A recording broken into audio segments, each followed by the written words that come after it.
Hey guys, welcome to the channel. As you see in the thumbnail, what if Deku become wolf before he met All Might and Harem? Before I start, please do support for more awesome content, and subscribe my channel and like this video. Go support and follow D3mlart for writing that awesome fanfic, and also make sure to comment on this story. Link in the description. Despite it being 9 o'clock at night, and with tomorrow being the first day of fall semester of Izuku Midoriya's last year in middle school starting the next day, he couldn't fall asleep. He was in his room, listening to music, tossing a lacrosse ball into the air and catching. As he laid back on his bed, he thought about how tomorrow was going to go. With it being the first day back to school, it was going to be a day filled with meaningless checkups and mini-exams to see what was remembered over summer, or most likely what was forgotten. Worse, it meant he would have to deal with dodging Bakugo and his relentless bullying. Izuku sighed as he just needed to survive one more semester of Bakugo's constant terror. Then he could go away to a normal high school and not have to deal with that. The only good thing was going to be lacrosse practice after school. This year was his last to try and make team captain of his neighborhood's junior division lacrosse team. Izuku tossed the lacrosse ball into the air, but it was hard and tried to reach out with his right arm, but only managed to hit with his hand and send it flying into the wall. The lacrosse ball bounced off the wall, nearly knocking a picture off the wall, forcing Izuku to run over and catch the frame before it fell. As Izuku breathed a sigh of relief, he heard something creaking outside. Izuku paused the music and heard the same creaking noise. His mother shouldn't have been home as her job as a nurse at the local hospital had her working the night shift. She shouldn't be home until 6, so that left the guess of who was breaking into the house. Izuku quickly kicked the lacrosse ball under this bed and crept out into the hallway. As he neared the stairs, Izuku reached down and grabbed the baseball bat that was leaning against the small table with a vase flower on table. Inko had bought it for home defense when she first started the night shift and wanted Izuku to have something to be able to defend himself with. Izuku slowly crept down the stairs and took a look in the living room. He didn't see anyone, so he headed out the front door and looked around on the porch. Despite it being a half moon, it was shining bright enough that the street lamps weren't needed. He looked up and down the street, but didn't see anyone. He walked up to the porch railing and heard the roof above him creak. He raised his bat ready to attack, when suddenly someone swung down in front of him. He screamed, causing the person hanging upside down in front of him from the roof to scream too. Izuku backed up and then saw who was hanging in front of him. "Kei, what the hell are you doing here? I nearly attacked you with my bat," Izuku said, as he lowered the bat. "You weren't answering your phone, so I came over to see what was wrong." Kei paused as he looked at the bat Izuku was holding onto. "Why do you have a bat? You don't play baseball. I thought you were a predator trying to break in," Izuku said, as he reached into his jacket's pocket and pulled out his inhaler. Not only was he quirkless, he also had asthma. He took a breath from it, to help slow his heart rate down. "A predator? Really, you think so lowly of me? No offense, buddy, but you understand better than most what kind of world we live in, so what is a bat going to do?" "Alright, just forget about that. Look, I know it's late, but you gotta hear this. I saw my dad leave 20 minutes ago after dispatch called in. They're bringing every officer in the Musafatu department," Kei said, as he didn't move to bring himself to the ground. "For what? There wasn't any villain attack on the news," Izuku said. "2 joggers called it in a 10-54D. You know what that means," Kei said, as a smile appeared on his face, not helped by the fact his face was starting to become beet red from all the blood rushing to his face. Izuku paused as he thought about the different police radio codes that Kei had memorized for no reason. The only one he could remember was a 10-29D potential hazard personal, and 10-58DS potential villain personal. "No, and what did you dad say about using your police scanner?" "He said that it's government work and I shouldn't be listening." "But come on, 10-54D means a body, and get this. When my dad got the call, he tore out of the driveway like it was World War III. Kei said.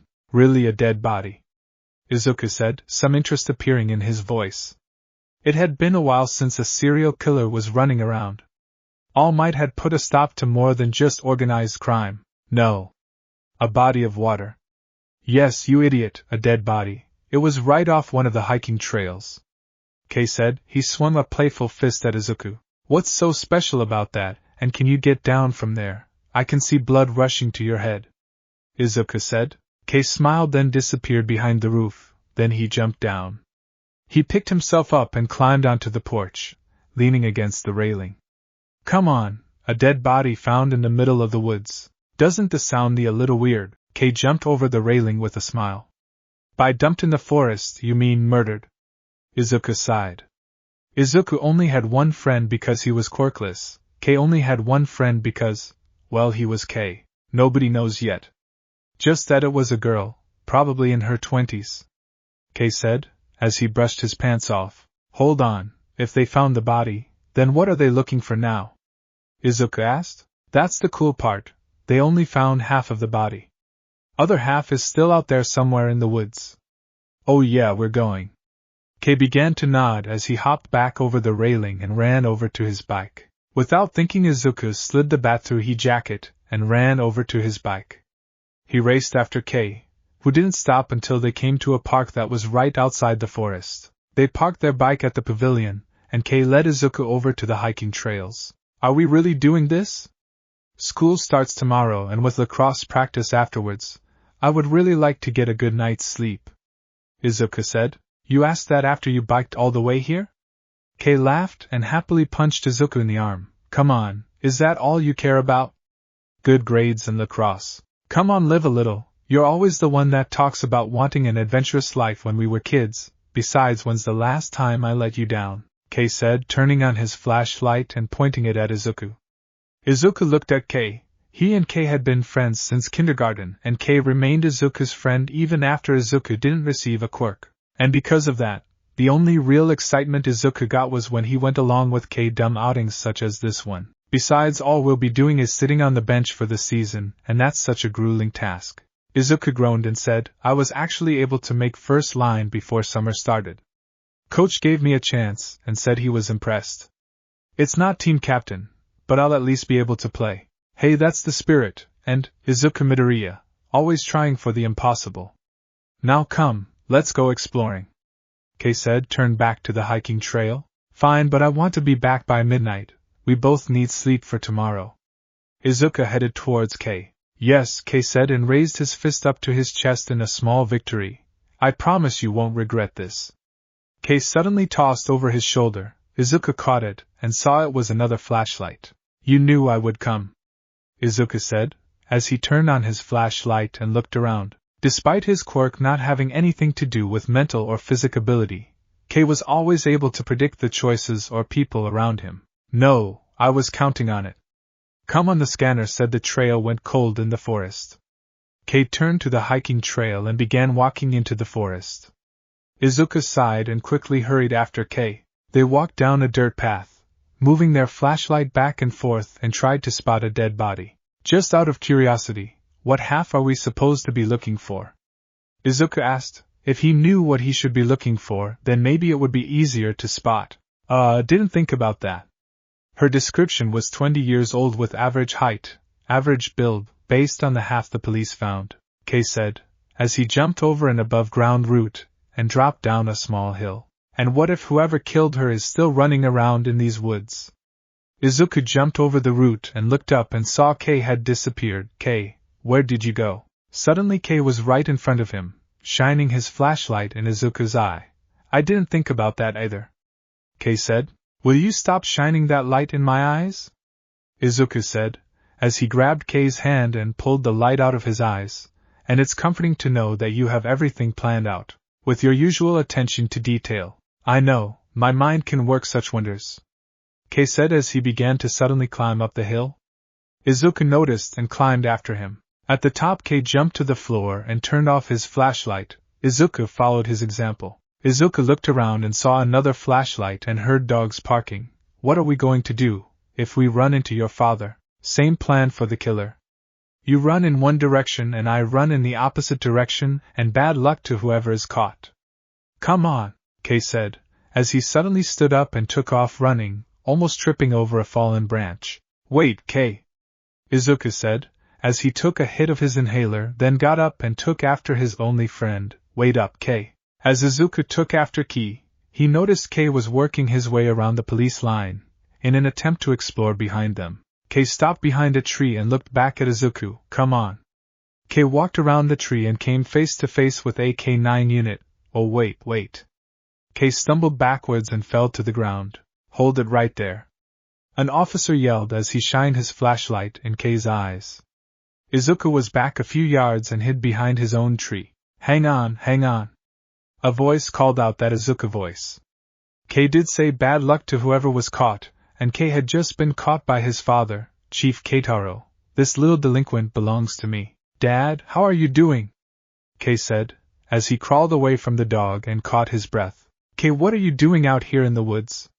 Chief Keitaro suspected he already knew the answer, and the lie he would get. I wanted to go out for a late-night jog. Clear my mind for tomorrow, you know. Big day tomorrow, Kei said as he stood up. You've been listening to the police scanner again. Chief Keitaro said, and when Kei didn't answer, he continued, so do you listen to all of my phone calls? Kei huffed and said, no, not all of them. At least not the boring ones. Now, where's your usual partner in crime?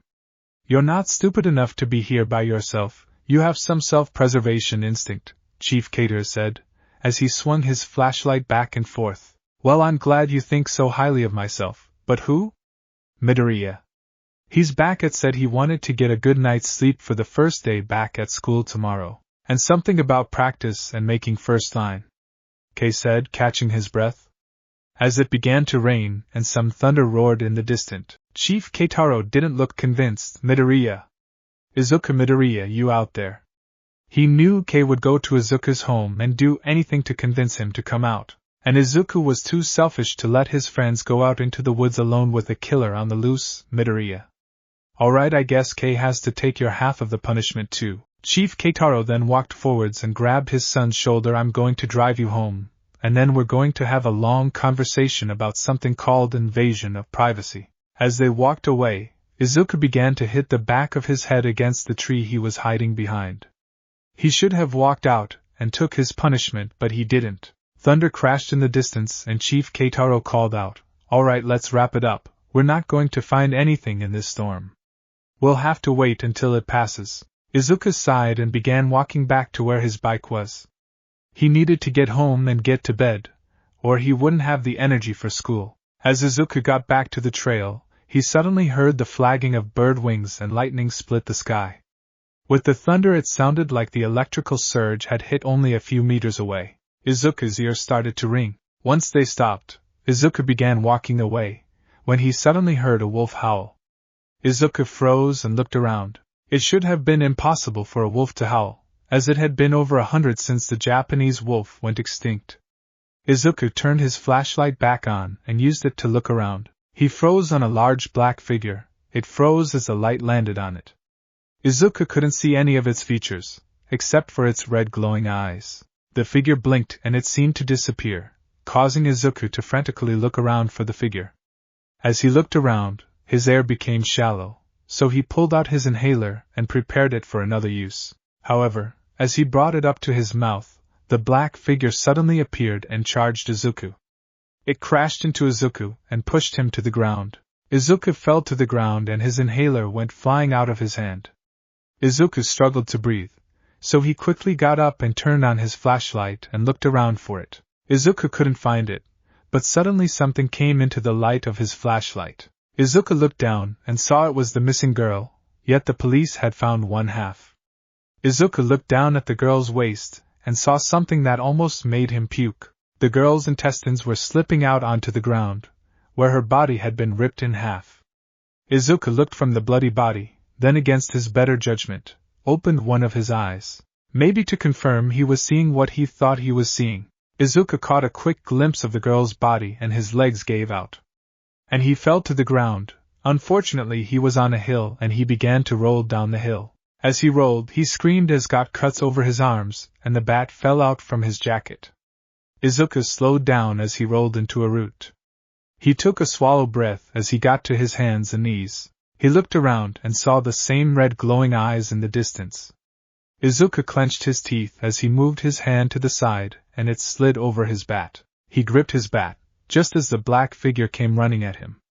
Izuku got to his feet and took a breath as deep as his asthma would let him. Izuku then swung his bat as hard as he could. It caught the black figure, then broke in half.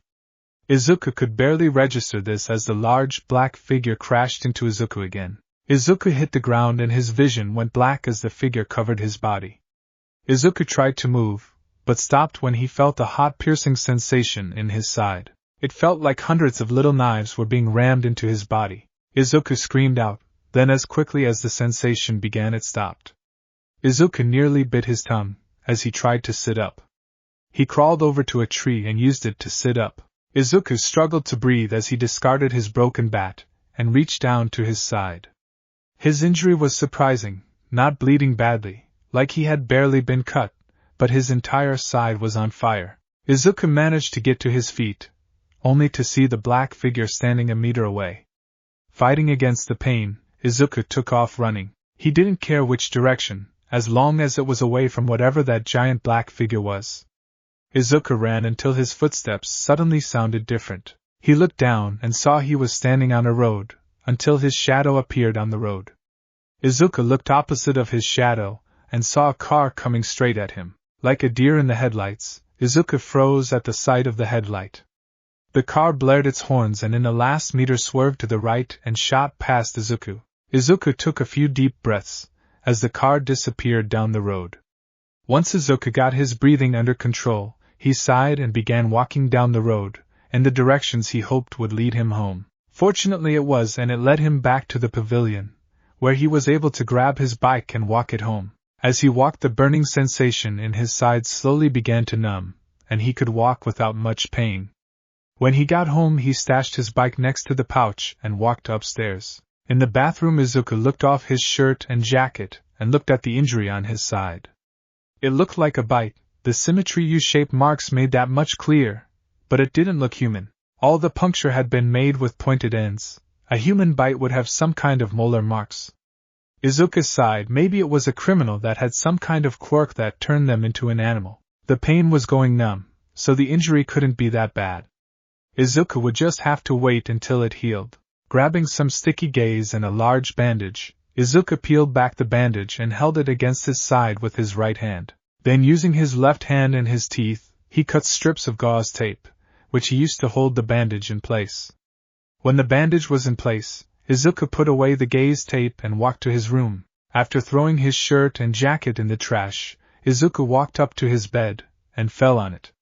He fell asleep shortly after his head hit the pillow. The next morning Izuku woke up and the injury on his side reminded him that last night wasn't a dream.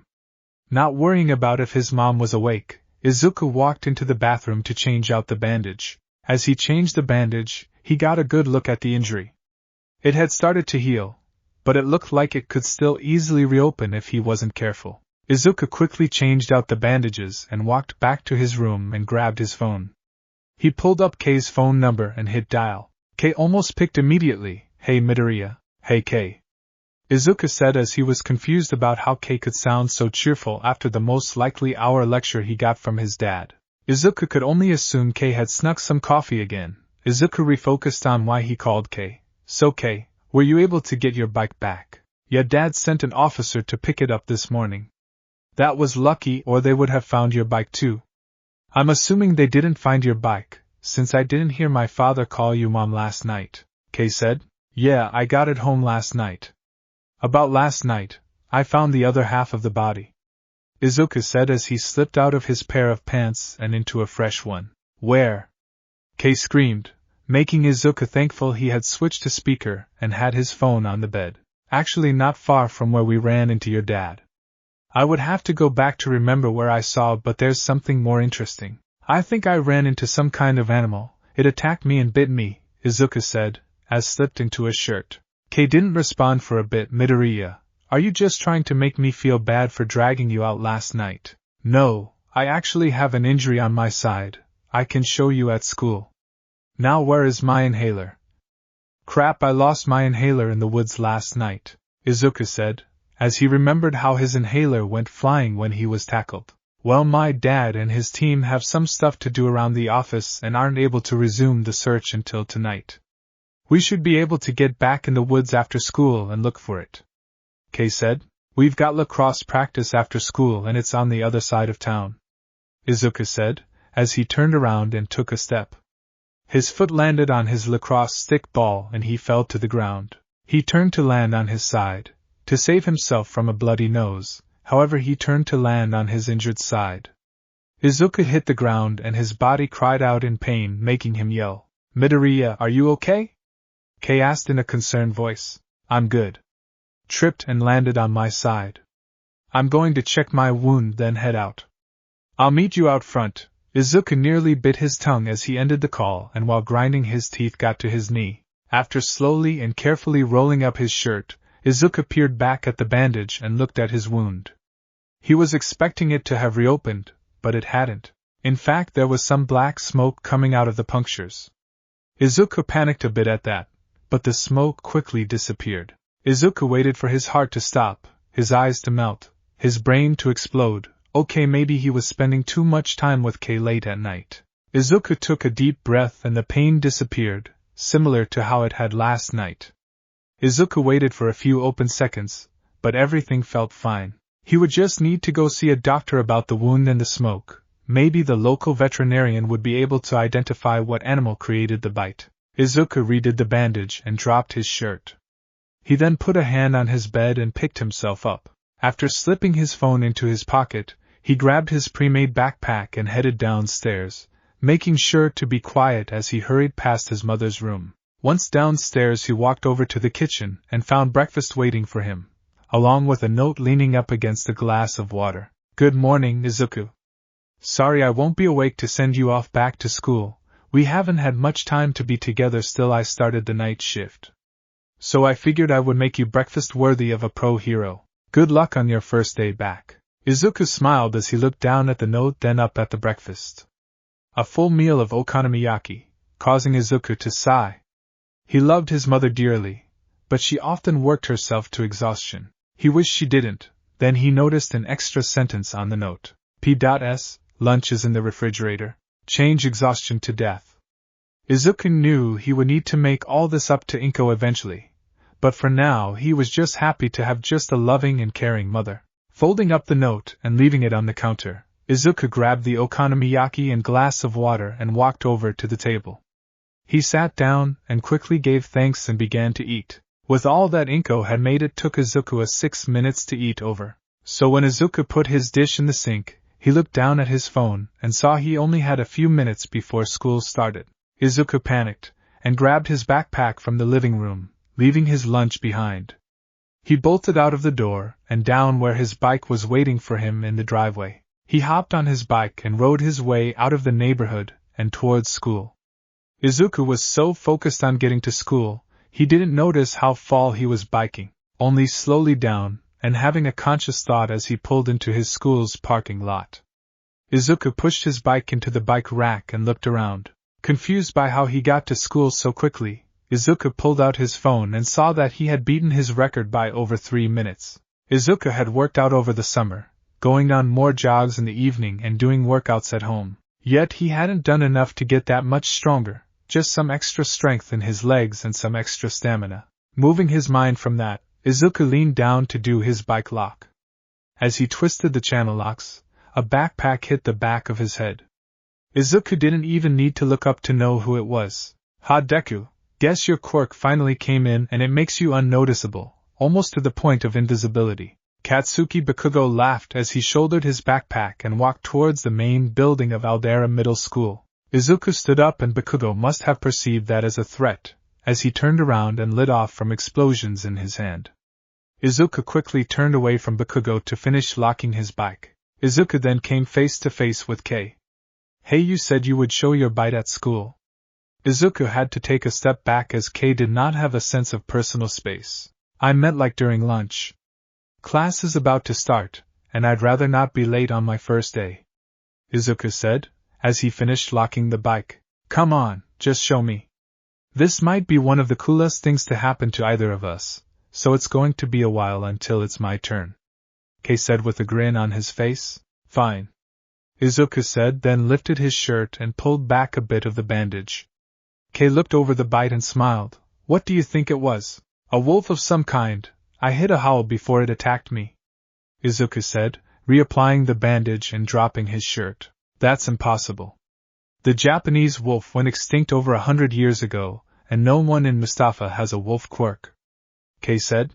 And you know how and why? Izuku said, then remembered what Kei's quirk was. Forget the how. I had a look at the quirk files of the city. No mention of a wolf quirk, the closest was a coyote. But they're way too small to make that kind of bite. Kei said, as he gained a smile. Just the files of Mustafa, then what about the rest of Japan? Could be a villain from a neighboring city. Izuku said, as he and Kei began walking towards the front door. Maybe I'll have to take a look. I can do that during practice. Kei said, just don't get caught. Izuku said as he pushed the front door open and headed to the first period. What about your inhaler? Are you going to be good throughout the day? Kei asked, before they split ways. I'll grab my emergency one from my locker during lunch. I should be good until then. Izuku said, as it had always been customary for him to always have an emergency inhaler at school. Momo Yaoyorozu sat in the passenger side of her mother's car. She didn't sleep well last night as they had gotten into town late, and after the eventful near crash she and her father experienced, her body took a while to get rid of all the adrenaline it had produced. She downed the last of her tea and then looked back at the front door to Aldera Middle School. Momo then looked over at her mom and asked, why did we have to move here? I like our old house. When she had first heard the news that her family would be moving out of their nice 10,000 feet square house into a modest 4,000 square foot house, she wasn't too pleased. While she would admit sometimes a house that size felt empty, it was big enough that she could easily hide from her parents when she needed to be alone with her thoughts. Your father received word of a bizarre animal attack happening in the local area. For now we ask that you try to enjoy your time here, Momo's mother, Masako Yaoyorozu said, as she put the car in park then looked over at her daughter. It's probably just some villain with an animal quirk. Dad says our jobs as hunters became much harder when quirk appeared.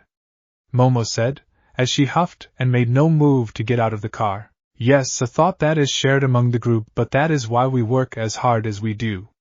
Heroes protect people from villains. It is our job to protect people from the supernatural. Speaking of heroes, our new house gives us a nice view of UA High School, Masako said, as she pointed out the window and over to a hill behind Aldera Middle School. Momo followed her mother's finger and her eyes flew upon UA High School. Its main building was resting on top of a hill, overlooking the city. The morning light gave it a holy glow from the sun reflecting out its polished exterior. Momo smiled then questioned why her mother had pointed it out. But I thought you and Dad. Momo began. We've been talking the last few nights and moving here. We knew it would become a bigger temptation. So we agreed we would allow you to try the entrance exam and if you pass, we would allow you to study to become a pro hero. But honey, are you sure taking the task of fighting against villains and the supernatural is something you can handle?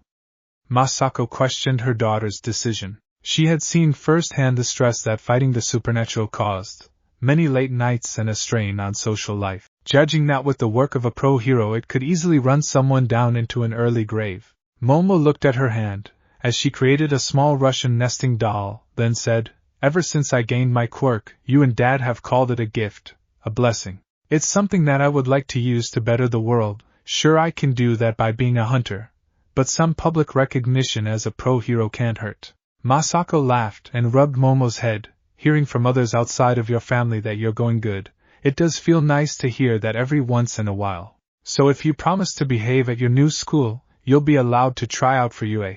I promise, Mom, Momo said, as she slipped the Russian nesting doll into her backpack. I know, sweetie, Masako said, then leaned over and ed Momo on the head. Now good, don't want to be late on your first day. See you after school, Momo said, as she opened her door and got out of the car.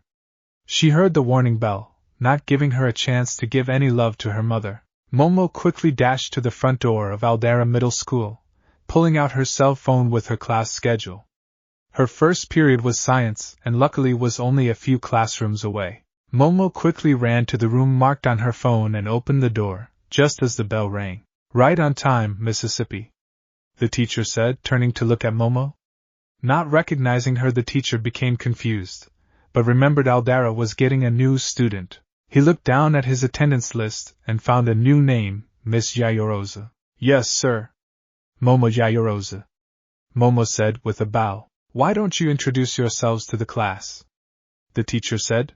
Momo turned to face the class and said, Hello, my name is Momo Yaoyorozu. I'm happy to be joining you in class today. Well, we have an open seat in the... The teacher paused as he looked in the back and saw that the seat he was going to refer to was next to Izuku Midoriya. We can have you work in a trio for today. Momo followed the teacher's gaze and saw it was landing on an empty seat next to a green student that had his head down and appeared to already be taking notes. However, there was nothing on the board and class had started. I see the empty seat. Several of the students snickered, confusing Momo of why her choice was so funny. I can have a different student move back there. You can be up in the front, the teacher said, confusing Momo even further. Momo also noticed all the students froze as if they didn't want to be the one that had to be moved to the back. I'm fine working in the back. No one else has to move, Momo said. Then, as if to accept all this and actually look a bit sorrowful for Momo, the teacher resigned and allowed Momo to walk to the back. As Momo walked to her seat, she noticed most of the students' eyes on her.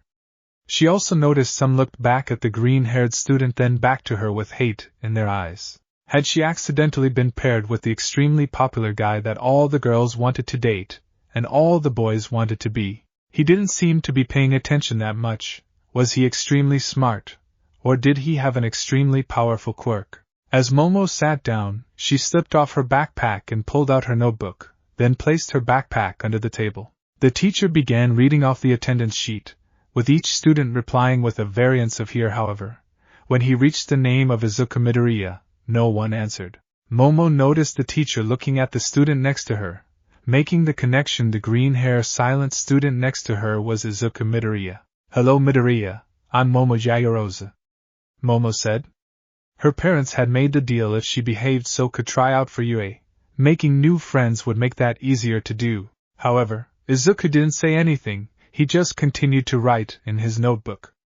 Momo knew she shouldn't, but she watched Izuku and saw that he wasn't writing science notes, nor was he writing it in a notebook. It appeared to be a journal of something kind, and he appeared to be working on some kind of stretch. It was hard to tell what it was, as Izuku's hand was covering it, but when he flipped his pencil around to erase a mistake, Momo saw it was an extremely detailed sketch of the new pro-hero mountain lady. Despite only being drawn with lead, Izuku's drawing appeared to be so lifelike.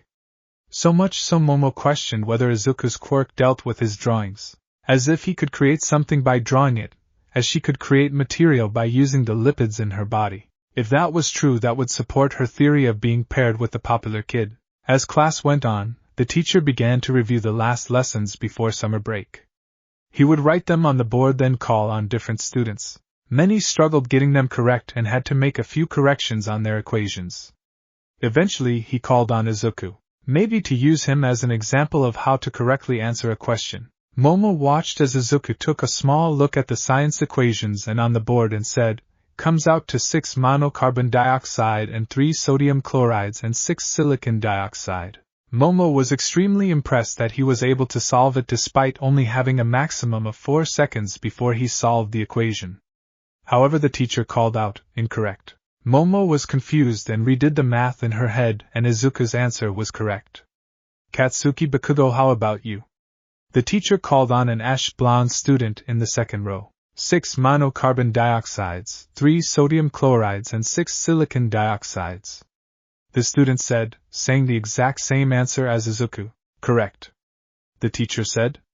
Momo was taken back. The ash-blonde student had said the same answer as Izuku, but Izuku was called wrong. Sir, Momo said, beginning to stand up. However, she suddenly felt a hand grip her arm. She looked down and saw Izuku trembling in his chair. His pencil, now broken, was discarded on the table. Izuku's stare bore holes through the table, as he was looking down at the ground, and though he was gripping Momo's arm, his touch was gentle and soft. A single word came from his mouth. Don't. Momo was confused, of why was the first word he spoke to her.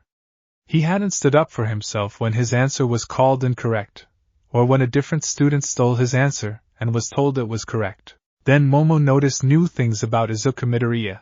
His breath was shallow, there were dark rings under his eyes, and it seemed that he wanted to be anywhere else besides in class. Yet he was still sitting in his chair and being quiet. He didn't appear to be the type of bad boy that skipped class. He didn't want to skip class because of seeming cool. No, he wanted to be something else because of fear. Then Izuku spoke again. Not for me, it's not worth it. His voice was soft and quiet, allowing only Momo to hear it. Yes, Yaoyorozu, is there something you wanted to say? The teacher said, looking up from his book. Momo looked at the teacher, then back down at Izuku. He had released her, and was staring even more intently at his journal. She took a breath, then said, Never mind, sir. I didn't mean to interrupt class. Understood, just don't let it happen again. Momo sat back down, and saw Izuku had grabbed his broken pencil and gone back to his sketch of Mount Lady. You gave the right answer, the teacher was wrong. Why didn't you stand up for yourself when the other student gave the same answer? He's a thief. Why did you stop me from helping? Momo whispered, as she noticed that Izuku now looked miserable. It was a few moments before Izuku answered, and all he said was a quiet, I know. Izuku couldn't believe his luck when the new girl sat down next to him. The teacher had tried to sit her in a trio, not to make Izuku feel bad, but to save the girl from the embarrassment of being next to him. But she was so innocent and didn't take the hint and sat down next to him. Izuku tried to distract himself by working on his hero analysis journal number 15, sketch of Mount Lady. But then the teacher just had to call him. Before he even looked up at the board, he knew that no matter what answer he gave, even if it was right, it would be called incorrect. He had hoped to give a wrong answer so Momo didn't suspect anything, but his mouth didn't obey his mind, and as soon as he solved the equation he gave the right answer. It didn't help that the teacher immediately called on Bakugo, and he gave the same answer. Then Momo just had to stand up and fight for him. If Momo asked too many questions, then Izuku's secret would come out and Momo would be made fun of for standing up for a quirkless loser. Izuku had to save her from that, but as she called out to the teacher, Izuku's breath became shallow. He could feel his asthma kicking in from the stress. Izuku couldn't believe his luck, but that would for the best, as it would draw Momo's attention away from her coming question. But that won't stop her asking that question later now. Izuku needs to stop her now. He summoned his fleeting strength, breaking his pencil in the process, and grabbed Momo's arm. She noticed, and Izuku could feel her looking down at him. Don't. Izuku could feel Momo looking at him, questioning his action. He flinched as he was used to receiving verbal lashes when people looked at him. Yet he had to stop her. Not for me, it's not worth it. His voice was soft and quiet out of fear. Yes, Yaoyorozu, is there something you wanted to say? The teacher said, looking up from his book. Izuku could feel his heart beating inside his chest and throat closing up. He released Momo and waited for everything to be revealed, but then he heard Momo take a breath and said, Never mind, sir. I didn't mean to interrupt class. Understood, just don't let it happen again. As Momo sat down, Izuku could feel his body relax, and he was able to get a deep breath in. Then she had to ask, You gave the right answer, the teacher was wrong. Why didn't you stand up for yourself when the other student gave the same answer? He's a thief. Why did you stop me from helping? Momo whispered, as she noticed that Izuku now looked miserable. Izuku could feel his body wanting to curl up, but he forced himself to answer at least her first question. However, all he could say was, I know. Luckily Momo was quiet for the rest of class and didn't talk to Izuku. Something Izuku was thankful for, though he was quite stressed and struggled to breath. But he didn't want to make Momo suffer for being seated next to him, so Izuku controlled his breath as much as he could. He could have easily asked the teacher to go to his locker, but the same social anxiety that made him want to do was also keeping him in his seat. He couldn't move. All he could do was half pay attention to the lesson coming from the teacher and half on his broken pencil that had rolled into the middle of his hero analysis for the future journal. Mount Lady was staring up at him with her bright eyes and her hands high above her head giving a big wave. Izuku's mind became focused on his drawing of Mount Lady, then an ear-piercing sound entered his ear. He flinched, pushing his chair away a bit from the table, as if he was going to stand. Momo looked over at him, but then the teacher called her name. The noise entered Izuku's ears again, this time more clear. It sounded like a phone ringing, then suddenly the line was picked up. Good morning, Mr. Yaoyorozu. It was the voice of the principal. Yet that should be impossible as the principal's office was on the other side of the building. Yet it sounded as if he was standing right next to Izuku's. Izuku heard static and could make out a few words, safe and sound. Yes, your wife dropped your daughter out a few minutes before class started. Science is her first period, and it's filled with our brightest students.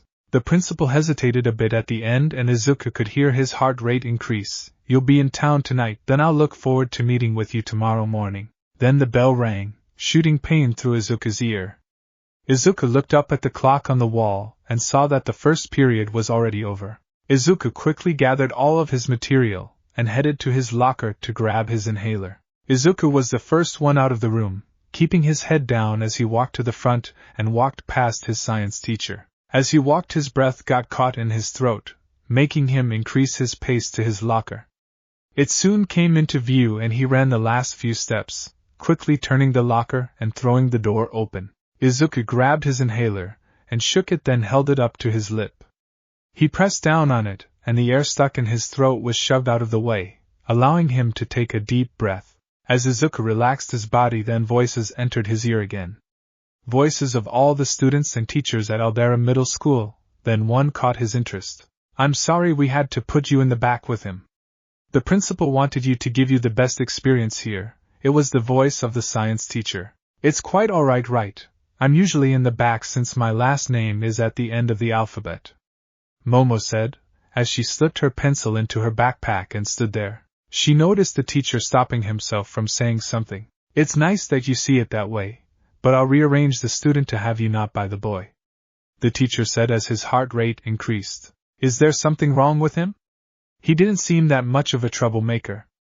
Momo said, as she began walking towards the door to go to her next class. No, he's one of the less popular kids and new students are associated with those they sit next to. The teacher lied. Well, I don't mind, I thought he was a kind person. Momo said, then opened the door. She looked out into the hallway and saw students walking through them. She took a breath, then closed the door. She then turned to the teacher and asked, Is that why you said his answer to the equation on the board was wrong? Excuse me, miss? I don't know what you're referring to. The teacher asks, trying to play dumb. 6 monocarbon dioxides, 3 sodium chlorides and 6 silicon dioxides. That was the answer to one of the equations you had on the board for review. You called on Midoriya, and he gave that answer, but you told him he was incorrect. You must be. The teacher began. Then you called on a different student, and he gave the same answer, but he was told he was correct. Momo said. She didn't know why she was standing up for a boy she had barely met an hour ago, but she knew how it felt to be stereotyped. She had always had a mature body, and her male classmates always thought they could trick her into letting them have a feel or something else inappropriate. This was different, but it was still mental manipulation. You must have heard him incorrectly. He said 7 monocarbon dioxides.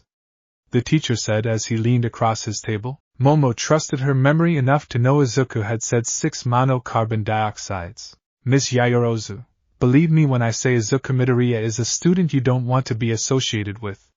He may act away, but he, in all views, is a troublemaker.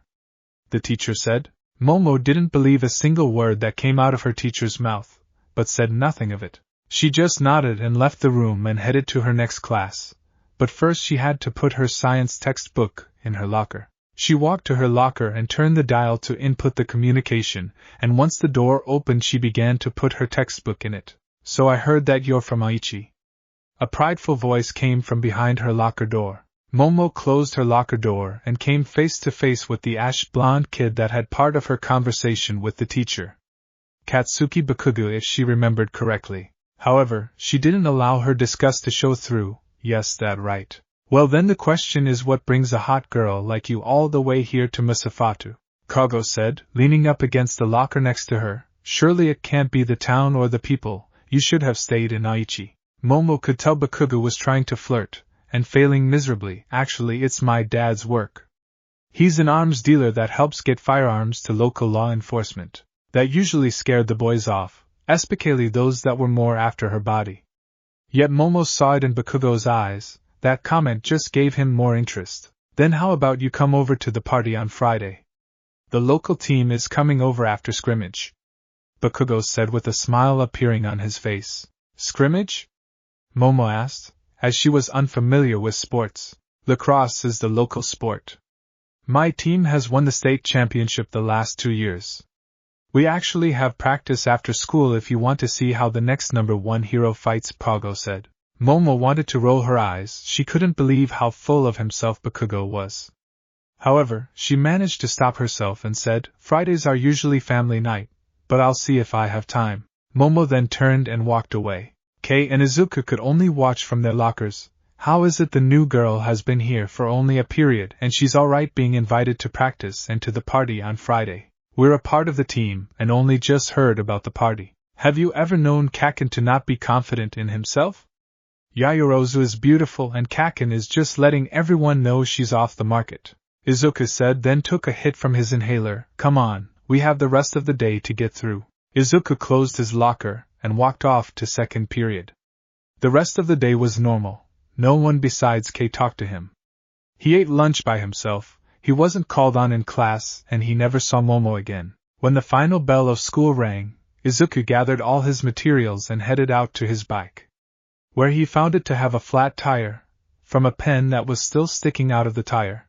Izuku sighed and pulled out the pen and walked his bike to the field that was 2 blockers away. He was one of the first to arrive, so he pulled out his uniform and padded and headed over to the bathrooms to change. By time he had changed, Coach arrived and was getting the supplies out of his trunk. Hey Coach, Izuku called out, walking over to the car. Hey Midoriya, Coach Yuto said. While he was the coach for the local lacrosse team, he was also the economic teacher for Aldera Middle. He was the only teacher that really acknowledged Izuku, and was fair to him, but he kind of treated all the students like that. He never played favorites, act as if he couldn't or less for his student. Anything I can help with? Izuku asked, looking for something to get his mind off from the day. Yeah, you can put these on. Coach Yuto pulled out a goalie stick and tossed it to Izuku. Izuku looked them over and began distraught. He was hoping to be a midfielder, as that was the position he had tried out for. I thought I had made the first line. Why am I the goalie? That's not my position. Izuku asked. You do today, got to let some shot through, first A thing. Get 'em energized, all fired up, Coach Yuto said, as he carried a bag of lacrosse balls over to the benches. Sir, what about me? Izuku said, as he looked at the gloves over again. Try not to take any to the face, Coach Yuto said. Izuku sighed as walked over to the benches to switch into his lacrosse shoes. As he sat, Kei arrived and sat next to him. Midoriya, if you play, then who am I going to have to sit next to? You aren't going to do that to your best friend, right? Kei said, as he wasn't even wearing knee pads or the correct shoes. This is my only way of not being on the sidelines, I have to take it, Izuku said, as he slipped on the goalie gloves and wrapped them tight. He then stood up and walked to the goal. As he walked, he noticed some of the friends of the team had arrived and were waiting to watch practice. Izuku noticed Momo among those from Aldera. Izuku sighed as he never had a shot with her. Despite her trying to stand up for him, Izuku knew as soon as she learned his secret, then he would just be forgotten again. Izuku saw Momo lean over to another student and heard her ask, Who is the goalie? Oh, that's Midoriya. He gets into trouble, starting fights with other students. Though kind of pointless, the student said. Why? Izuku heard Momo ask, but then Coach Yuto blew his whistle. Izuku almost fell to the ground, from how loud it was. Since when had Coach Yuto been able to blow a whistle that loud? Izuku cleared the ringing in his ears, then Coach Yuto then said, We'll start with free shots then to blocked shots. Izuku sighed. Free shots mean that it would just be him and the person taking the shots. All the players lined up 11 meters from the goals in the center of the field. Afterwards Coach Yuto provided them each with a lacrosse ball. In turn you walk and place your ball and have 15 seconds to decide on your choice of action. Once you hear my whistle, you have 5 seconds to take your shot. Understood? Yes, coach. All the players yelled. Coach Yuto blew his whistle and the first player stepped forwards and placed the ball in their lacrosse stick. Izuku was still trying to get the ringing out of his ear, so when the first player took their shot, it went directly into Izuku's chest. Izuku flew to the ground and had the wind knocked out of him. He could hear everyone laughing and Coach Yuto yelling, Midoriya, get your head out of the ground. Izuku shook his head, his ears clearing and took a deep breath. He grabbed the lacrosse ball and put it in his stick. He threw it back to the player, then got ready. He looked at his next opponent, trying to read his mind to see which way he would kick the ball. Coach Yuto suddenly blew his whistle and the lacrosse ball came flying towards him. Izuku's entire body flexed, and he moved his stick to the left. The lacrosse ball came screaming directly to his stick and he got it. Izuku took a knee from how fast he moved so as not to twist an ankle. His mind caught up with the world and he looked down to see the ball in his next. As he stood up, he saw that everyone was shocked and surprised, but none more than Izuku himself. He had never had fast reflexes before, yet he had been able to track a lacrosse ball flying at him. He heard Kei cheering for him, giving Izuku a small smirk. He judged the lacrosse ball a bit then, and threw it back to his teammates. Coach Yuto blew his whistle, signaling the next kicker to step forwards and place their ball. 15 seconds later, the ball came flying towards Izuku. Izuku saw it curving to the right and up. They were trying to put it in the corner. Izuku sidestepped and brought his stick up, this time only managing to knock the ball off course enough for it to hit the side beam and for it to go out of bounds. Izuku caught his breath and got his feet back under him before it hit the ground, as a smile appeared on his face. He had trained over the summer, but his reflexes shouldn't have improved that much. But clearly they had, and Izuku wasn't complaining. He looked very and saw the whistle slip out of Coach Yuto's lips. Izuku just shrugged and moved back to his starting the next 15 minutes. Izuku was managing to catch or deflect all the lacrosse balls that came flying, no matter how fast they were or where they were flying to. After catching another one, Izuku noticed Bakugo stepped out of the line and walked up to the front. He shouldered their teammates out of the way and placed his lacrosse ball in his stick's net, yet no one complained, some even took a step back. Izuku locked eyes with Bakugo and Bakugo gave a small growl. He couldn't believe it when Longhair thought about standing up for Deku.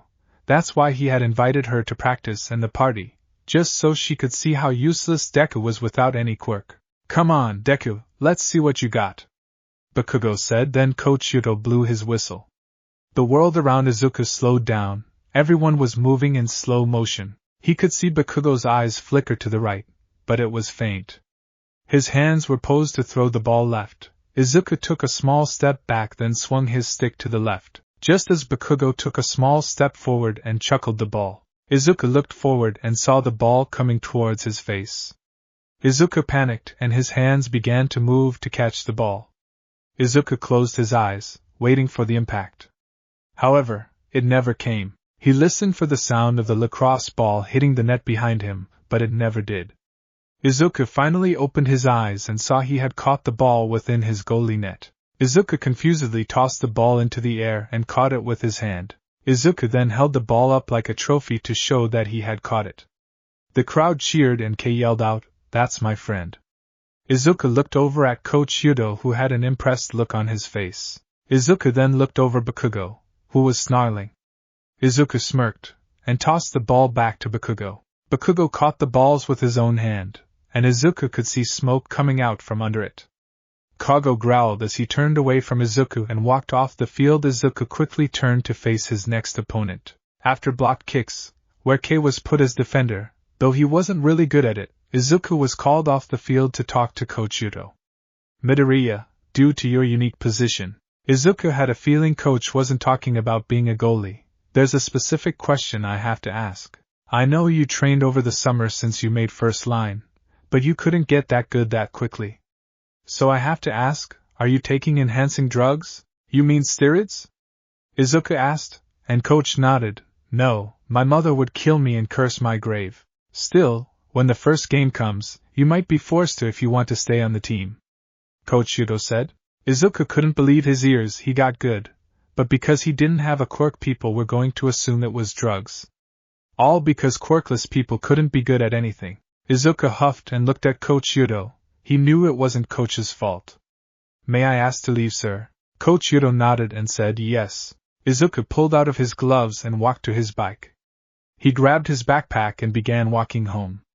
Things had changed, that much was obvious, but it couldn't be from anything he had done. He wasn't that prideful to assume all the training he had made him good enough to block each shot. Even pros let one or two slip through. All the changes had happened all of a sudden, but the only thing out of the ordinary for Izuku was he and Kei's visit to the forest.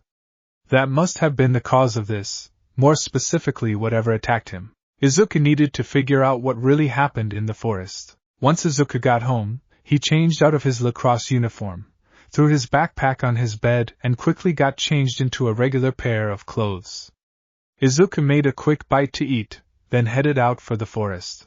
With bikes, last time it had only taken 30 minutes, but this time it took Izuku nearly an hour and a half to get to the forest. With it being Monday, the park was empty, so Izuku headed to the hiking path. He walked around a tree, then Kei suddenly asked, "So Coach asked if you were on steroids?" Not even surprised by his friend's sudden appearance, Izuku looked up and said, "Yeah, how did you figure it out?" "Let's see, you're not exactly the best player, yet somehow you managed to block, deflect or grab over 50 lacrosse balls without letting one into the goal," Kei said, swinging his legs back and forwards from the branch he was sitting on. "Don't forget I'm quirkless, so that makes me more suspicious." Izuku growled a bit. Why did the world have to be so quirkist? Sure, he did have amazing powers, but at the end of the day everyone was still human. "You know that's not how I see you," Kei said, jumping down from the tree. "It is for the rest of the world," Izuku said, kicking a rock. It bounced off the ground a few times, but then disappeared down a small hill. "We're not talking about the rest of the world, we're talking about you," Kei said, putting a hand on his friend's shoulder. He could see the stress in Izuku's mind and he wanted to help. Izuku took a deep breath then said, "I can't really explain it, except for time slowed down. Like I had all the time in the world to catch the ball, but that's not the only weird thing. We're both weird, so you're going to have to explain it further," Kei said, as he followed Izuku. "I can hear stuff I shouldn't be able to hear. I can smell things that I haven't been able to before," Izuku said, as he jumped across a small creek. "Smell things, really?" Kei said in a sarcastic tone that made him sound like he couldn't believe that Izuku would feel the need to point that out. "Yeah, like I can smell things. Like that mint gum in your pocket," Izuku said, turning around and looking at Kei. Having smelt the gum since before he spotted Kei, Kei laughed and reached into his pocket. "I don't have any." Kei stopped as he pulled out a stick of gum. "Oh cool, I thought I had lost this one." Kei unwrapped it and threw the gum into his mouth. "So you think all this started with the bite?" "It's the only logical reason. I can't suddenly gain a quirk at this age, it's unheard of, and if I didn't my body won't be adjusted to it. That's why we gain quirks when we're kids, so our body can grow to handle whatever quirk we get. So what if it's like an infection, my body is producing a lot of adrenaline before my body goes into shock," Izuku said, having studied for medicine before he started volunteering at the animal shelter. "You know what? I think you might actually be right. In fact, I've eventually heard something like this before. It's a specific kind of infection," Kei said, as he shoved the wrapper into his pocket. "Really?" Izuku asked. "Yeah, it was called lycanthropy," Kei said, with an extremely serious tone, but a dumb look on his face. "What's that?" "It sounds bad," Izuku said, becoming extremely concerned for his health. "Oh yeah, it's the worst. The case studies of it weren't pretty, but luckily it only happens once a month," Kei said, keeping his serious tone of voice, while trying not to laugh at how dumb Izuku could be sometimes. "Once a month? That still doesn't sound good," Izuku said, as he began to look for his inhaler. He could feel his anxiety rising, and the middle of the woods was the last place he wanted to have an asthma attack. "Yeah, on the night of the full moon," Kei said, then let out a small wolf howl. Izuku paused as he processed what Kei just said, then Kei started to laugh. "You're a jerk, you know that, right?" Izuku pushed Kei away. "I know it's a gift and a curse. Besides, you're the one who heard a wolf howling," Kei said. "I said I thought I heard a wolf howling. And there could be something seriously wrong with me," Izuku said. "I know.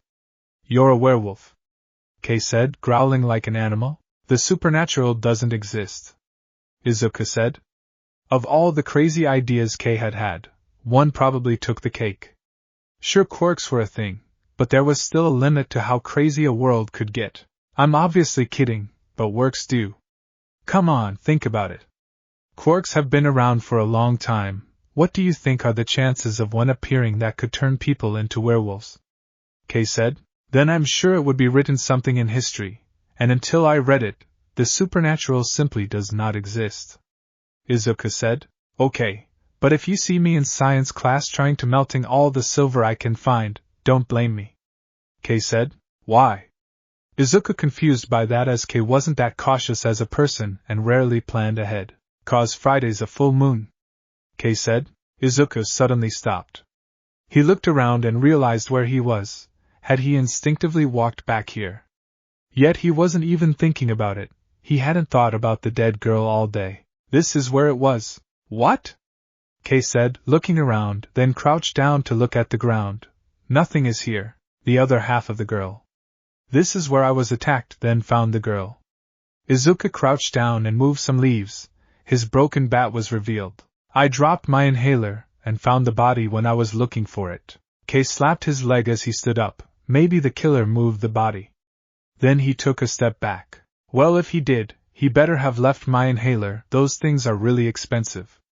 Izuku said, as he grabbed his broken bat. Hey Midoriya, Kei said, as he took another step back. Izuku stood up facing Kei and asked, What? Kei made a gesture for Izuku to turn around. Izuku turned around and saw a man that appeared to be in his early 20s, wearing all black, walking up to them. What are you doing here? The man asked. Kei and Izuku looked at each other. Kei was the best at lying, but he couldn't think of anything, and that did not give Izuku much hope. This is private property, the man said, as he stopped walking and looked between Kei and Izuku, before settling on Izuku. No, this is a part of the park, Kei said. The edge of the hiking trails ended, 50 yards in that direction. Notice the stone wall, the man said, pointing behind Izuku and Kei. Izuku and Kei looked behind them and noticed an old stone wall that looked like it had been around for a long time. It was falling apart, and moss and grass were growing all over it. You need to replace that thing, Kei said. Shut up, Izuku said through clenched teeth, then turned back to the man. Sorry, we didn't know. We're just looking for something, but, the man made a gesture for Izuku to continue. We'll just forget about it, Izuku said.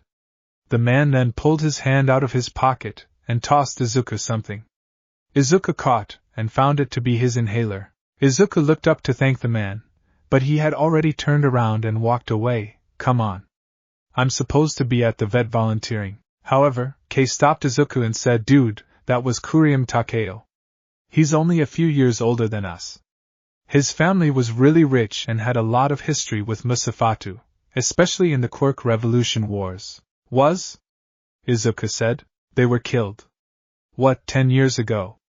Their house burned down and they were trapped inside. It took days for the police and heroes to search through the remains to find the bodies, Kei said as if he was telling a story. Wonder what he's doing back in town. Izuku said, then hit Kei across the chest. Come on, I need to get to the animal clinic, and you need to get home. Together they walked to the park, where Kei got on his bike and bid his friend farewell. While Kei went south, Izuku headed north. Izuku walked alongside the road until he hit the main city, then head east until he arrived at Dr. Asa's animal clinic. He walked around to the back door, and pulled out from his back pocket, and unlocked the door. He walked in and said, Dr. Asa, I'm here. Yeah, Midoriya, happy to see you're serious about working here, Dr. Asa said, coming around the corner. He was a shorter, older gentleman, and had little twigs with leaves around his body. There wasn't much he could do with the twigs, not that they ever got in his way. You seemed excited to have this opportunity. Well, there weren't many that were willing to hire me, Izuku said, as he grabbed a bag of cat feed and hauled it over his shoulder.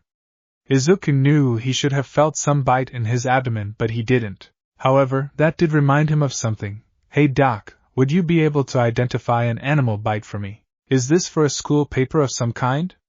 Dr. Asa said as he walked past Izuku to put a bottle of medicine back into a locker drawer. Not exactly. It's more personal in nature, Izuku said, as he set the cat food next to all the bowls that were used to feed the cats. Dr. Asa locked the drawer, then turned around. Alright, let's see the photo. It's not exactly a photo, Izuku said, as he began to feel up his shirt. Dr. Asa saw the bandage and immediately ran over. You were attacked? When? Dr. Asa said, holding a hand close to Izuku's side but not touching it. His hand waved as if he was going to be attacked from the bandage. Yesterday evening. I haven't felt that much pain, even during lacrosse practice, Izuku said, then began to peel back the bandage. It's weird, but after I was bitten, I heard a wolf howl, but there haven't been wolves in Japan for some time. Well, I'll see if I can identify the animal by the bite mark, Dr. Asa said.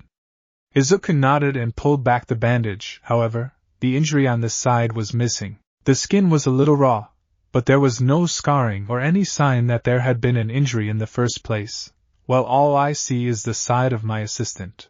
Izuku paused for a second, then pulled the bandage off the rest of the way and dropped his shirt. I swear, I was attacked by some kind of large animal. Dr. Asa stepped around, mumbling something that Izuku didn't understand. Well, it could have been a recalled dream that you see so clearly that you think of it being a memory. No, it wasn't a dream. I even showed it to my friend K. Izuku said, as he balled up the bandage, still trying to process that he didn't need any more. Well, you don't have a regeneration quirk, so that's out of the question too. And besides those theories, there is nothing else to explain your mysterious injury. Dr. Asa said, sat down on a stool. For a moment a sense of dread appeared on his face. This sense of dread was masked with a smile, as he says, for tonight, I'm going to leave a checklist of stuff to do before locking up. Think you can handle it? It's only my second day, Izuku said, still trying to not focus on his vanishing wound and failing. He didn't have a quirk, and regeneration quirk were rare, and he didn't know anyone that had one. So how had his side healed so quickly? And you learned a lot on your first day. I'm sure you'll be fine. Mainly it is making sure the animals are fed and the locks are secure. Shouldn't be too hard for you. You're a quick learner, Midoriya, Dr. Asa said as he stood up from his stool to make the list. Are you sure, Doc? Izuku said, as he walked over to Dr. Asa. The worst you can do is burn the place down. Maybe then I'll have an excuse to finally retire. Dr. Asa joked. He noticed the stress on Izuku's face. You'll be fine. Izuku didn't believe in Dr. Asa's confidence in himself. Dr. Asa wrote the list and handed it to Izuku. There's some more complex and dangerous stuff that I'll handle before heading out, but everything on that list is what you would normally do if you owned a pet. Izuku looked down at the list and saw the truth in Dr. Asa's words. He had never owned a pet, but the list was full of stuff that seemed normal to do. First on the list was sweeping and vacuuming the front lobby. No one was currently in it, so it seemed the perfect time to do it. Izuku headed out to the front and cleaned the front lobby. By the time he was done with it, Dr. Asa called out that he would be leaving. Izuku acknowledged him, then set out on completing the rest of the list. Last on the list was feeding the dogs and cats. As Izuku began feeding the dogs, a storm rolled in again, similar to the night before, but it was still in the distance. Izuku quickly fed the dogs, then began on the cats. However, the moment Izuku walked in to feed the cats, they began hissing and crying loudly.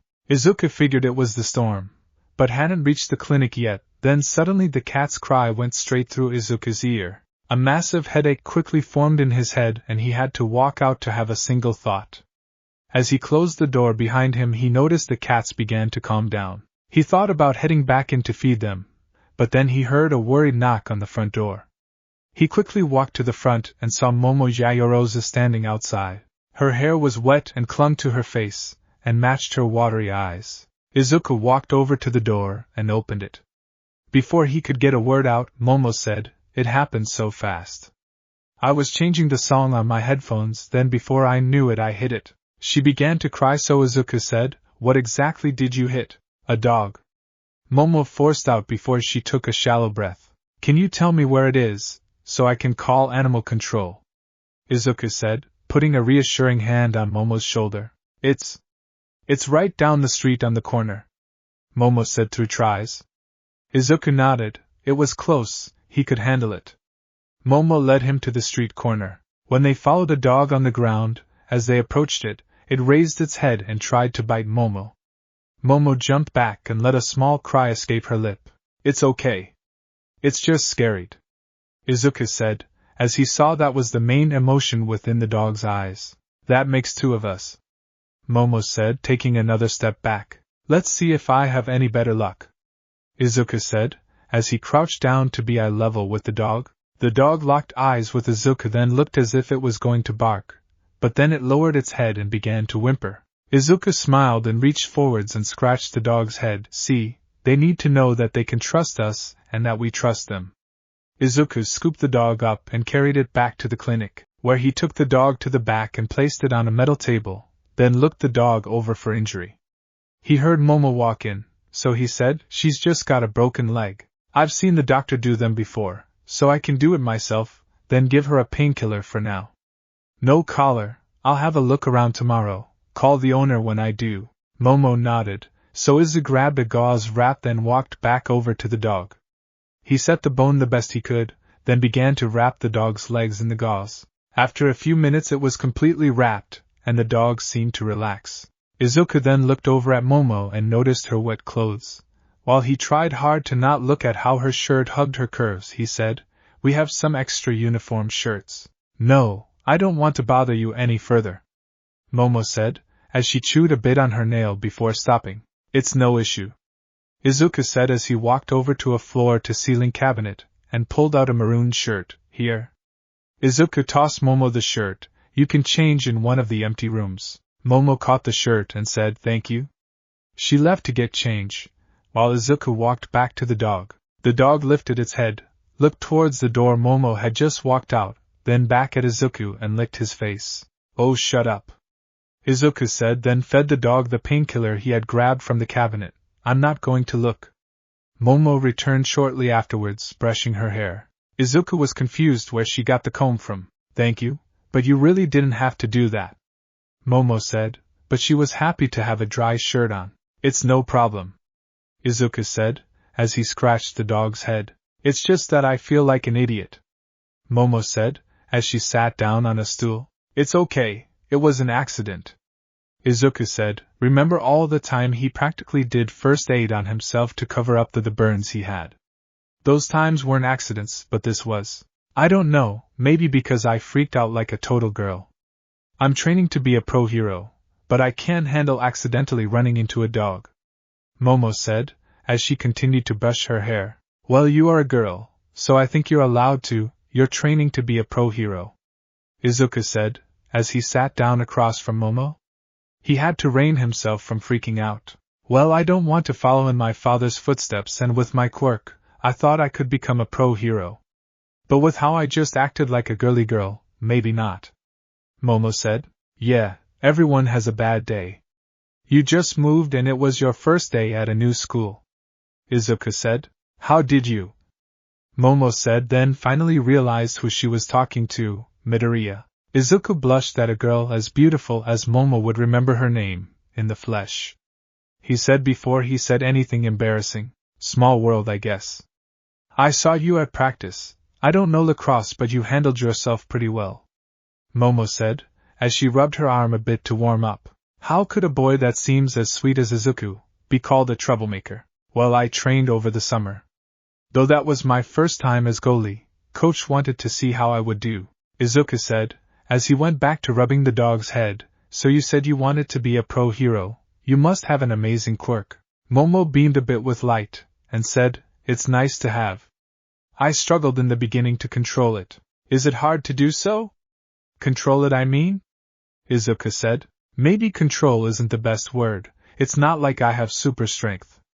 Maybe use or understand would be better," Momo said as she began scratching the dog's head too. Doing so, Momo heard her heart rate drop a bit, and her shoulder relaxed. "How so?"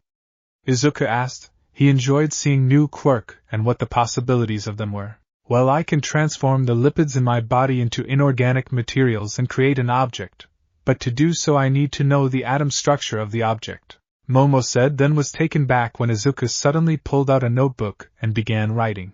Momo watched for a bit, then recognized the notebook as the same one Izuku had been drawing in at school. "What are you writing?" Izuku paused for a second, then looked up at her.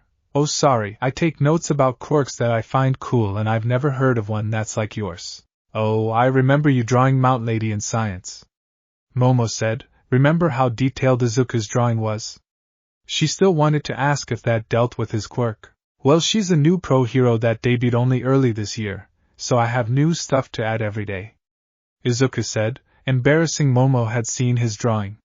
He hadn't let anyone seen them before, not even his mother. Well, I think it looked lovely, very realistic. I guess you have a lot of practice. Momo said. Well, I've been making notes, since I was a kid. I've always wanted to be a pro hero. Izuku said, in a solemn voice. Do you no longer want to be a pro hero? Sorry, it's just you sounded sad when you said you always wanted to be a pro hero. Is your quirk not suited for it? Momo asked. Izuku didn't answer but moved back to the cabinet as if to grab something. Momo heard something shaking, then a hiss of air being released. Momo then noticed Izuku looked a bit more relaxed, but stress was still evident in his body language. Midoriya, are you okay? Momo said, standing up from the table, causing the dog to start whining again. Momo walked over to Izuku and raised a hand to put on his shoulder. Please don't. Izuku softly said, causing Momo to pause, then withdraw her hand. Is your quirk a topic that you don't like talking about?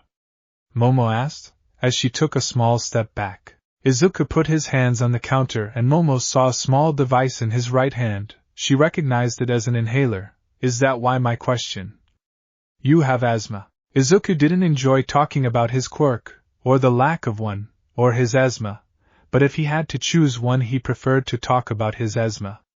As long as it kept Momo from asking about his quirk. Yes, growing up I always wanted to be a hero, but when I was diagnosed with asthma my chances practically became zero. I take notes in hope of becoming a scientist that specializes in quirks. Oh, Momo said.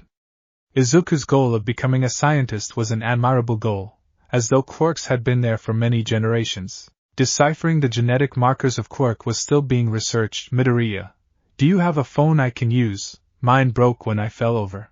Izuku took a deep breath then said, there's a phone in the front desk you can use.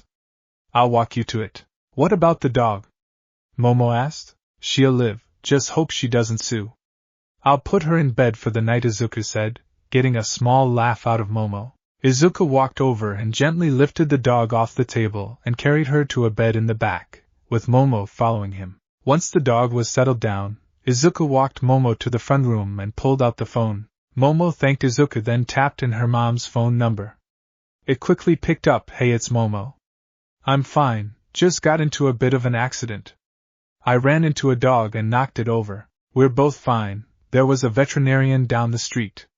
My phone broke when I fell over. I'm calling you from the veterinarian's phone. Momo paused, then looked over at Izuku. My mom needs the address. Momo pointed the phone away from her mouth so as to pick up Izuku's voice. It's 21575 Moonlight Avenue. Izuku said. Did you get that? Momo asked. That was one of the workers. M.O.M. Momo screamed then slammed the phone down. Oh, sorry. It's okay. I can guess what your mom said. Izuku said, as he had had many conversations with his mom that ended like that. My mom is coming to pick me up, she'll be here shortly. Momo said. Izuku nodded and said, you can have a seat while you wait. Momo nodded and walked out to the reception area and took a chair. Izuku sat down behind the desk and looked for something to do, but he had done all Dr. Asa wrote down. Finally he looked up at Momo and asked, Yayorozu, I was wondering, is it really a family night on Friday? Momo dropped her head and said, no, family night was a total lie. Izuku took a long breath and then asked, then would you like to go to the party with me? Izuku was sweet and seemed like genuinely nice gentleman, the total opposite from the boys from her old school. Boys that her father had to chase off, something Momo herself had gotten really good at. Momo began to answer, but then headlights filled the office and a small horn went off. Momo quickly jumped up and walked to the door. However, as she began to open it, she stopped then turned around. I would Midoriya. I would like to go to the party with you. Izuku nodded, allowing Momo to walk out.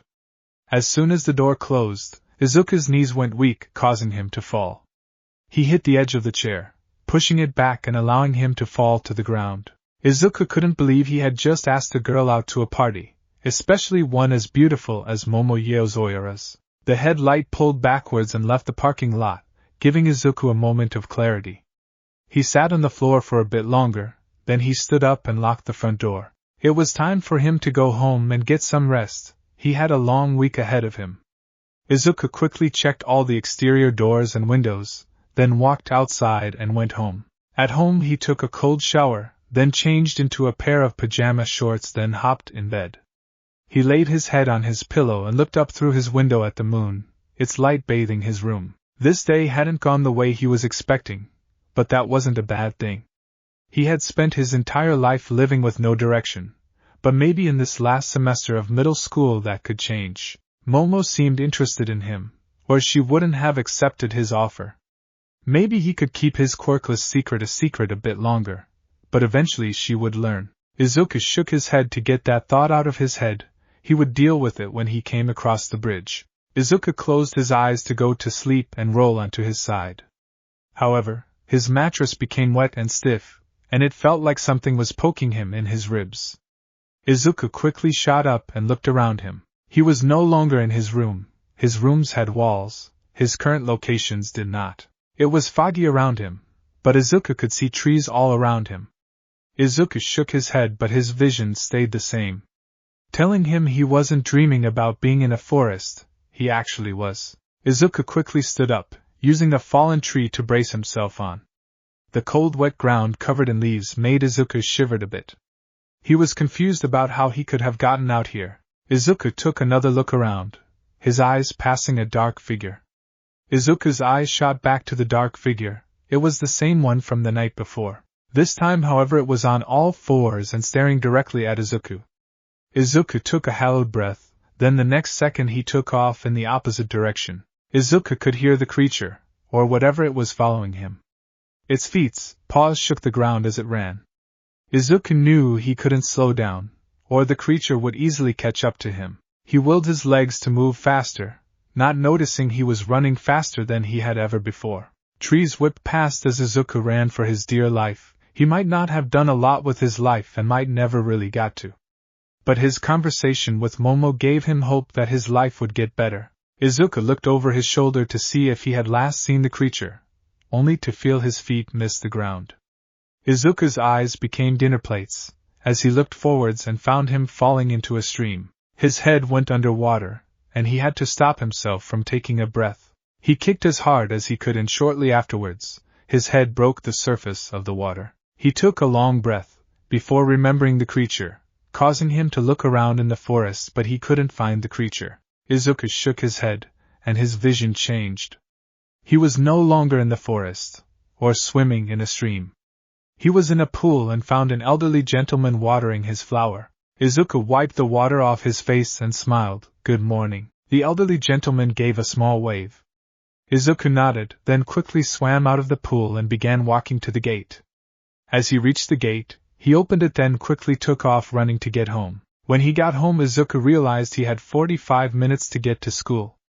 In a panic, he threw on a shirt, changed into a pair of pants, grabbed his backpack and took off to school. He would have to worry about fixing his bike tire when he got home. At school, Izuku ran into his first period, economics, just as the bell rang. He sat down in the back as usual, and did his best to pay attention.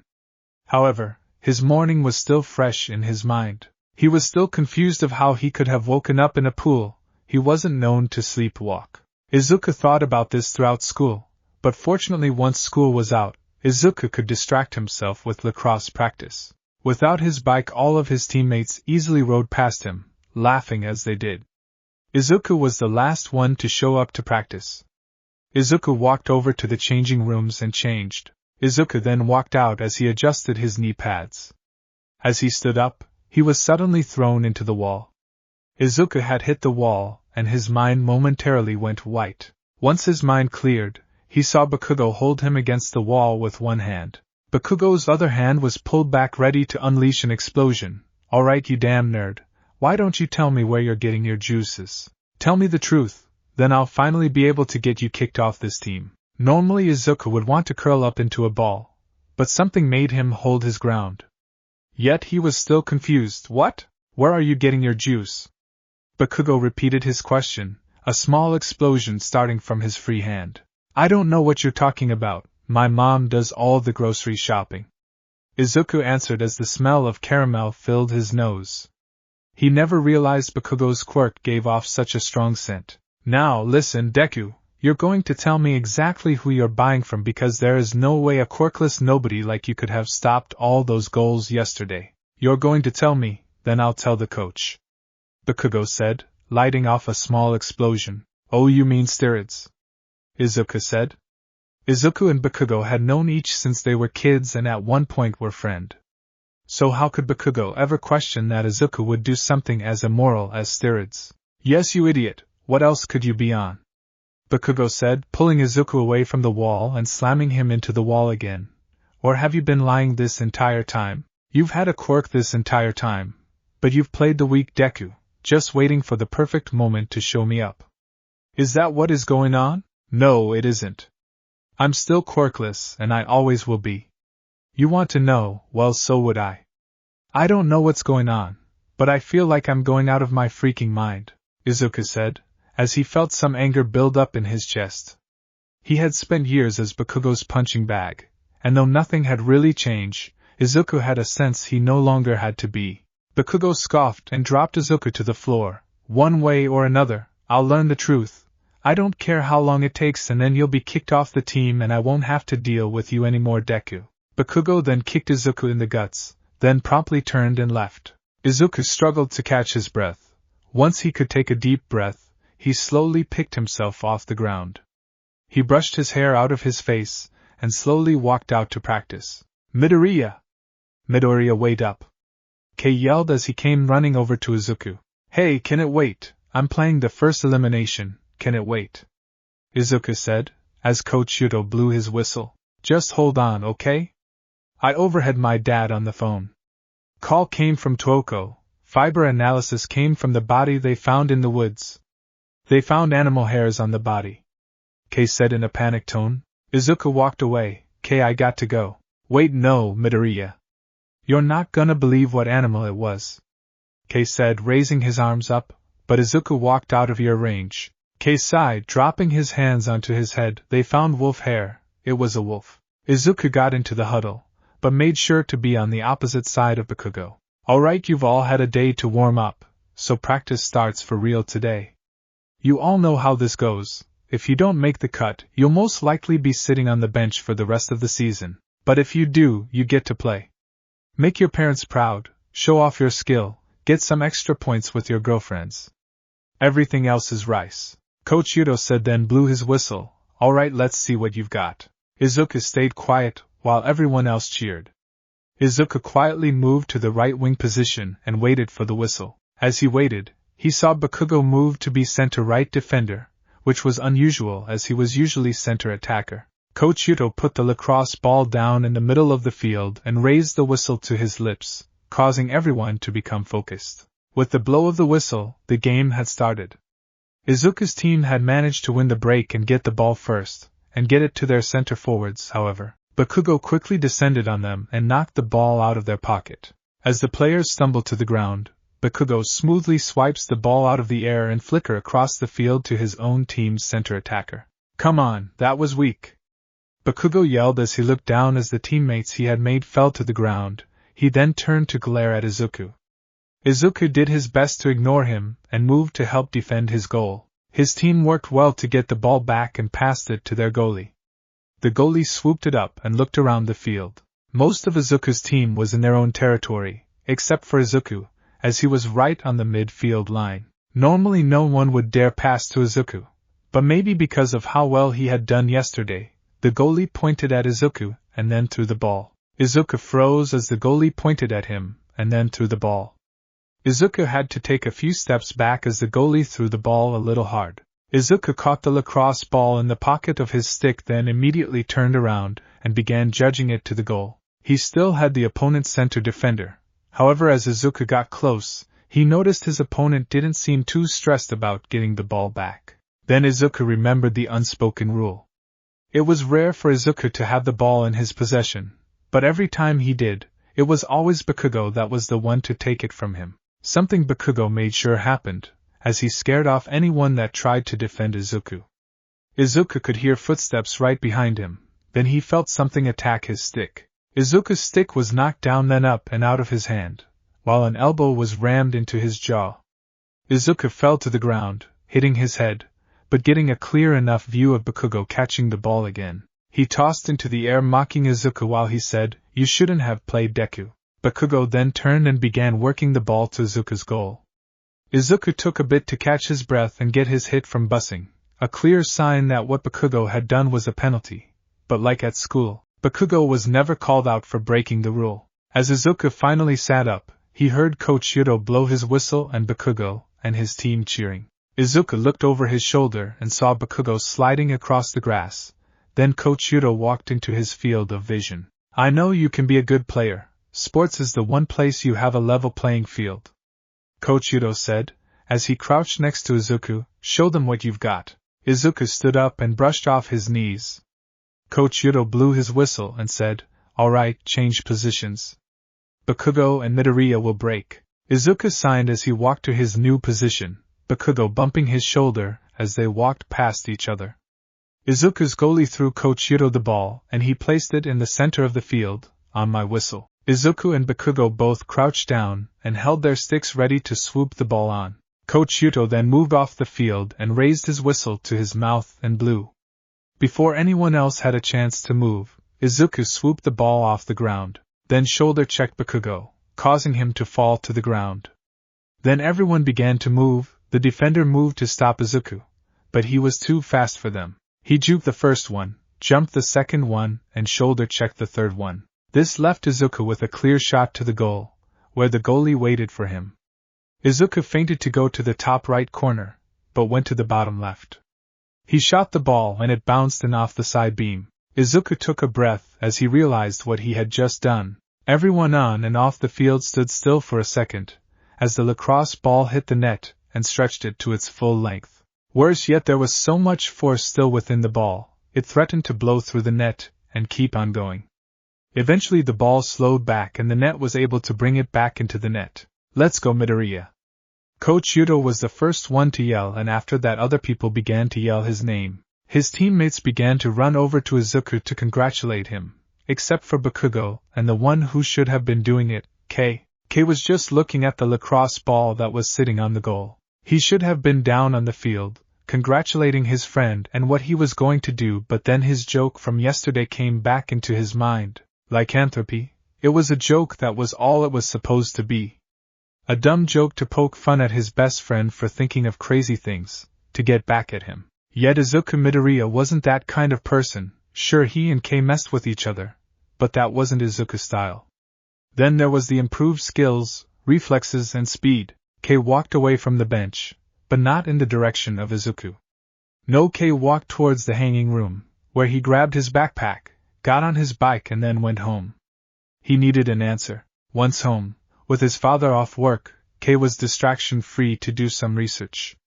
Beginning with his library of books, Kei pulled out the different books he had about legends, myths, supernatural animals, and he had combed through all of that. Kei switched to his computer. Many of the search results talk about how supernatural things could have been early signs of quirks appearing and how quirks had created new myths. Yet Kei wasn't looking for that. So after filtering through all of that, he came across an old website.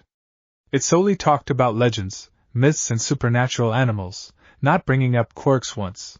Kei looked up werewolves and found the section about lichens. Once the page loaded, Kei began reading it. Lichens, commonly known as werewolves, are a myth about supernatural wolves that began in 1000 BC in the Epic of Gilgamesh. But modern-day werewolves did not appear until later, the height of the Greek Empire. In 425 BC, Greek historian Herodotus described a tribe of men who used wolf fur and skin to cover themselves during the winter time. During the time that the story was placed around that, the transformation was changed to be a more physical transformation rather than a statement of fashion. Kei began to skip down the page until the words ways of transformation caught his eyes. Throughout history, the ways one became a lichen have changed. Each way originates in different parts of the world and only a few have known origins. We have the previously mentioned one, and then one from Socrates said, "He who tastes of the bit of human entrails minced up with those of other victims is inevitably transforming into a wolf." This is believed to go along with the philosophical nature of ancient Greece. You think therefore you are. Meaning from Socrates' words, it states that it was believed that if a man were to act like a wolf, he would eventually transform into one. Another belief of leak and transformation comes from a passage from Plato's. He tells of a story of King Lycaon, that to prove Zeus's weakness, King Lycaon's son murdered their youngest brother. Then when Zeus came to visit their father, the boys served Zeus a feast that contained the body of their brother. However, Zeus learned of their crimes, and to punish them he killed them with a lightning bolt, and then transformed their father into a wolf. Another philosopher, Ovid, told a different version of Plato's story. The major difference being Ovid provides a more detailed section of how Lycaon's body was transformed, and that provides the for werewolf transforms in modern-day stories. Kay continued reading late into the night. More ways of transforming were provided. Being bitten by a werewolf, drinking water from the paw print of werewolf, people selling their souls to the devil, or divine punishment from God. And as history moved, the transformation of a Lyco was no longer set for months but set for the days leading up to and the days after a full moon, as Tuesday turned into Wednesday and then Thursday. Kay switched his search of the history of werewolves to the different ways they were killed. It wasn't until it was 6:17 on the Friday morning, when Kay finally grabbed his phone and dialed Izuku's number. After a bit of arguing, Kay convinced Izuku to come over before school started. 45 minutes before school started, Izuku arrived. Kay grabbed Izuku and rushed him into his room. After nearly throwing Izuku onto his bed, Kay sat down at his desk.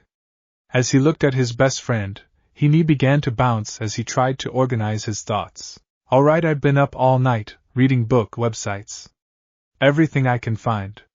Kay began, trying to contain all of his thoughts as it felt like there was a million happening all at once. Izuku noticed a bottle on Kay's desk. He pointed to it and asked, "How much Adderall did you take?" Izuku wished Kay didn't forego his health stuff like this. Kay looked over his shoulder at the bottle, then back over at Izuku. So what if that was a new bottle 2 days ago? This was important, and it had to be done. Doesn't matter.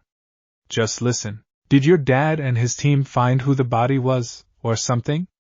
Izuku said. Kay gave a confused look. What? No, they're still questioning people. Even Kurium Takeo. If it was that, I wouldn't have waited for you to get here. I would have come for you. Know this about that joke the other day. Do you remember it? You make a lot of jokes. Izuku clarified. Kay shook his head back and forth in a mocking manner to show he knew what his best friend meant. After lacrosse practice. Izuku shook his head like in apathy. Not a joke anymore. Izuku shook his head again. The wolf, the bite in the woods.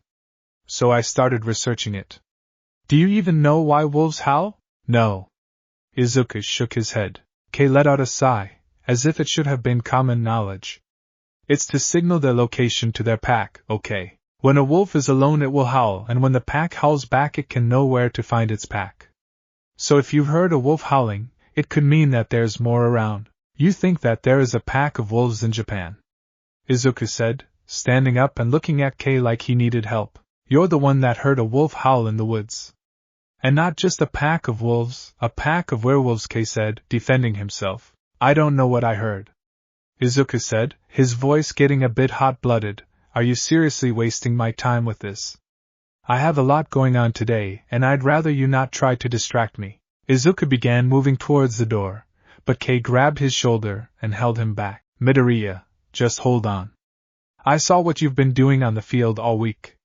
It wasn't just amazing, it's impossible. You've taken hits from Bakugo that would normally spend you to the bench, but you've walked them off like he might have just slapped you. Kay said. So what? I've made a few good plays. Izuku said, trying to make his way to the door again, but Kay stopped him. He was finally having a chance to live a life that could be seen as good, and Kay, who should be happy for him, was stopping him from doing so. No, they were more than just good, they were nearly perfect. You trained all of summer, but for it to suddenly kick in, it doesn't happen. And I mean, look at the way you move, your reflexes. The fact you could smell a month-old gum in my pocket. Kay said, holding Izuku back and surprised that Izuku felt like a brick wall. That gum was a month old, and you still chewed it. Izuku said, turning a little more green than usual. Do you know how much preservatives are in gum? Whatever that, besides the point, and I don't think I need to point out that you aren't using your inhaler anymore. You've been stressed the entire week, I've noticed, and not once have I seen you use your inhaler, nor have you wheezed once. Kay said. He cared about his friend. He noticed things about his friend and now he was worried about his friend. Okay. So what, maybe my quirk finally came in. Izuku said, anything to get out of Kei's presence. All this joking, it was making his blood boil a bit.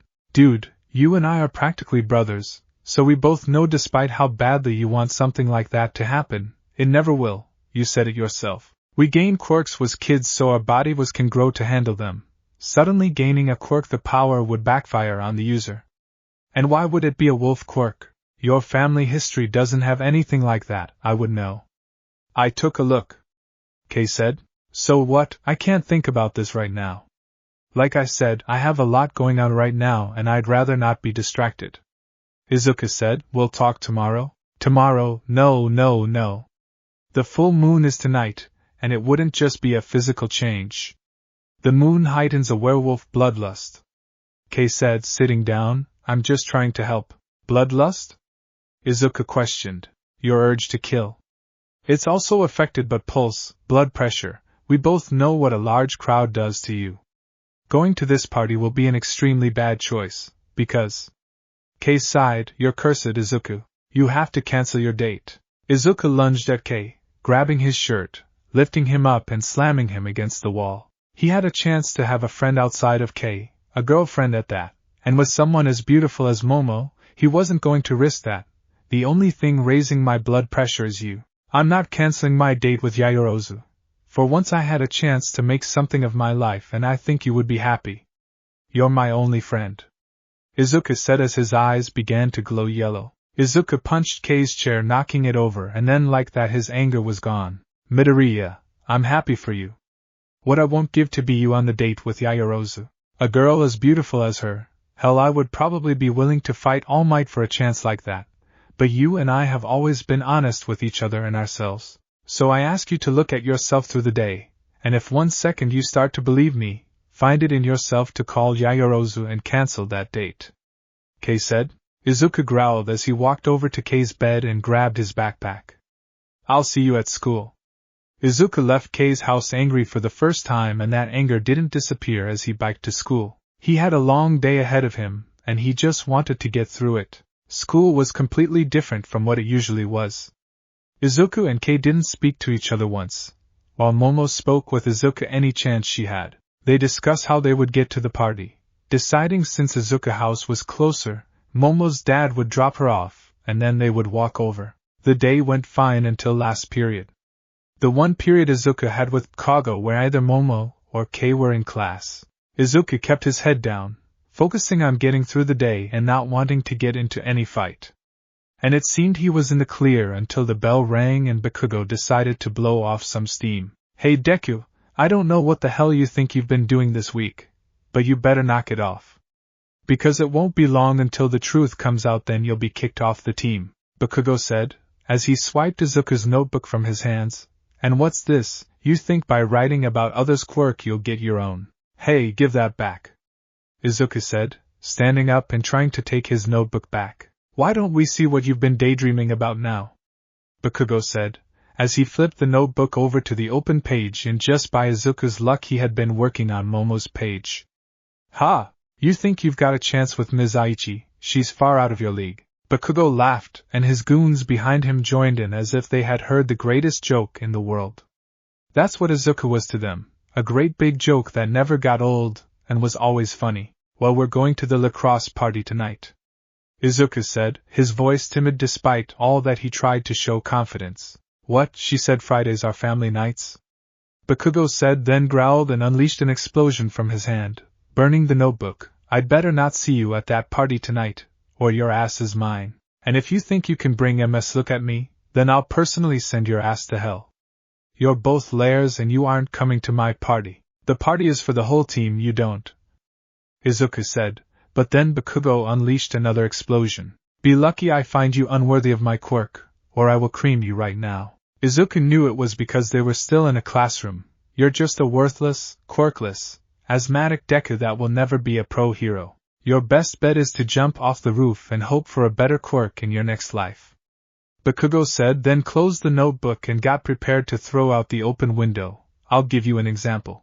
Bakugo then chucked the notebook towards the open window, but suddenly Izuku's arm reached out and snatched it out of midair. Bakugo and the two goons behind him were caught off guard by this, more so when Izuku slowly raised his chin and growled. "You think you're so tough," Bakugo said after quickly regaining his composure. He let off a third explosion and that seemed to make Izuku back off. "Ha! You'll never be a hero." With that, Bakugo turned around and walked out of the room, his two goons following him. Izuku gave them a large berth to disappear, looking down at his notebook as he waited. As he looked over his notebook, he noticed that there were some punctures in it. Dismissing those, he slipped his notebook back into his backpack and began walking to his bike, only to find out that not only were the tires cutting, they were straight up missing. Not wanting to have to deal with that, or carry his bike home, Izuku left it chained to the bike rake and began walking homing. As Izuku walked home, he pulled out his notebook and looked over it to see what the damage was. Luckily only a few pages had been burned. Most of the damage was to the cover. Unfortunately, since it had been opened to Momo's page, he had lost most of that information. Yet he practically had it memorized, so he could just write it back down. Izuku absent-mindedly walked under an overpass that he would normally bike over. As he walked, he heard the sound of footsteps coming from a manhole. Two pairs. The first sounded like it was gliding more than running, while the second pair far behind the first were thunderous. As both sounds pierced Izuku's skull, he failed to notice the manhole cover blow up into the air and a pile of green slime carrying out. "I didn't know he was going to be in town. If I had, I would have never robbed that bank today." The green slime glowed a pair of eyes that locked on Izuku. Ah, perfect, a skin suit. Izuku regained control of his consciousness as he felt slime crawling over his body. The cold sensation of the slime, the tightness as it coiled around his legs, and the dread he got from what was about to happen. He noticed it getting close to his mouth, so he immediately shut it. "Don't mind me, I'm just going to borrow your body to hide. I don't want that blonde hair freak show to find me," the slime said, but then it ran into Izuku's closed mouth. "Just open up and I don't have to hurt you." Izuku smartly didn't answer but just shook his head. The slime covered his entire lower body and started to pin his arm. Izuku thrashed around trying to free himself, to grip and pull the slime off, but nothing he did worked, and he was stuck. "Your weak body isn't going to be able to do anything to stop me. So you might as well just give up and do what I want. It will be less painful if you cooperate," the slime villain said. Izuku continued to keep his mouth closed, so the slime villain wrapped his hand around Izuku's neck and began to squeeze. "Eventually you'll have to breathe and then I'll have no issue getting in." Izuku knew the villain was right, and continued to try and get a hold of the villain's body. "I told you, you won't be able to get a grip," the slime villain chuckled. Switching tactics and with his vision staring too close in, Izuku ran at the wall, trying to knock the slime villain off of him. However, the slime villain moved his body out of the way, resulting in Izuku slamming his own body against the wall. This resulted in the air being forced out of his lung and Izuku opening his mouth. "Ha ha, my way in," the slime villain said and started to force himself inside Izuku's body. Izuku struggled to breath as slime started to enter his mouth and travel down his throat. He tried to grab the slime, bite the slime and even close his mouth again, but nothing worked. His body started to grow cold from the slime and the dread began piercing. Izuku began to panic as his brain realized it wasn't getting proper oxygen, his heart rate quickly climbing to match his panic. His vision was almost completely black, as Izuku suddenly felt angry, rage building up in his chest. Izuku tried to calm himself. He could think better if he stayed calm, but his rage didn't disappear. Then suddenly the slime stopped moving within his throat. "I told you it's pointless. You can't fight," the slime villain said. Then he looked down and saw that Izuku's eyes were glowing yellow. The slime villain tried as hard as he couldn't move more of his body within Izuku's throat. It felt like something was pushing against him. Izuku felt his rage build in his body until it reached a boiling point, and then slime within his throat and mouth began to move backwards, out of his body. Once the last piece of slime was ejected from Izuku's mouth, he let out an animalistic roar. It was strong enough to shake the overpass and make some cement dust fall down. The slime villain was thrown against the other wall, and when he looked up, Izuku's eyes were glowing a more bright yellow, and he had fangs in his mouth. He crouched down and roared at the slime villain, his nails slowly turning in claws as he did so. The slime villain picked himself up and with a yell charged Izuku, thinking Izuku couldn't do anything. The slime villain was mistaken as Izuku swiped his claws forwards and cut the villain's slime body in pieces. Izuku let out a victory roar, but then the manhole cover blew off the ground again. Have no fear, citizens. Izuku recognized the voice and the catchphrase. His fangs, claws and yellow disappeared as a hulking figure stepped out of the manhole. Why? Because I am here. No! The slime villain said, as he tried to piece himself back together to run, but All Might drew his fist. Texas Smash. All Might punched forwards and the wind generated by his punch shot forwards and blew the slime villain into a million pieces. All Might looked around to see the damage, and was surprised to see a young boy standing in the middle of the carnage. But he looked relatively unharmed. Was it he that let out the animalistic roars, which had drawn All Might in the correct direction? All Might's attention was drawn back to the slime villain as he was trying to rebuild himself. Thinking quickly, All Might grabbed 2 soda bottles and used it to store most of the villain's body. As All Might put the bottles into his pocket, the boy began to stir like he was coming back to consciousness. The boy looked at All Might and All Might could see stars appeared in his eyes. Oh my gosh, oh my God, you're All Might, the boy said, then pulled out a notebook and then held it, and bowed as he was trying to try under the notebook. Can I have your autograph? Ha, I'm always happy to sign stuff for fans. All Might said. He took the notebook and quickly flipped to an empty, clean page. As All Might signed the page, he tried not to think about how burnt the book was. Once he was finished, he tossed the book back to the boy and asked, What's your name? Izuku Midoriya. Izuku named himself as he looked at the All Might signature, then began bowing. Thank you. This will become family heirloom. Ha ha. All Might laughed but couldn't help but think that was a little much, even by his standard. Now if you excuse, I need to get this villainous slime to the police. Wait, you're leaving? Hold on, can I ask you a question? Izuku said, but All Might was already preparing to jump away. An animalistic instinct flared up in Izuku's mind. His body subconscious ran forwards and grabbed a hold of All Might's leg as he jumped away. He was high into the air. When All Might felt pain shot through his leg, surprised he was feeling pain in his muscle form that wasn't from his stomach, All Might looked down and saw that Izuku had latched himself onto the leg of the symbol of peace, and was able to hold as his claws had stuck to All Might's leg. How in the world is this kid drawing blood? All Might thought, then said, Now young boy, what do you think you are doing?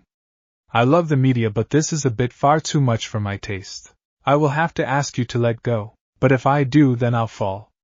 Izuku yelled after looking down and seeing he was high above the street. Oh! All Might said as if the realization just hit him, which it did.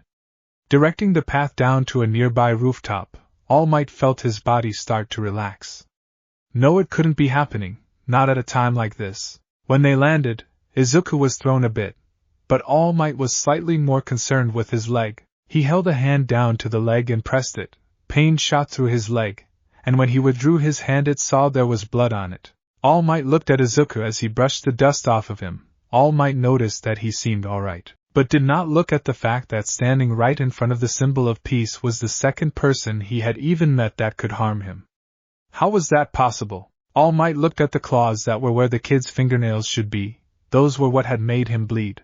They looked originally enough for a quirk, but whatever they made out of it had hurt the number one hero. I'm so sorry, All Might, Izuku said, looking up just in time to see All Might transformed into his true form. He froze for a bit as he took everything in Tashinori's true form, his sunken eyes, thin and frail body. Tashinori spat out some blood, then gave a small wave. Ah! You're not All Might, you're an imposter, Izuku said, then looked down at his hand and noticed the claws where his fingernails should be. And what is going on with my hand?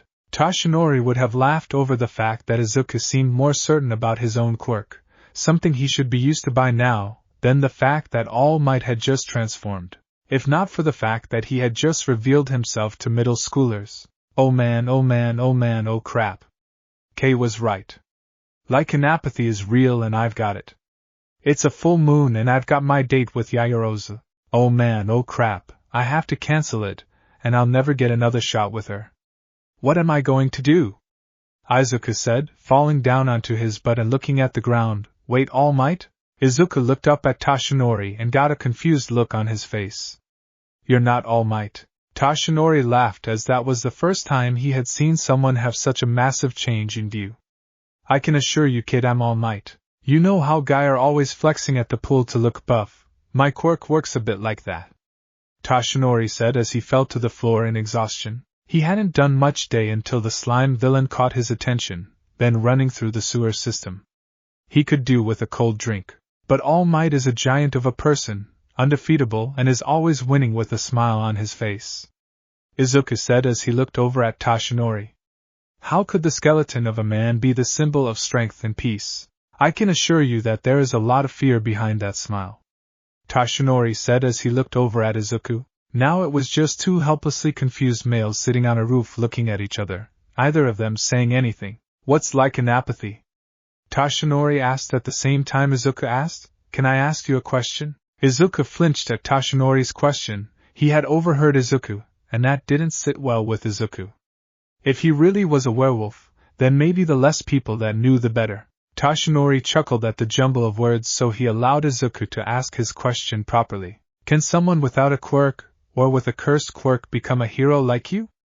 Izuku said, looking down at his hands. The claws were still there, meaning he couldn't deny it anymore. Even with the crazy situation he was in, All Might not being All Might, he wasn't having a psychotic break and hallucinating. Toshinori thought about Izuku's question. Anyone could become a hero if they trained hard enough. Sure, some quirk were better suited for fighting, but all quirk were powerful. As for no quirk, there was no way the human would be able to withstand the training and exertion that would be needed to balance the scales. What about a cursed quirk? Toshinori heard people refer to quirk as good or evil, heroic or villains, but not as cursed. Some people with mutant quirk called their quirk a curse, but Izuku seemed to refer to a magic curse. Well, for someone without a quirk, I would say it is nigh impossible. Their body won't be able to withstand the training to keep up with their fellow heroes, and as for a cursed quirk, I've never heard someone refer to it in the way you just did. Toshinori said. Izuku sighed. All Might. The #1 hero in Japan, the world. The symbol of peace had just told him that someone without a quirk would never have a realistic chance of becoming a hero. Yet maybe he wasn't quirkless anymore. Izuku looked down at his right hand. His fingers were still claws. They look like werewolves. Hey, your eyes just glowed yellow. Toshinori said, and now it's gone. Izuku watched as his claws returned to normal fingernails. Yep, he was a werewolf. This wasn't just a quirk. Kay had stated Izuku's family didn't have anything like this. It won't make sense. This wasn't a dream, or else he was in a coma for having such a long and detailed dream. This wasn't a hallucination from the slime villain, or a villain act. Izuku Midoriya without a shadow of a doubt was a werewolf. Toshinori cleared his throat and asked, You mentioned lycanapathy. What is that? Izuku said. Kay was always better at improving an answer. It's a medical condition that might, or not might, render someone from being about to become a hero. Oh, okay. Toshinori said. Was Izuku asking because he had a friend who had it, and wanted to become a hero? If it was debilitating, then Toshinori would have to say no, despite being a hypocrite. But it was just simple meds, then he saw nothing wrong with that. He knew a few pro heroes that got back in the field earlier after an injury by taking painkillers in the morning. I'm sorry to take up your time, All Might. I didn't mean to. Thank you for answering my question, Izuku said as he picked himself up. Toshinori was taken back by the fact that Izuku didn't seem too interested in why he was like he was. I have somewhere to be, Izuku said, as turned and headed to the rooftop access door and walked in. As he descended the stairs, he couldn't help but think that Kay was right. He was a werewolf, and tonight was the full moon. Izuku didn't feel like he was acting any differently. Who was he kidding? He threw his only friend against the wall. He chased after All Might. He thought he had a chance with the new pretty good in school. Things he would never think he would do before. Maybe he should just cancel the date. Izuku pulled out his phone that had miraculously stayed in his pocket during everything. He pulled up his texts with Kay and sent, Hey, I need you to hack into our school database and get me Yayoro's number. You don't already have it? Kay asked. No. Please, can you just do it? Izuku begged. And what makes you think I'm able to do that? Kei sent back. I'm sorry for what I did early, I'm having an odd day. And you're right, something is going on with me and I need to cancel the date. Izuku said. I'm sorry that I was right. Kei sent, and after a few seconds a contact info appeared. Hacked the school network the day we got back. Had her number since. To answer the question of why I sent her number so quickly. I hacked the school network the first day we got back and got her number. You're welcome. Kei said. Izuku could see the smile on Kei's face. Thanks. Izuku clicked on the phone number, and it immediately started ringing. After 2 rings it picked up. Hello, this is Momo Yaoyorozu. Hello, Yaoyorozu? Izuku hated himself for not planning what he was going to say first. Oh hi Midoriya. I don't remember giving you my number. Momo said. Can I answer that question at a later time, please? Izuku begged. Sure. Are you calling to ask if I'm still good for our date? To which I am. I'm so excited to go to the party tonight. Momo said, bouncing up and down on her bed, which Izuku could hear the springs creaking. Her first chance of doing something that normal people did and with someone she genuinely felt good being around. About that. Izuku said, and he could hear Momo preparing to be dumped. Her face appeared in his face, and he gritted his teeth. She was so beautiful and he had a chance. He had made himself a promise that if he ever had a chance to get a girlfriend he would take it no matter what. But he didn't know about werewolves, Kei said, to keep his heart rate down, so maybe he could still go on his date if they just didn't go to the party. He sighed and said, would it be okay if we went something else? I just figured that you might have had a long week, and you might not be all that excited about being in a large crowd late at night. Do you not want to be in a large crowd tonight? Momo asked. She sounded so ready to go to it, almost like she had never been to party with people her age. Izuku couldn't deny her that, not on a night like this. No, I'm fine. I love parties, I go to them all the time, Isaac said, hoping he sounded convincing.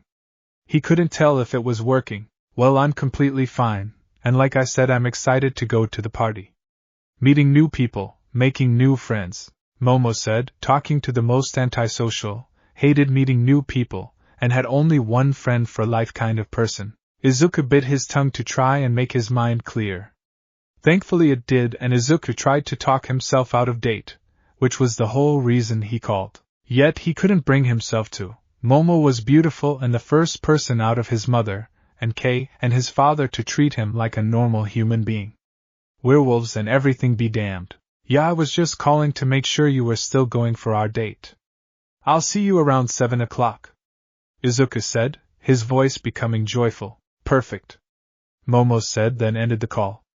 Izuku stopped in his tracks. He had failed his mission. He stopped, turned and then rammed his forehead into the wall, cracking forming around the impact. Then he turned and pressed his back against the wall, and slid down to the floor. Mission failed, we'll get them next time. Came from his phone. Izuku looked down, and saw that it was a gift sent from Kei. You're a horrible person. Izuku sent. I know, luckily it doesn't keep me up at night. Kei sent.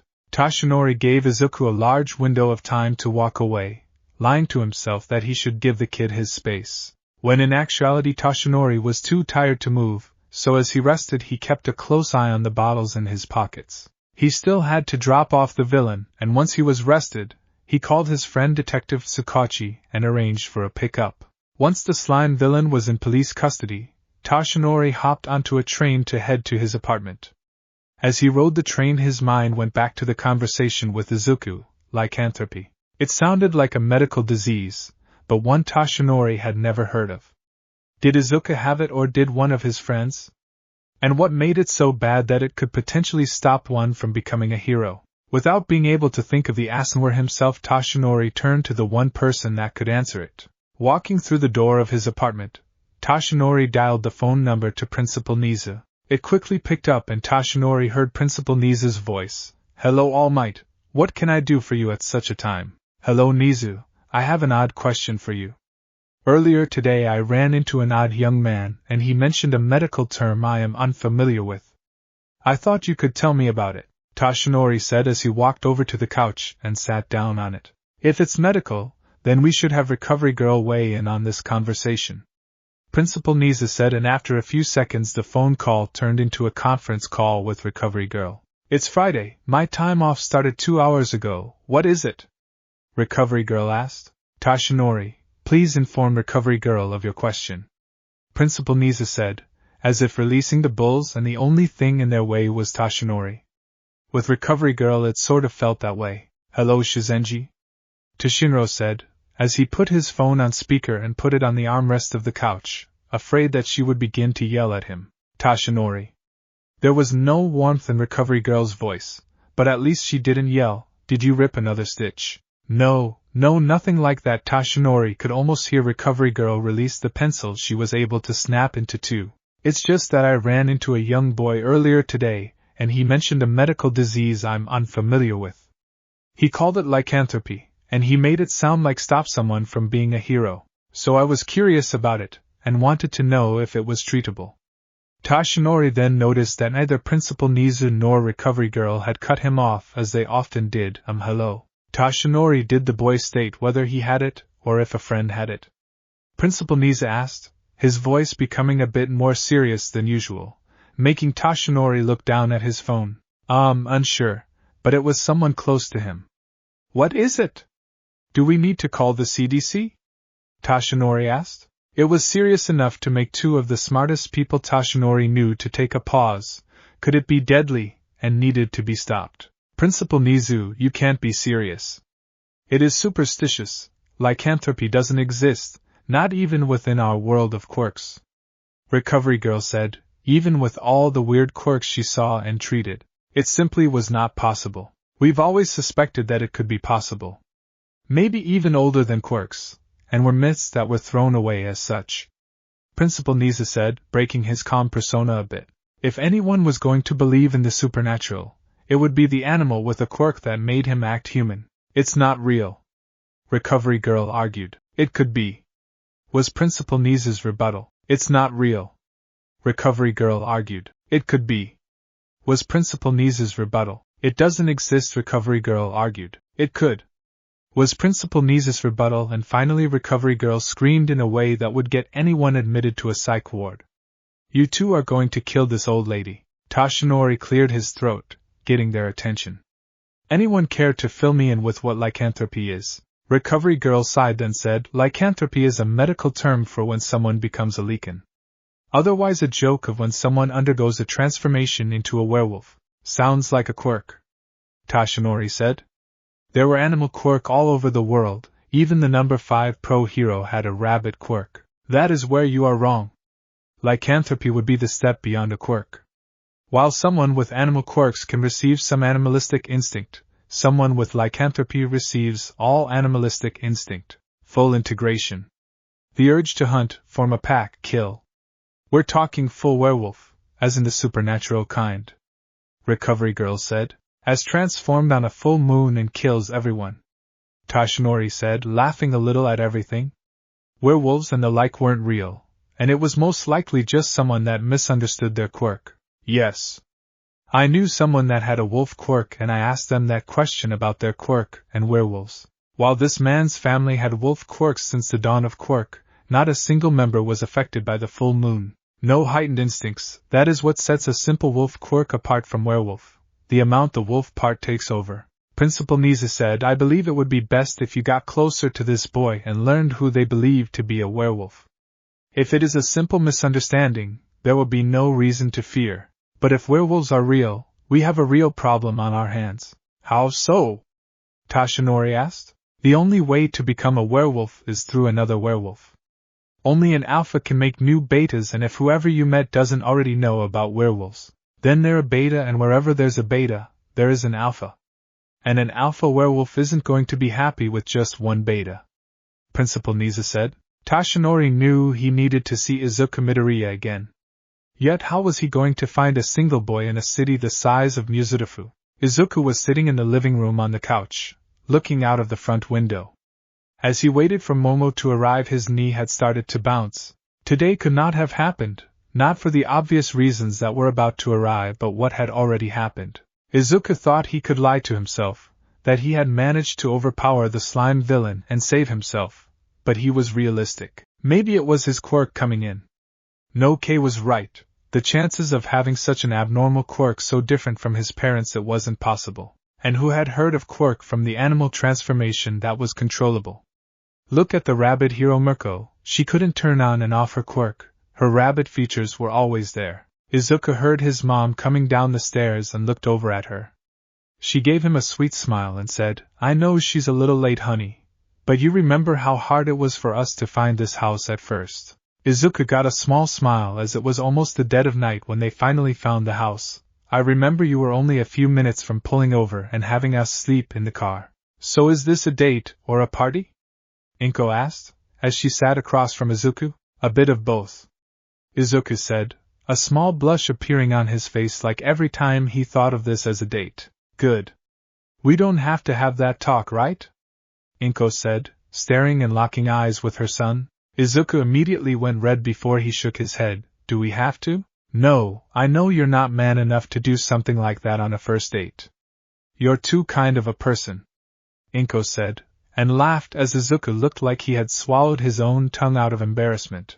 The sound of a car pulling up into the driveway stopped the conversation from going any further. "Just have fun tonight, Izuku."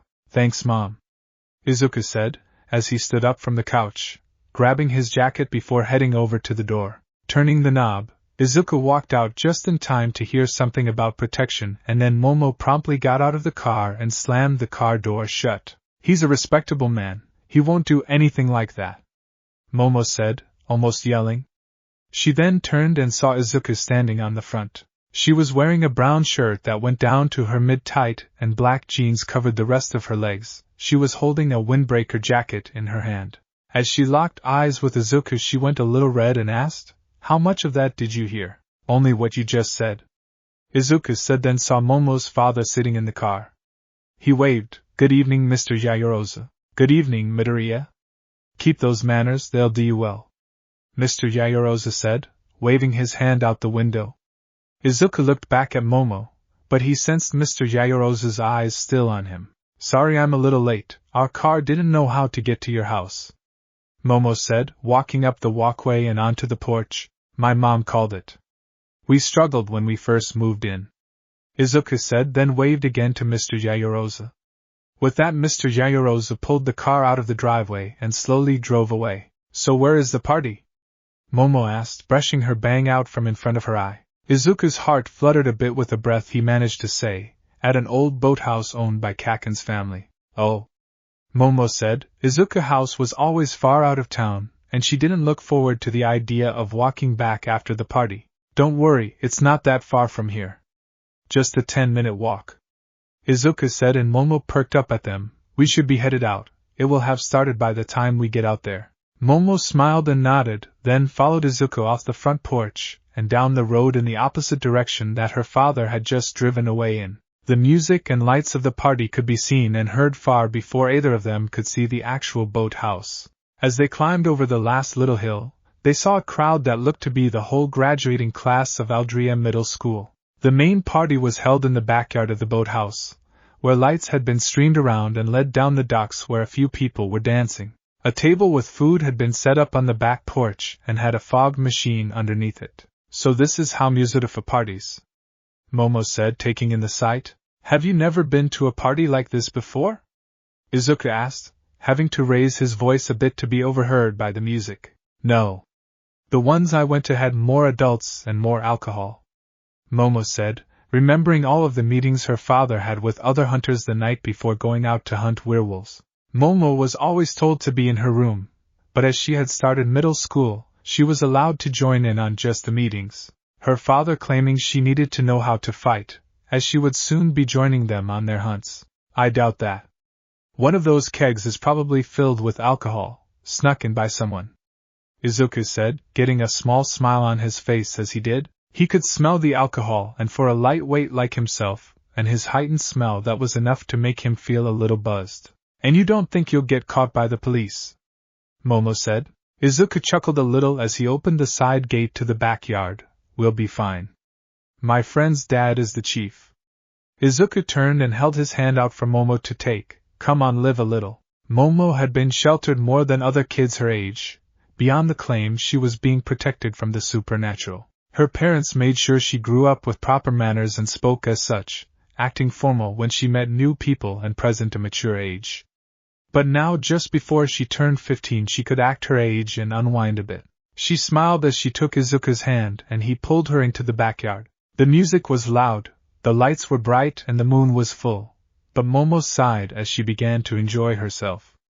She and Izuku danced a bit to the energetic music, just enjoying being in each other's presence. Izuku enjoyed the night, forgetting about what had happened after school. That was until he spotted Kurium Takeo leaned against the gate. Izuku locked eyes with him, and tried to look away, but he could sense Kurium's eyes on him. Had he followed Izuku here? But what for? Izuku looked back at Kurium, and the music started to fade.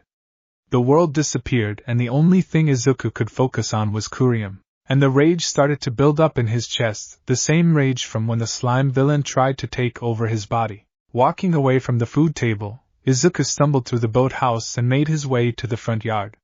He couldn't see Kurium, but he could feel his presence. Then his eyes began to burn and Izuku felt his nails growing.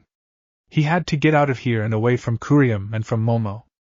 Izuku looked up the road and then took off, running as fast as he could up the hill. Going faster than he had ever been, Izuku was back at his house within 3 minutes. Running upstairs, Izuku headed for the shower, and tried to cool his chest down, maybe to get the rage to go away. With a hollow breath, Izuku jumped into the shower, and tried to calm himself down. The hot water only seemed to make his rage flare up. Yuka looked down at his hands and saw his nails grow into claws. Jumping out of the shower and heading over to the mirror, Izuku wiped the mirror down and saw his normally green eyes were glowing a bright yellow. Then he opened his mouth to gasp and saw that his canine teeth had grown to look like wolf fangs. Izuku ran from the bathroom and into his room. He changed into a new pair of pants and shirt, then suddenly a knock came from the door. As the door began to open, Izuku jumped over to close it, but a foot managed to slip in and keep it somewhat open. Midoriya. It was Kei. Izuku's panic lowered a bit. Kei, now's not the time, Izuku said, resting his head against the door. I came to help. I saw how you were acting at the party.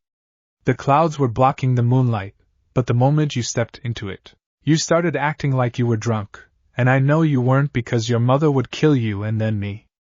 Kei said. Oh, the party. I left Momo at the party. You have to find her, Izuku said, banging his head against the door. She's fine. I saw her get a ride from the party. Kei said. Kei, it wasn't just the moonlight. I saw Kurium Takeo there. Takeo, he's the werewolf, he's the one that bit me.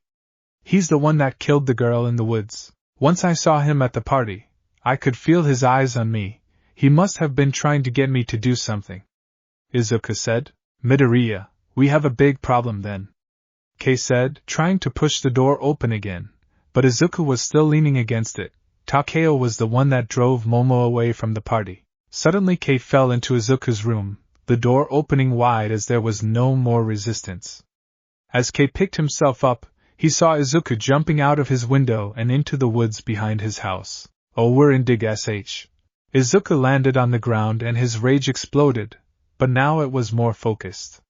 Focus on finding Momo, protecting her from Kurium. Izuku felt his nails fully transformed in claws. His sight, hearing and smell were all heightened as Izuku raised his head and let out a howl.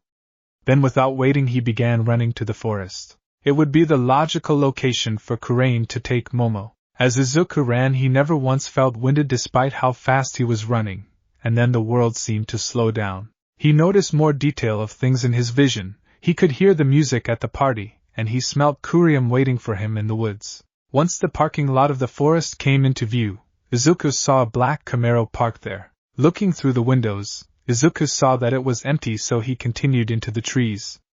Running along the path, following Momo's scent, Izuku didn't stop until he saw her jacket hanging off a branch. He ran up to it and pulled it off of the branch. Where is she? Izuku yelled. He knew Kurium was nearby. She's safe from you and the trouble that follows you. Kurium's voice echoed through the woods, making it hard for Izuku to tell which direction it was coming from. Suddenly Izuku was tackled from behind. Izuku tried to claw at Kurium, but then they rolled down a hill. Once they stopped rolling, Kurium picked up Izuku and slammed him against a tree. What did you do with her? Izuku said, trying to break free of Kurium's hold but couldn't. Quiet, Kurium said as he appeared to be listening for something. He must have got locked on as he looked down at Izuku and said, too late, they already found us. Damn, they're fast. If you want to not die, then run. Kurium then took off into the woods, leaving Izuku behind. Izuku wasn't going to believe Kurium, but then he heard several pairs of feet running towards him. Izuku pushed off from the tree and took off in the direction opposite of Kurima. But he didn't get very far before something hit the tree in front of him, and went off like fireworks. Izuku covered his eyes as the bright light blinded his enhanced sight. Blinded, Izuku stumbled into a tree, and before he could run off around, an arrow went through his arm and pinned his arm to the tree. Izuku let out a cry as he looked up and saw several men slowly walking towards him. Izuku focused on the one closest to him, and couldn't believe his eyes. It was Mr. Yayorozu, Momo's father. What was he going out in the forest in the middle of the night with a crossbow? Take him, Izuku heard him say. Yet before any of the men took another step forwards, Kurium appeared behind them and took off their feet. Then Kurium disappeared from sight, only to quickly appear next to Izuku. He grabbed a hold of the arrow's shaft and broke, then pulled Izuku's arm along it until it was free. Izuku yelled from the panic, but stopped when Kurium grabbed Izuku's shoulder and pulled himself into the woods. Izuku followed Kei through the woods, his mind trying to make sense of everything that had happened. As Izuku ran, he felt his arm heal, and suddenly the pain was gone. After a few minutes, Kurium slowed down and Izuku stopped, and felt winded for the first time in a week. Then he looked up at Kurium. With a growl, Izuku shouldered Kurium to the ground. Where is she? Izuku said, trying to kick Kurium in the chest. Kurium effortlessly dodged and got to his feet. However, before he could say anything, Izuku attacked again. Kurium easily caught Izuku's left hand, and when he saw how brightly Izuku's eyes were glowing and how he had his right hand to attack, he said, She's safe. I drove her home, I took her jacket to lure you here, and since that was clearly enough, I left her out of this. How can I trust you? Izuku asked, trying to break out of Kurium's grip. You just have to take my word for now. Call her in the morning, but for your sake and her safety it would be best if you stopped trying to get close with her. Kurium said as he let go of Izuku's hand. And who were they? Izuku asked. Hunters. A glide of people since medieval times that have hunted werewolves, us. And they will stop at nothing to kill us. It doesn't matter who we are, or whether we've killed people. They see us, the same way pro-heroes see villains. The other difference, pro-heroes use killing as a last resort, the hunters use it as a first resort. Kurium said. Us, you mean you? You're the one that bit me. Izuku said, getting ready to attack. Kurium's eyes suddenly glowed blue and Izuku felt his eyes start to burn a bit. Only an alpha can turn people into werewolves, and alpha has red eyes. Besides, Midoriya is really that bad. You can hear better, see better, are more powerful that brat from your middle school, Katsuki Bakugo. Kurium said, towering over Izuku, you've been given something that people would kill for. Because being a werewolf is better than having a quirk. Izuku scoffed. From your view, you're better off than you were before. Kurium sighed. Izuku knew Kurium was calling him a quirkless, worthless person, he heard all the time at school. Now with a werewolf's rage behind him, Izuku couldn't control himself and tried to attack Kurium again. Kurium effortlessly dodged and said, All right, sensitive topic. But I meant it, quirks are single points powers. The bite is a gift since it proves with more power than a single quirk could give you. I mean it, if you tried to fight anyone, chances are you would win, it doesn't matter what kind of quirk that they have. What about All Might? Izuku asked. There was nothing in the world that could defeat the number one hero. Kurium paused for a second. Alright, he's an exception, and he is for most things. Being a werewolf gives you enhanced speed, strength, and healing, and more than just that. There is no quirk out there that can do all that to the same level we can. You speak like quirks and being a werewolf are two separate things. Izuku said. They are. If someone with a quirk is bitten, they lose their quirk, before the werewolf genetic overpower their quirk. But the power they receive is more than their quirk could ever be. Kurium said. Well, I don't want to be a werewolf. Izuku said, as he leaned against the tree. You will. And if you still want to be a pro hero, then you're going to need me to teach you how to control it. Kurium said. How did you know I wanted to be a pro hero? Izuku asked, but he received an answer before Kurium said anything. You've been stalking me since Tuesday. Kurium said, then began walking away. We're brother now, Midoriya, so don't think I won't be able to find you. Izuku sighed as he watched Kurium walk away. He had been right. Izuku was stronger and faster, and now that he had a chance to think about it, that sense gave him a small feeling that maybe he had a chance to become a pro hero.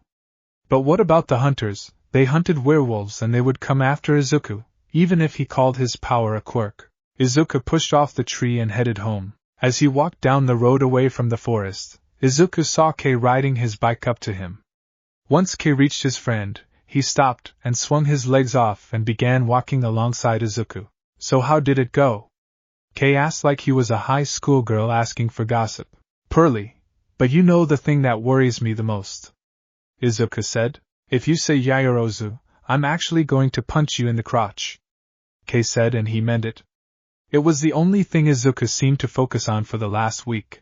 Momo probably hates me now, Izuku said as he hung his head low and resigned to be punched by Kei. First name basis, so. But hey, I don't think you have to worry about that so much, Kei said, deciding his friend was already depressed enough he didn't need to be hit. What makes you so sure about that? Izuku asked. I may or may not have biked to her house to talk to her mom. Turns out Yaoyorozu was just in her room. Apparently Takeo said he was your cousin and you had asked him to drive her home since you were feeling sick. I don't think I could have come up with that lie that good, but you still better come up with an amazing apology. Or tell her the truth, Kei offered, and then you'll be able to revel in the awesomeness that you're a freaking werewolf. Izuku shook his head. No, I saw her dad tonight in the woods. Takeo called him a hunter, said he was a part of a group of people that's been hunting werewolves for centuries. Okay, bad idea then. Moreover, are you sure you still want to date Yaoyorozu with that risk at hand? Kei asked, and then saw that Izuku was still deeply in love with Momo despite everything. Okay then, we'll get through this together. Come on, if I have to, I'll chain you up in my room every full moon and feed you live mice. I'd rather not, Izuku said, nearly gagging at the thought of that. Well, I am not going to be wasting steak on you. Kei laughed, and Izuku chuckled a bit. Kei put a hand on Izuku's shoulder and said, Come on, you wanted this year to be different. Yeah, but I didn't see this happening, Izuku said. True. And who knows, super strength was an ability of medieval werewolves. If you learn to control it, then maybe you have a shot at UA's hero course. And that way you won't have to join me in general, Kei said, slapping Izuku's back. The two boys walked back to Izuku's house, where Kei bid him farewell, then biked to his own house. Izuku walked his friend's bike away for a bit, then headed inside the house. He stumbled up the stairs and barely made it to his room and fell on his bed before he fell asleep. That night he dreamed of the werewolf monster that bit him and gave him these powers. Yet it wasn't Kurium, then who else was it? Maybe Kurium knew. Izuku woke up the next morning as the sun came through his window. He yawned as he rubbed the sleep on his eyes when he felt something prick his forehead. He withdrew his hands and saw that his nails were claws. He let out a defeat sigh. This was his life now and it had been forced upon him. Then again, it might not be so bad. Kurium had explained that by being werewolf Izuku he would have more power than any quirk could, meaning he could be stronger than Bakugo, and he could join Momo in becoming a pro hero. Izuku panicked as he remembered Momo and how he had just left her behind. Izuku jumped out of bed and grabbed his phone. He quickly dialed Momo's number and prayed to whatever deity had been cruel to him his entire life, that just this once they would be cared for and Izuku would save this relationship. The line connected and Izuku held it up to his ear. But before he could say a word, Momo said, Good morning, Midoriya. She still sounded half asleep. Hey Yaoyorozu, I didn't wake you up, did I? Izuku asked, as that would not help his case. No, I think I accidentally have some spiked punch, meaning I'm hungover, Momo said, and Izuku couldn't help but chuckle a bit. I did warn but I called to say I'm sorry. I didn't mean to leave you behind at the party, Izuku said. Kei said that Momo said that Kurium said he was sick. Maybe Izuku could play off of that. Midoriya, this might just be the alcohol still talking, but I really like you. And maybe if the party had happened at the beginning of the week, I wouldn't have picked up. But I've learned a lot about you over the week and I think you've a nice guy. So if you're going to go with the stupid excuse of being sick your cousin gave, I'm going to stop you, Momo said, let out a long exhale. Would you still like me if I did? Izuku said, and Momo huffed, then I won't. Just know it was a personal family matter. With it just being my mom and I, we've come to support each other a lot. I'm happy to hear that, Midoriya. Momo said, then hiccuped a bit. Izuku paused as he gave thanks to God, then he said, Yayorozu, it shows like you're really hungover. I'm good. This is the first time, but I know what to do. Drink plenty of water and eat carbohydrates. I'm not as saintly as my parents think, Momo said, as she rolled over and grabbed the water bottle she had filled from the kitchen before either of her parents had woken up. She was sure either of them would be too happy about her drinking alcohol, even if it was unknowingly. Well, I hope you feel better and I'm happy to have a chance to make everything up to you, Izuku said as he walked out of his room and headed to the bathroom to shower. I'll let you know if your chances are still strong once I feel better, Momo said, then ended the call. As she tossed her phone onto her nightstand, a knock came from her door. Yeah? Hey Mo. It was her father, and Momo immediately sat up in bed, just seeing if you're awake. I'm headed into the office, while your mom goes get some groceries. Are you still in bed? Her father said from the other side of the door. Yeah. I guess I partied a little hard last night. I don't think I've ever felt this tired, Momo said, trying her best to make her words not sound so slurred. Well, we're happy that you're making friends. But what about that Midoriya kid? Mr. Yayorozu asked. Before her father could accuse Izuku of anything, Momo came to his defense. He just called. Said he had a family emergency. And since it's just him and his mom, they're really close. Oh, it's good to hear he's a family man. Well, I'm going to head out. Hope you get better soon, Mr. Yayorozu said. Then Momo heard his footsteps disappearing. Momo sighed and flopped back down on her bed. At least it was the weekend. After showering and getting dressed, Izuku headed out of the house. After the week he needed a chance to think. So with only his keys in hand, Izuku locked the front door and headed out. He had no destination in mind, he just walked. As he walked, he thought about how his life had changed in less than a week. In less than a week, his chance of having the life he trained up as a kid seems more possible than ever. He was a werewolf, and that came with all sorts of perks. But then there was the massive downside: he wasn't acting like himself. He was getting anger easier and to a greater degree, and he had been able to control it. He was lashing down, and eventually, that was going to hurt people, those closest to him. And then there was Mr. Yayorozu and his guild. If Izuku was lucky, Momo didn't know what her father did. If she did, Izuku didn't want to think about what would happen if she learned his newest secret. Would she be forced to kill him, or would she do so willingly? Only seeing the werewolf and not Izuku. Was it worth taking that risk? He was already this deep, maybe it was best to see how deep he could do. Izuku took a deep breath and then realized where he was. Takoba Beach was once a place for locals and tourists to come and enjoy the sand and setting sand. But now it was just a trash dump, the current pulling in trash from the ocean. It was the perfect place to describe Izuku's life now. He had potential, but it was covered by so much stuff it might be possible that it never saw the light of day. Izuku hopped over the guard railing and landed on the sandy beach. He disappeared from view as he walked through the different trash pile. Then he stopped at one and climbed up it, only stopping at the top and sitting down on a broken chair. He just breathed as he looked out at the nearly fully risen sun. Even with the good turn his life seemed to be taking, Izuku could only wish his life was as simple as it felt as he watched the sun. He stayed looking at the sun until he heard footsteps, though Izuku didn't move as he recognized the footsteps. He just waited until Kei walked into view. Kei walked in front of the trash pile Izuku was now, but he didn't turn around. He just looked out at the sun. How did you find me? Izuku asked. You weren't answering your phone and we used to come here as kids. And since all this? Kei gestured around him. This seemed like a good spot where you won't be bothered by what did she say. Giving you a second chance or? Yeah. Izuku said, a little breathless. That's good, right? If you're lucky, you will be going steady, so when you leave for UA, you'll still be able to call her. Kei said. No. She's going to UA. At least it would make sense, with her quirk. Izuku said. You know her quirk. What did you have to do to learn that? Kei said, teasing Izuku. Nothing. She told me. Her quirk is creation. She can make any inorganic material from the lipids in her body.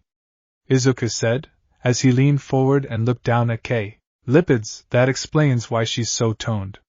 That's a quirk in itself, being able to stay skinny no matter what you eat. Kei chuckled, then turned back and looked up at Izuku. I guess that means you'll be having the same goal as her.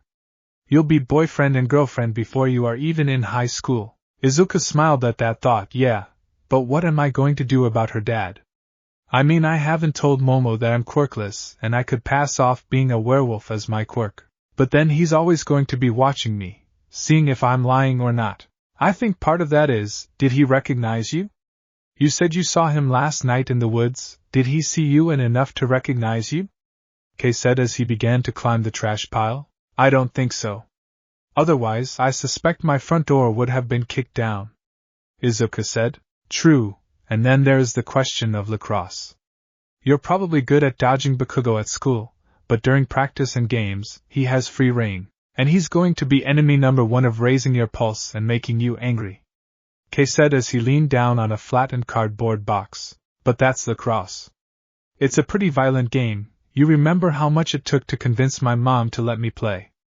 Izuku said. Yeah, I thought for our first game you were going to show up covered in bubble wrap. And if it comes to it, you can always quit, before you make it too violent by killing someone.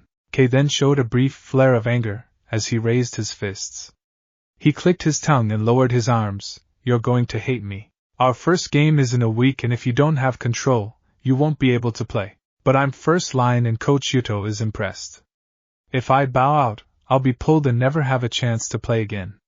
Worse, Kaken will never shut up about that. Izuku said, always imagine the torment he would receive at the hands of Bakugo if only 2 weeks after being made first line, he was cut. Then I guess this week is going to be very important for you. We'll have to see what helps you keep control. Kei said, as he picked up a bottle cap and hurled it into a different pile. We? Izuku asked. Dude, we're brothers. Like I said, I have to live vicariously through you. And the last thing I want to happen is you get arrested for killing someone then being killed by some hunters. Kei said as he slapped Izuku's shoulder. Come, we've got practice in an hour. Izuku reached for his phone, then remembered he left it at the house. Kei pulled out his phone and showed Izuku the time.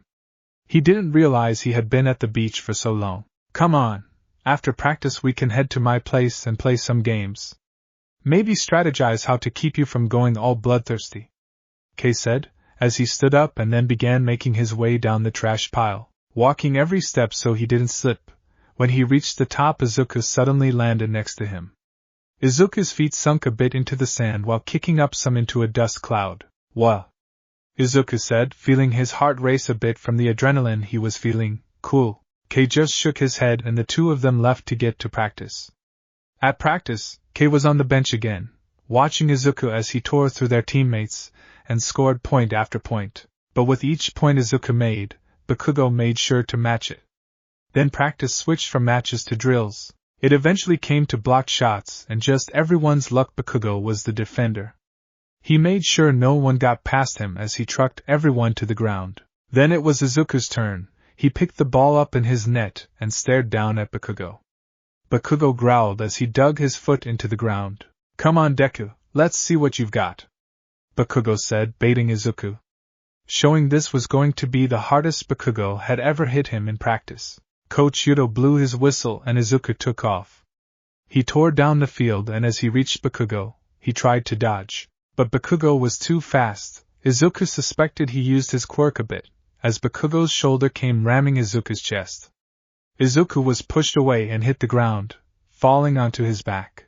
Coach Yuto blew his whistler twice, as Izuku rolled over onto his hands and knees. Coach Yuto walked over to Izuku and crouched down. I think that is the slowest I've ever seen someone run. My grandma could run faster than that, and she's dead. You don't want to be slower than a corpse, do you, Midoriya? Izuku knew that Coach Yuto was just trying to egg him now, but it did nothing. But as Izuku looked up he saw Bakugo grinning at him. The same sh2t-eating grin he had ever since he gained his quirk and Izuku didn't. Even since then, Bakugo seems to have made it his mission to always knock Izuku back down into the dirt. But now Izuku just stood his ground, more than that he could fight back. It was time Izuku repaid the favor. Another go, I want another go, Izuku said as the only thing he could imagine was bulldozing through Bakugo. Yeah, that's what I want to hear. Coach Yudo said then stood up. Alright, Midoriya has earned a redo. Bakugo laughed as Izuku got to his feet. The same thing is just going to happen. But now I'm really going to make this F-123 king hurt. You should learn how useless you are and stay on the ground. Izuku heard all of it, and it just made his anger grow. Kei was right. There was no better person than Bakugo that could make Izuku angry.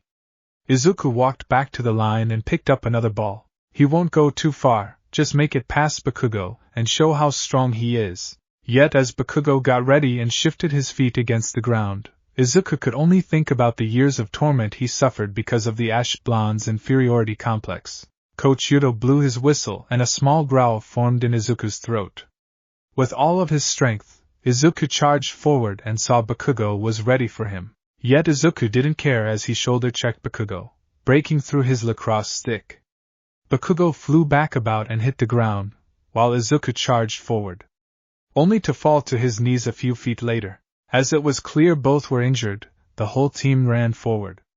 Everyone went to Bakugo, while only Kei went to Izuku. Izuku was on his hands and knees, breathing heavily, and when Kei crouched down he saw Izuku's eyes growing yellow. And his teeth were forming into fangs. Midoriya, Kei said, but Izuku didn't respond. Izuku? I can't control it, not now, Izuku said as he tried to control his breathing. Yet his chest was burning and he felt his whole body responding to it. Really? Kei said, as if he was done with everything. Damn it, at least we had the forethought of this happening. Come with me. Kei helped Izuku stand up and they rushed over to the changing rooms. As they ran, Kei noticed Kurium and shot a glare at him, blaming him for everything and warning him not to get involved. When they reached the changing rooms, Kei pushed Izuku in and then locked the door behind him. Alright, we're clear, Kei said as he turned and looked at Izuku. Izuku was hunched over and his whole body was moving as he breathed. Kei ran over and crouched down in front of Izuku. He had to stop his best friend. It's alright. It's just us. Get away from me! Izuku yelled as his eyes shined brightly and his teeth became sharper. Kei quickly fell back and moved across the floor. Izuku roared as he jumped onto the locker and looked down at Kei. The urge to kill was high and Izuku couldn't see his best friend. Only a thing to kill. Izuku lunged at Kei, who expertly timed his dodge and disappeared behind more lockers. Izuku got back on top of the lockers and looked around for Kei. The smell of the room was too strong, and Kei was dead silent. Until Izuku heard the squeak of a shoe and he lunged at it. He hit the ground and rolled, only to raise his head and be immediately hit in the head by a fire extinguisher. He was hit 2 more times, before falling backwards. You good? Kei asked, but Izuku just growled as the cut on his forehead healed. Okay then. Kei pulled the pin and pressed the trigger. Freezing CO2 came out and dosed Izuku, who continued to roar and fight against the cold. Once the roaring stopped, Kei released the trigger. He looked down and saw a shivering Izuku. We good? What happened? Izuku asked as he shook the frost out of his hair. The same thing Bakugo tries to do to you every day. You tried to kill me, Kei said as he shouldered the fire extinguisher. I'm starting to think that the better option would just try to get Bakugo off the team. But you know better than I do that is never going to happen. I can't believe that happened. Izuku let out a massive breath and dropped his head. He thought he could control it, but something about Bakugo was making him want to attack the Ash Blonde. Did the werewolf side of Izuku want to prove itself? And Bakugo was who Izuku saw as the best? Hey, we knew something like this was possible, but this is why we have to work together. Until you learn control, Kei said as he dropped to his knees. What about Kaken? Izuku said. They might butt heads, but Izuku didn't want to hurt him. Something that Kei wished Bakugo would see, instead of thinking that Izuku was looking down on him. You pushed him pretty hard enough that you broke right through his stick. With our luck, he's injured and will be out for the week. But when he gets back, he'll pay back hell on you. Kei said. Thanks for the weather forecast, Izuku said as he held out an arm. Kei told Izuku's arm and helped haul him to his feet. Your place, games? Yeah, Kei said. Putting a hand over each other's shoulder, the two friends walked out of the locker room, but not before grabbing their bags. Once outside, they headed away from the field. An ambulance had arrived and they were loading Bakugo up, who was yelling and cursing that he was good and still about to play. As they walked down the hill, Kei didn't mention seeing Kurium standing and looking down at them. That was something that Izuku didn't need to be bothered with. They walked to Kei's house and his father was out on duty, so they had the house to themselves. While Kei disappeared up into his room, Izuku changed into the guest room. Finding his lacrosse gloves had holes in the fingertips now, he sighed as he knew he would have to play with them until he could afford a new pair. He tossed all his gear into his bag and then slipped into a new shirt. He zipped up his bag and then tossed it over his shoulder and headed out to the living room. Kei was already on the couch, with a controller in his hand and looking over his library of games. I'm thinking we can make sandwiches for dinner.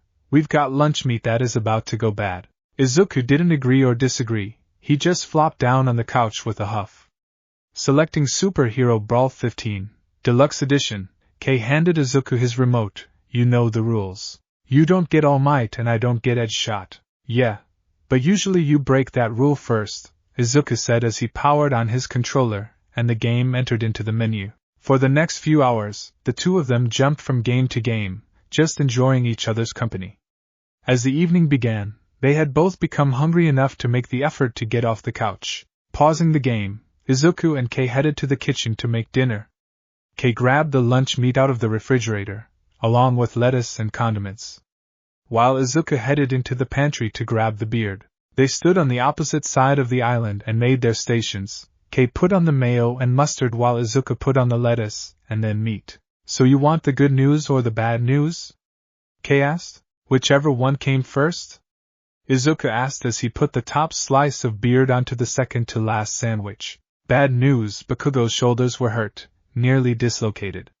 Doctors say that due to his quirk, his shoulders are stronger, and were able to withstand the blow. Good news, Bakugo has been benched from practice until next Wednesday, then Coach Yuto will see if he's good enough to play. And with our luck and Bakugo's stubbornness, he'll play, Kei said, then looked up. Coach Yuto said so in the group. Izuku raised his head as he finished the sandwich, and wondered why Kei hadn't finished his sentence.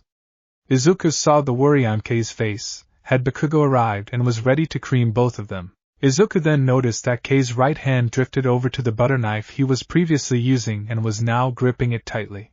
Okay, not Bakugo. Kei would have had a completely different reaction than grabbing a knife. Izuku wasn't able to form his next thought, as a hand grabbed the back of his shirt and pulled him into the wall.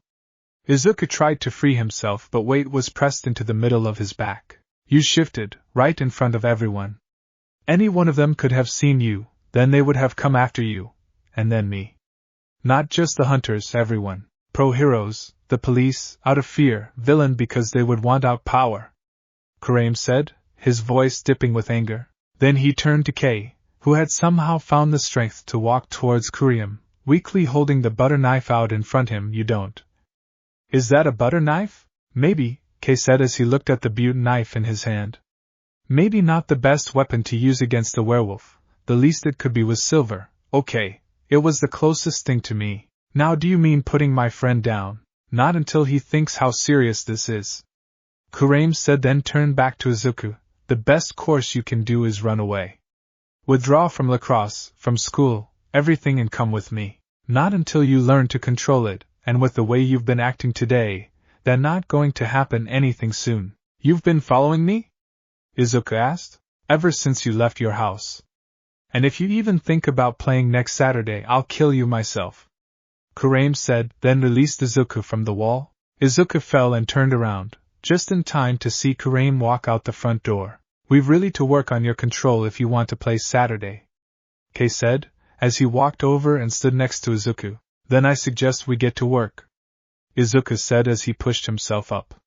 Kurium thought it was going to be impossible for Izuku to learn control, and Izuku now wanted nothing more but to prove him wrong. And the best at proving people wrong was Kei. After eating dinner, Izuku and Kei set about figuring out the best way for Izuku to learn to control his anger. They worked all of the evening and all of Sunday, yet nothing worked. Nothing in the sense of Izuku being able to control his anger, but the fact that he and Kei struggled to get Izuku angry. They did everything from Izuku thinking of Bakugo and his different insults to Kei straight up punching Izuku in the nose. That got Izuku's anger up a bit, but nothing that a normal person couldn't handle. Sunday ended with Kei admitting defeat and flopping down on his bed and saying, "Well, I don't know about you, but I feel perfectly at peace. Didn't realize I had so much anger to release. Haha, you're worse at holding grudges than I am," Izuku said, as he grabbed his wallet and phone. "I'll see you at school tomorrow." Kei waved goodbye without sitting up and Izuku left to go back to his house. They didn't see each other until they met in front of Aldria Middle School. They conversed a bit before heading inside. While Izuku didn't mean to hurt Bakugo, it did have the unforeseen effect of Bakugo not terrorizing him. Bakugo never approached him, or said anything to him, never acknowledged him. Izuku could say that he preferred this over the usual. Yet it seemed that everything Bakugo was holding back came out after school. While everyone was changing into their gear, Izuku was talking to Coach Shuto. "What do you mean that you won't be able to play on Saturday? With Bakugo out of commission, the whole team is going to be relying on you," Coach Shuto said. "I mean, I can't play the game on Saturday," Izuku said, having already said this 3 times before. "You mean, can't wait to play the game on Saturday?" Coach Shuto questioned if he wasn't hearing Izuku correctly. "No, I mean I can't play. Unable to. I'm having some personal issues," Izuku said. Coach Shuto paused as Izuku was the last person he thought would do this. "You don't mean you're shooting for the other team?" "What?" Izuku was confused by what Coach Shuto said, then realized. No, on both accounts. It's okay if you are. Our goalie is gay." Coach Shuto. Izuku let out a long breath. Coach Shuto was the second last person he would want to have any talk like that with. "I am aware, and no, I am no gay. I just can't play the game on Saturday." "Well, is it drugs?" "No, your mother would kill you if it was that," Coach Shuto said, and Izuku knew his mother would be happy if her stance on drugs was so well known that even Coach Shuto knew it. "Whatever it is, Midoriya, understand that becoming first line, playing first line is taking the responsibility of being first line. You're the first to practice and the last to leave, while everyone else is at home playing video games and whatnot. You're out training, sharpening your skills, hone them to a point until they become a deadly weapon. A weapon to use against the other teams. And if you can't shoulder that responsibility, then you don't get to play. You're back on the bench until you're ready. Now, do you want to play or do you want to sit on the bench?" Izuku wanted so badly to play, to somehow that he was someone. That despite being called worthless because he didn't have a quirk, he could see amount to something. He gripped his hand tightly from the stress, then exhausted. "I'll tell you Wednesday." "Good, you are starting to see the responsibility of being first line. I hope you make the right choice," Coach Shuto said. Izuku turned and walked into the changing room, where he was greeted by the whole team. "Would you look at that, the worthless Deku, thinking just because he made first line he's the best. He thinks we need his help to win Saturday, but says he is unavailable but plans to make a dramatic entrance at the last minute and win us the game," Bakugo said as he tightened his protective gear. "When you get through your thick skull, you mean nothing, Deku. Not to this team, not to the world. We don't need your help in the game, and don't think that even if you magically be available, that I'll let you play." Bakugo took a step forward, but then Kei appeared next to Izuku.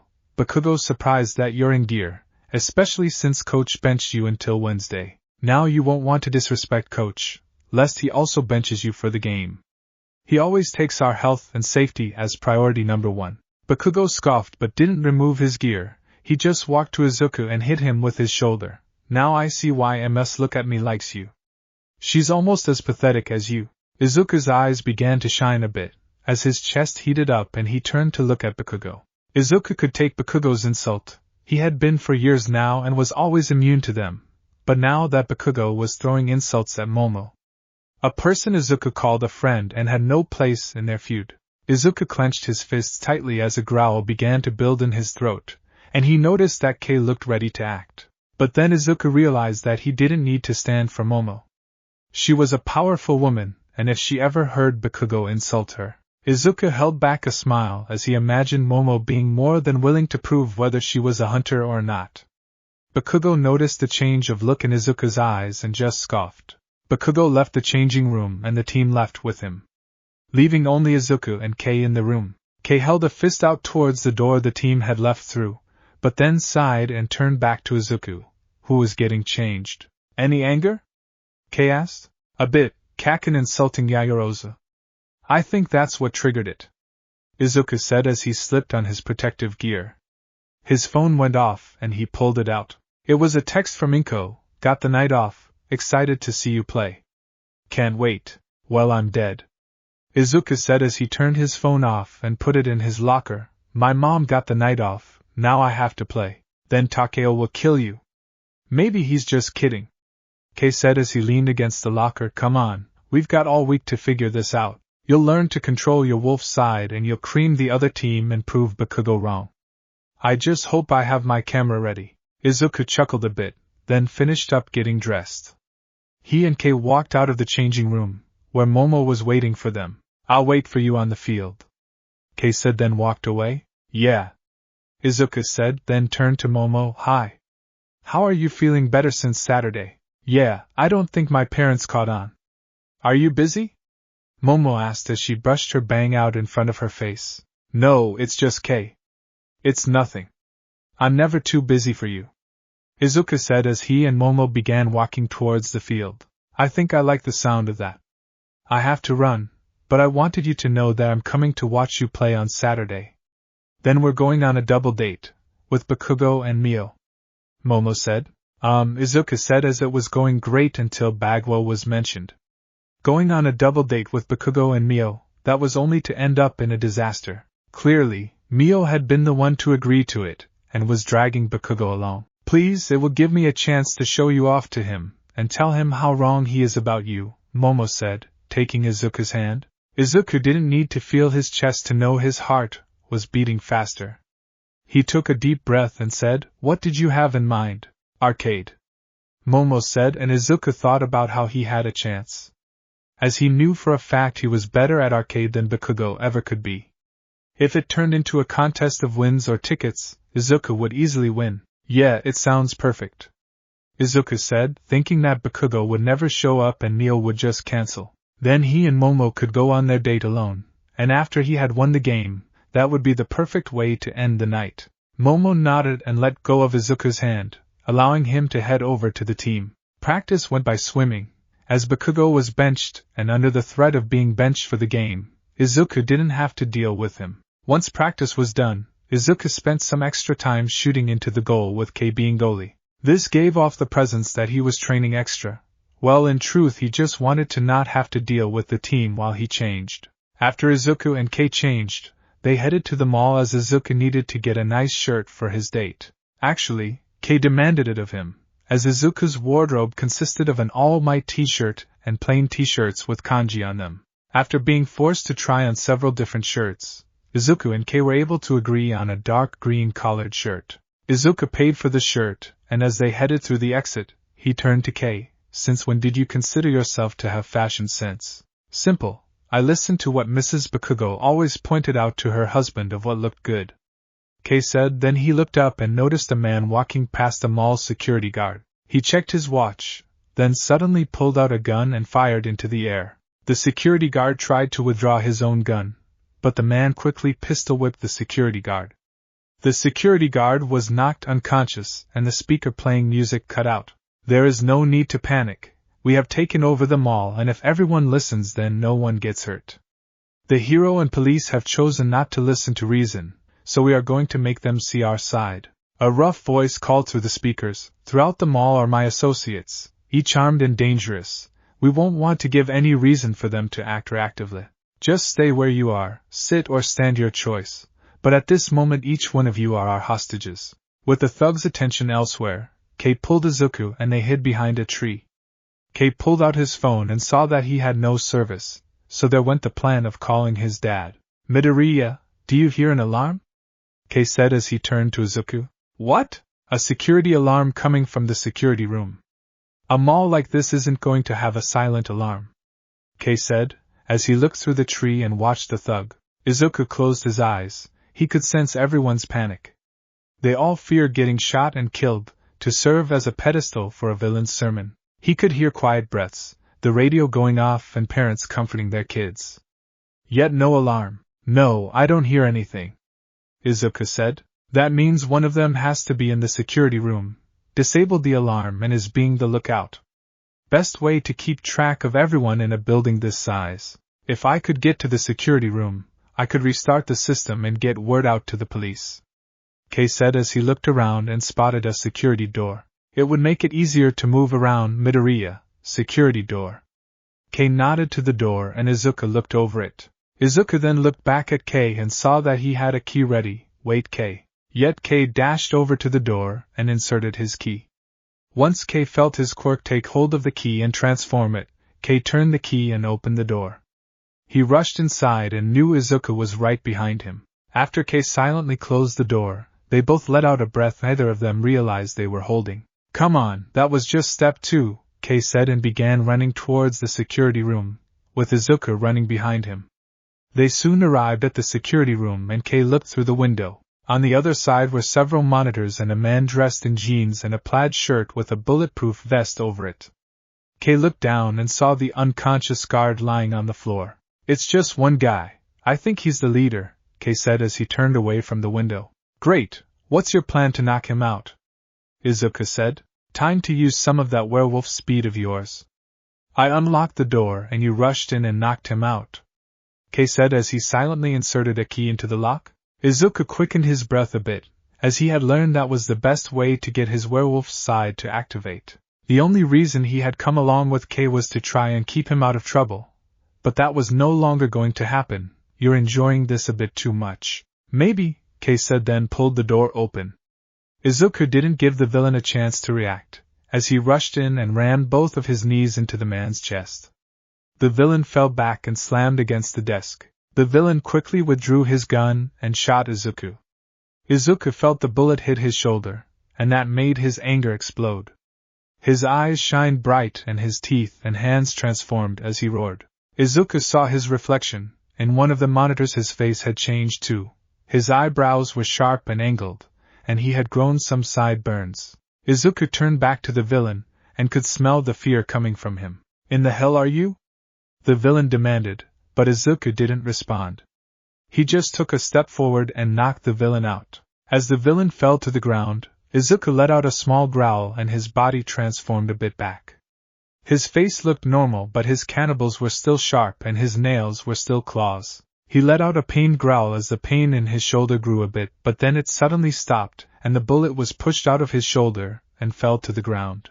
Kei quickly came into the room and took the chair the villain was previously sitting in. He pulled up the security system and began letting his quirk work its way through the system. As he did this, the villain's radio sparked and a voice came through. Hades, you still there? Since there was no answer, Hades, are you still there? Someone took him out.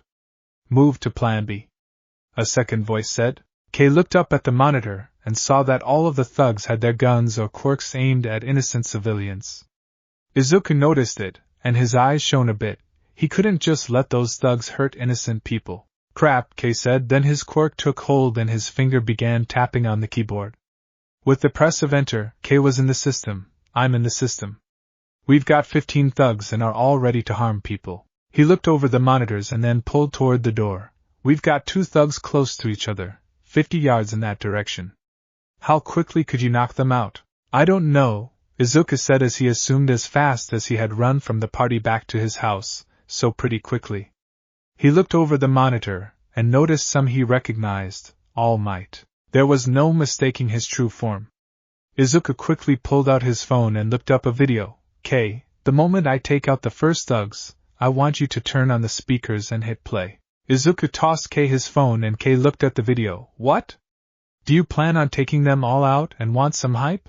No, to send a message, Izuku said, then he turned to the door. He stepped over the unconscious guard and heard the door Kei pointed out.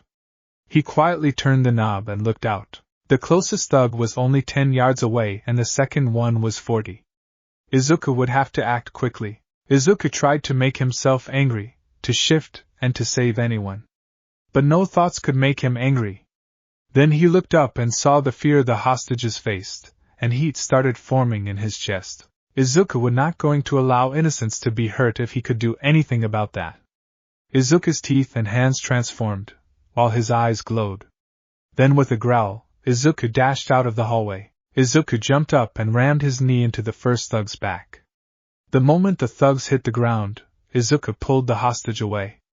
The second thugs noticed and pointed his gun towards Izuku. Then the speakers sparked and Kei said, "To all those villains, we make a message. Fear not, citizen." "Why?" "Because I am here."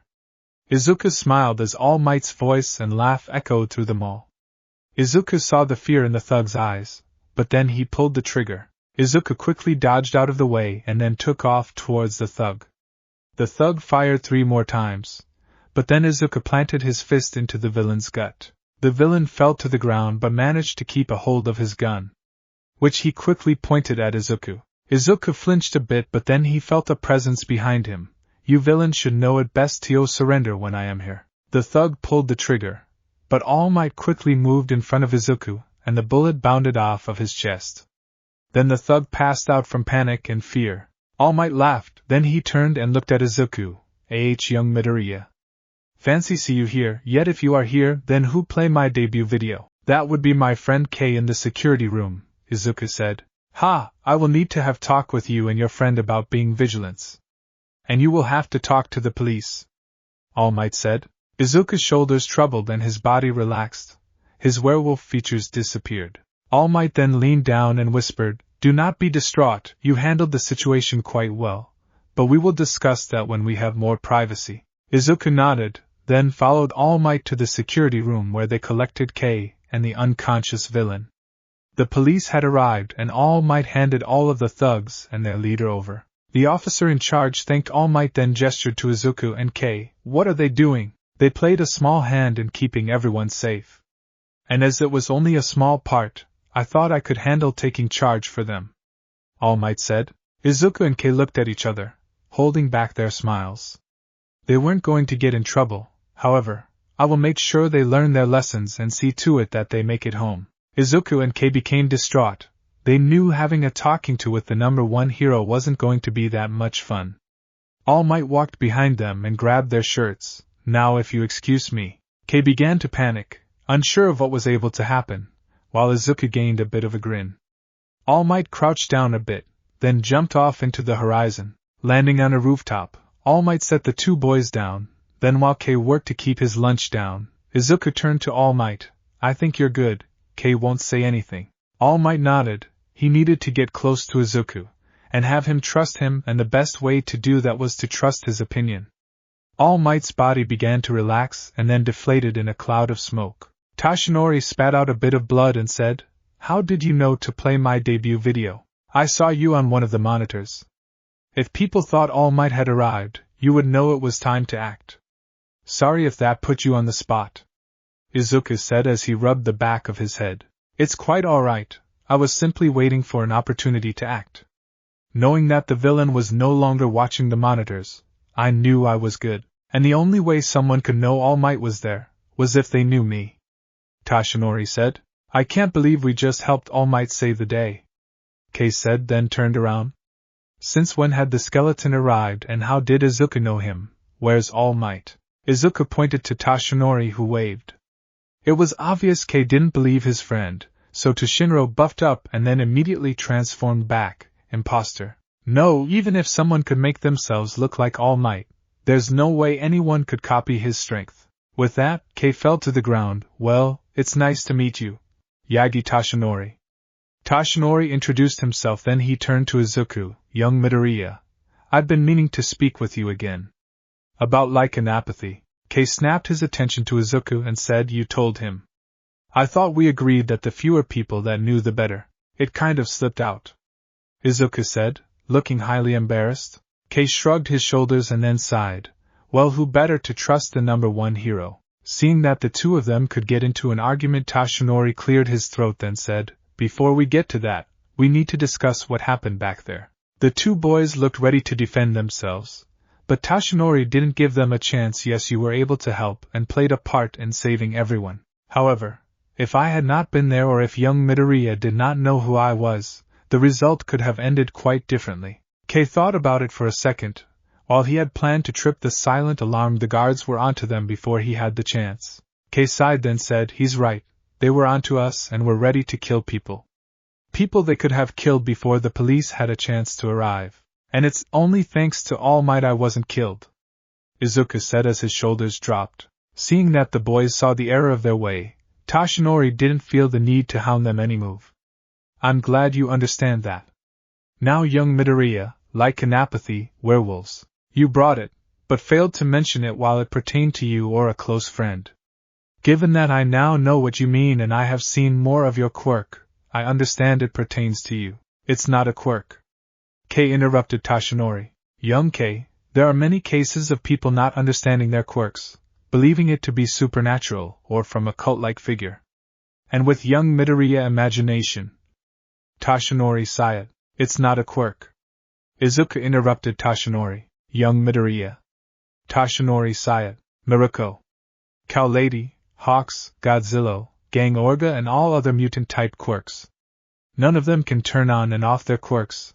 Their animalistic features are permanent," Kei said. "Ryukyu." Toshinori countered as he had given the argument between Principal Nizu and Recovery Girl some thought. "Transformation quirk, and that one is the world, practically," Kei said. "So young Midoriya has a transformation quirk. No, that works in stages and he can control it," Toshinori said. Kei held up a hand and lifted a finger. "1. No transformation quirk can do that. None have ever been recorded. 2. Either of Midoriya's parents has a quirk that allows them to become werewolves. 3rd, if it was a quirk, why did Midoriya only get it within the last 2 weeks? Being that of a late bloomer isn't possible. 4th, I'm pretty sure if a doctor tested Izuku's blood, they wouldn't find any quirk factor. We can't prove that as we don't have the equipment to do so." Toshinori had to think about all Kei said. There were answers that worked for each argument, but none worked for all of them. "So, werewolves do in fact exist and my friend is one of them," Kei said while Izuku said, "It's true, I don't have a quirk. And I am a werewolf. After Friday and a full moon there was no question about it." Toshinori pinched the bridge of his nose. This was not how he wanted the conversation to go. He was really hoping that it would be Izuku misunderstanding his quirk, but with everything laid out in front of him. Then a thought entered into Toshinori's mind. Izuku was technically quirkless, and with how he had acted, he had the heart of a true hero. He was perfect to receive one for all. He had acted with fear and was more than ready to try and save everyone. He was smart, and quickly came up with a plan that only had a small chance of working, but it still worked. Toshinori had come to Mizurufu and gotten a job at UA to find a successor for One for All.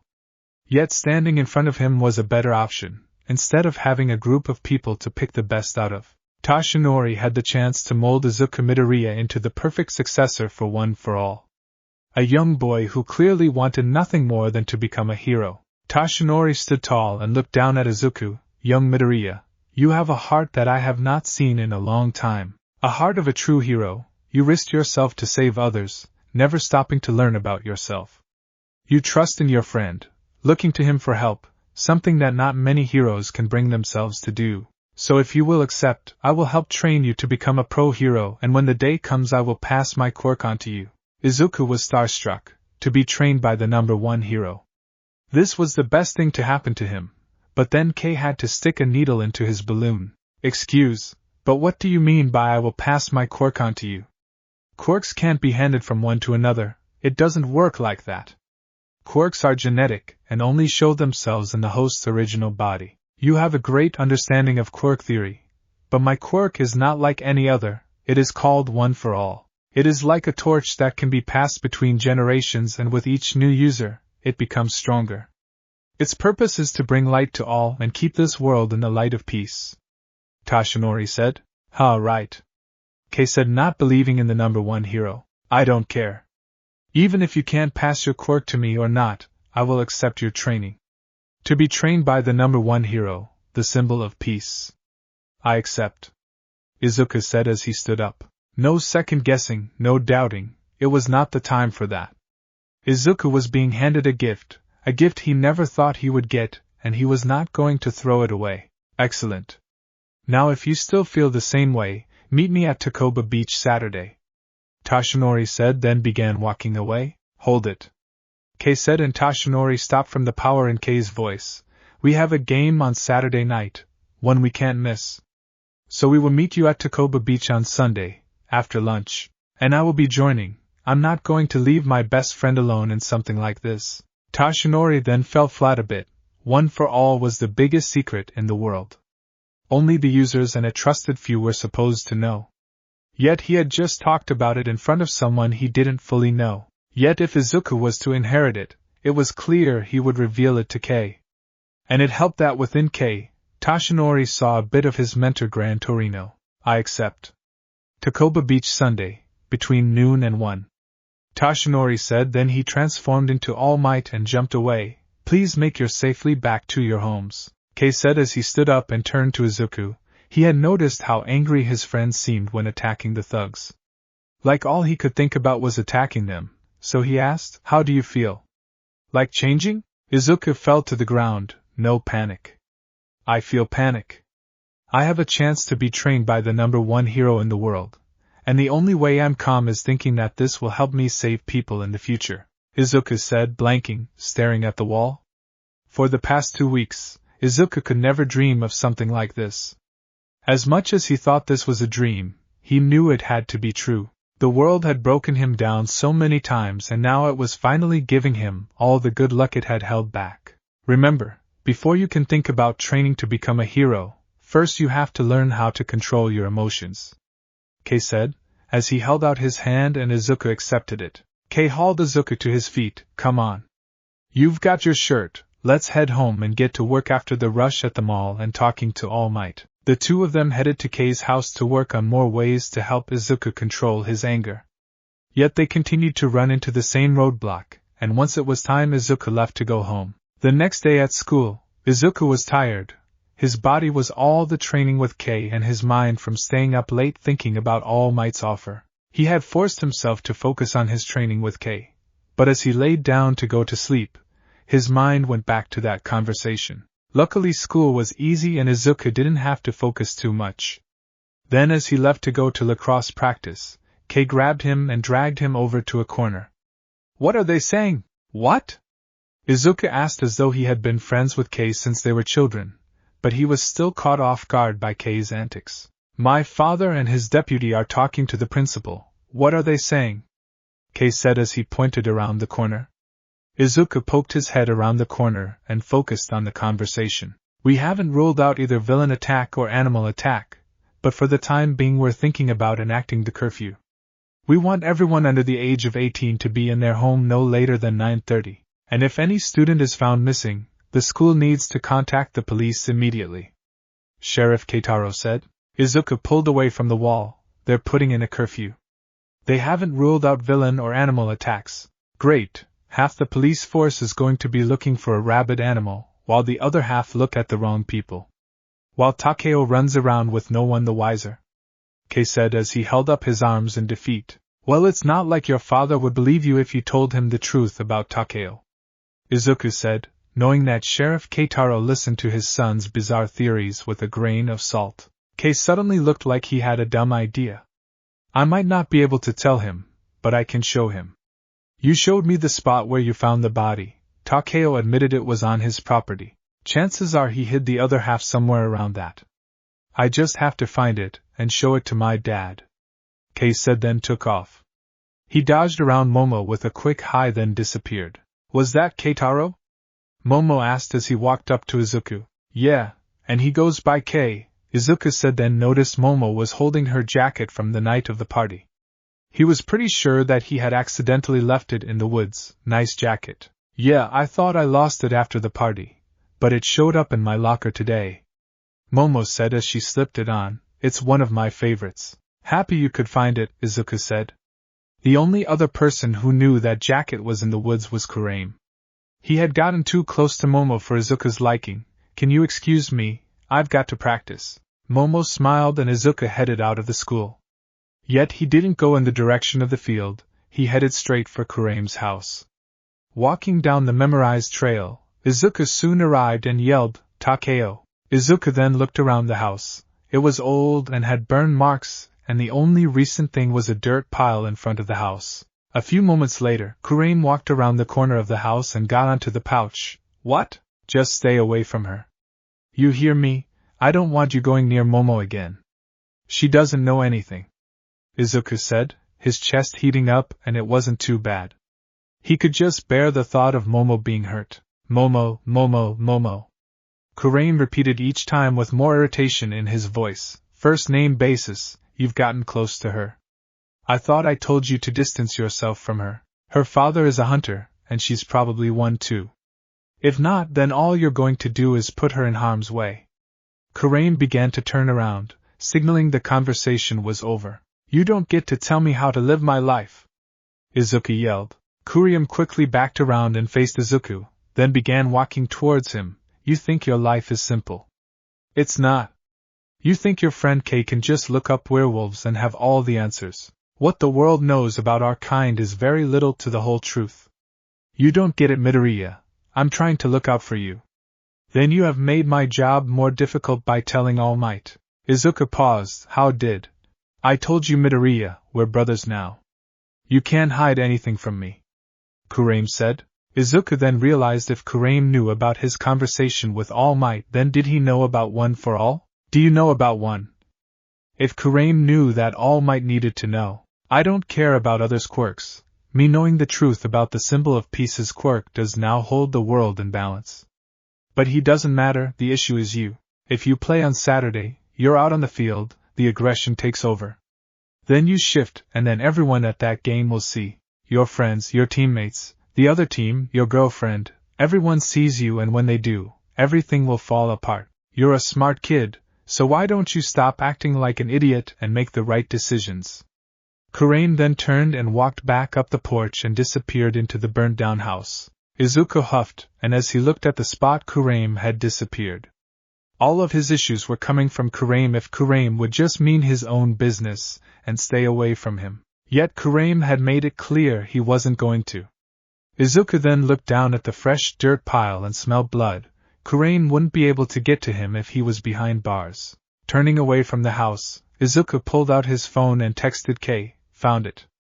Izuku then walked home and waited in his room. Kei arrived once practice was done and ran up to Izuku's room. What did you find? How did you find it? And where did you find it? Izuku looked at Kei with a little concern.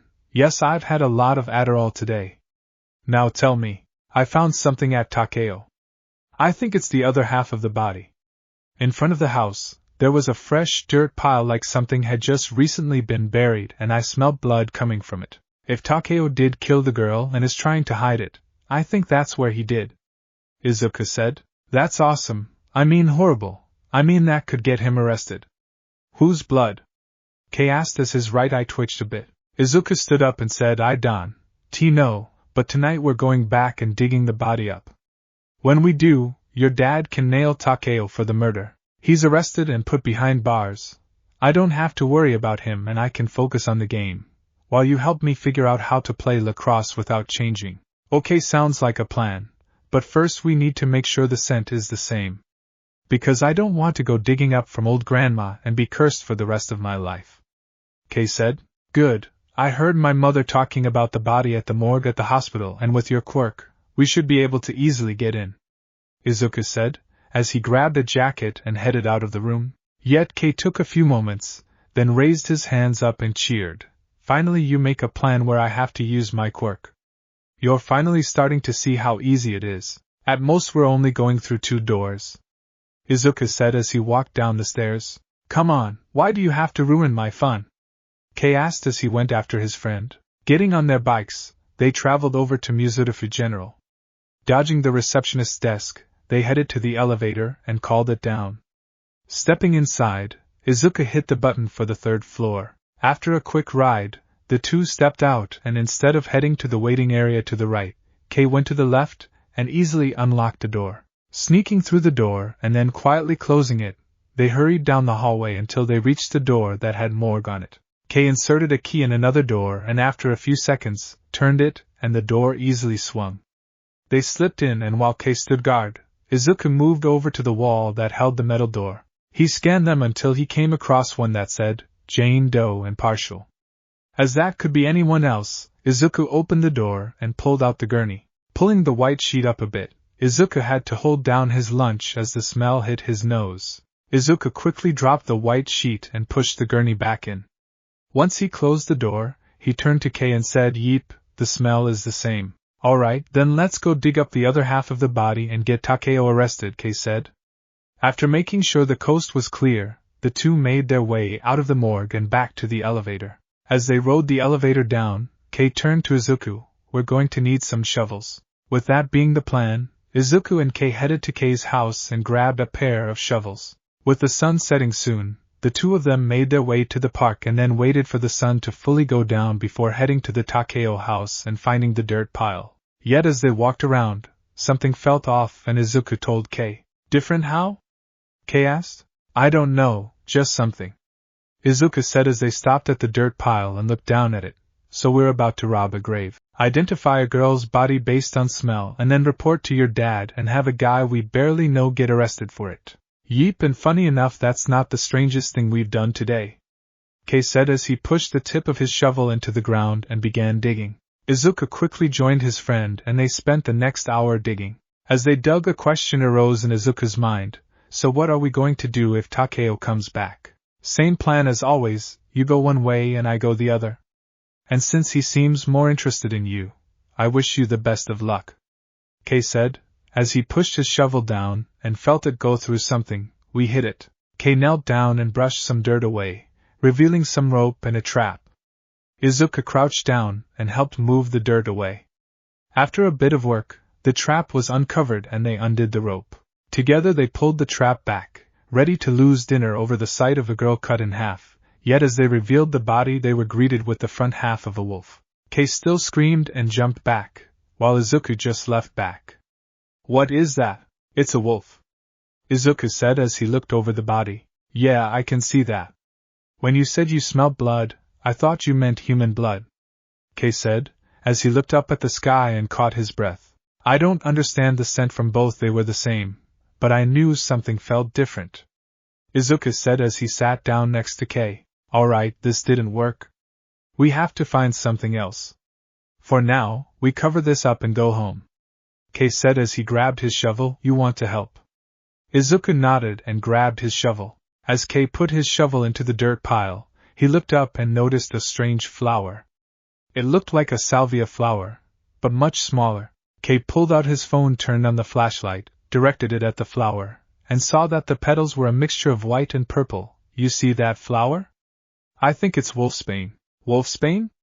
Izuku questioned. Yeah, I first heard about it from an old movie I watched as a kid, Kei said, and saw Izuku had no idea what he was calling about. Really, it was like the original werewolf movie. You are so underprepared for this. Kei dropped his shovel and walked over to the flower. He pulled it out of the ground and found a rope attached to the bottom. As ropes don't naturally grow under flowers, Kei began to work his way down the rope, pulling it out of the ground. He moved around the burial site, slowly getting closer, so the rope made a spiral pattern. After a bit, Kei pulled the last of the rope out of the ground and looked it over, so that was completely pointless. Izuku looked down at the wolf's body and saw that it was no longer a wolf. I won't say that. Kei walked back over and saw the same thing Izuku saw. I guess Takeo is killing other werewolves. We should call this in, Izuku said. No, but they won't handle anything like this until the morning. Come on, I'm exhausted from the day. Let's go home and try to get some sleep, Kei said. Izuku agreed and they left. The next morning Kei called the body in, and the two of them hurried over to the house. The police were already there, checking over the body, and Sheriff Keitaro was talking to Kurium inside the house. After an hour the body was bagged and taken away, while Kurium was taken to a police car by an officer. Once the officer left the ground, Kei snuck his way over to the car and got in, all the while Izuku tried to stop him. Kei sat in the front passenger seat and looked back at Kurium. Okay, just so you know, I'm not afraid of you, Kei said, but then Kurium jolted forward a bit, and Kei quickly backed up. Okay, maybe a bit, but that doesn't matter. I just want to know, the girl you killed, she was a werewolf but obviously a different kind. She could transform into an actual wolf, something Midoriya isn't about to do. Is that why you killed her? Why are you so worried about me, when your friend is the actual problem? He might not be causing trouble now, but he was lucky the last full moon. He is still fighting against what he truly is. But the moment he accepts everything, the instinct will kick in and the next full moon. It doesn't matter while you have the sheriff on your side, or All Might, the bodies will pile too high for anyone to look away. That's what's going to happen during the game. I might not be able to stop him from playing, but you can. So if you really see him as a brother, then you'll stop him before he throws his life away. Kurium said. Kei was able to say something, but then the door opened and Sheriff Keitaro pulled his son out. Okay, that's enough for you. Now maybe you would like to explain exactly how you and Midoriya came across the body, Sheriff Keitaro said as he looked his son in the eyes. Kei sighed and said, we were looking for Midoriya's inhaler, he lost it in the woods. Which was when? The other night. You mean the first night, when you were looking for the first half of the body? Yes. The night you said you were out here alone, and claimed Midoriya was back at home asleep. The night before you started school that night? Sheriff Keitaro asked. Yes. Kei said in a casual tone as if he didn't realize his mistake. He then caught his father's eyes, then realized his mistake. No. I mean he lost it when we took a walk after practice. You understand the trails for the park end about 60 yards in that direction. Sheriff Keitaro, pointing towards the park and landing on the old stone wall Kurium pointed out before. So you lied to me. That depends on how you define lying? I see it as reclining your body down on a horizontal plane. Kei said, trying to save his butt. Officer Kage, see to it that my son and Izuku Midoriya make it to school and on time. If they try to escape, you have my permission to taste them. Sheriff Keitaro said, then walked away. Izuku flinched at the suggestion of Sheriff Keitaro, and Izuku hoped he was joking. Yet as Izuku looked at Kei, he saw his friend was just as stressed, meaning Sheriff Keitaro's threat was valid. As either boy wanted to be shocked, as Officer Kage grabbed the back of their collar, they matched her movement to her patrol car. Izuku and Kei were peacefully forced into the back of Officer Kage's car, and their backpacks soon joined them. Officer Kage then got into the front, turned the car on, then began driving away. As the house disappeared in the rearview mirror, Izuku had a thought and pulled out his phone to look at something. Yet the question he put in the search bar wasn't resulting in the type of answer he was looking for. Izuku let out, catching Kei's attention. Without turning away from the window, Kei said, do you have something to share with the class, Midoriya? It's some... Izuku paused and looked at Officer Kage, then said, it's strange, I can't find anything about wolfsbane being used for any kind of burial. No supernatural properties, so religious significance. Kei nodded his head and looked at Officer Kage, who didn't seem to be listening to their conversation. Well, just keep on looking. I'm not going to let Mr. Yudo's stupid extra credit point go to waste. Maybe it wasn't religious, just a family tradition. Like they would bury you with it so you could be reincarnated as a wolf. Or so that wolves didn't dig up your grave. Officer Kage said, showing she had been listening. You look at all the different things people have done throughout history to prevent animals from getting into a person's grave. The Egyptians had the pyramids, the Romans had their stone coffins. Even nowadays, people get buried in specialized coffins to keep the earth from getting to the remains and accelerating the process. Insightful information, Officer Kage. Kei said, starting a sarcastic tone but quickly dropping it when he saw Officer Kage glancing down at him through the mirror. Then there was also the belief about werewolves back in the day. Officer Kage let out a laugh, then put her eyes back on the road. Maybe werewolves would bury their dead and use wolfsbane to keep the body from turning human. That way, if the grave was discovered, people would think it was just a regular wolf, instead of a werewolf, Kei said. Izuku let out a small huff, and then Kei noticed, you alright? Izuku surprised Kei by speaking in an annoyed tone. Can you stop saying werewolf so much? And stop enjoying all this so much? Kei looked Izuku up and down. Are you okay? No. I'm so far from being okay right now, Izuku said in a wheezing voice. Well, we'll figure something out. The game is coming up, Kei said, trying to be as vague as possible, as Officer Kage could still be listening to their conversation. No, it's not that. I can't breathe. Izuku said as his voice dropped a bit, and then his eyes began looking around. They then fell about Kei, a bag which had the top open, and Izuku saw Kei had the rope with wolfsbane attached to the end. You kept it. Kei looked down and saw the rope. What was I supposed to do with it? Kei then looked at Izuku's eyes were starting to glow. Officer Kage rolled down my window. Officer Kage swerved a bit at the sudden yell, but then said, "You can't give me any orders. Midoriya is having an asthma attack," Kei said in a quick voice. Officer Kage looked at Izuku and saw the sign of panic. She quickly rolled down all 4 windows, while Kei quickly grabbed the wolfsbane and threw it out the window. He then grabbed Izuku's inhale and handed it to Izuku. Off instinct and muscle memory, Izuku quickly shook the inhaler and then held it up to his lips. Izuku took a shot and then stuck his head out the window and took a deep breath. If there was anything he could count on Kei for was coming up with a quick cover story and sticking to it. Once Izuku was about to think clearly, he stuck his head back into the car and nodded, but since he was still a little ticked at Kei for keeping the wolfsbane, Izuku glared at Kei and whispered, "You and I are going to have a conversation about that later." Kei swallowed a bit of saliva and Izuku's eyes flashed a bit as he glared. 10 minutes later, Officer Kage dropped the 2 boys off at the front of school, and after they walked through the front door, she left. Knowing they were most likely on thin ice, Izuku and Kei made sure to pay attention in school and not go on any adventures. Izuku was stressed that Kurium would get out, but Kei claimed that with the evidence the police had, they would be able to hold him for a week.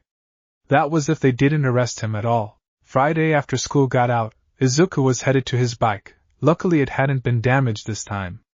Izuku knelt and began to undo the bike lock. "Hey Midoriya," a sweet voice behind Izuku said. A voice Izuku recognized as Momo. Izuku quickly inputted the last number and unhooked the bike lock. He then stood up and turned to face Momo. "Hey," Izuku said with a smile. "I'm excited for the game tomorrow." "What game?" Mr. Yaoyorozu suddenly said as he walked up to the duo. "Dad," Momo said, confused about her dad being there. "I thought Mom was picking me up." "Last-minute grocery run."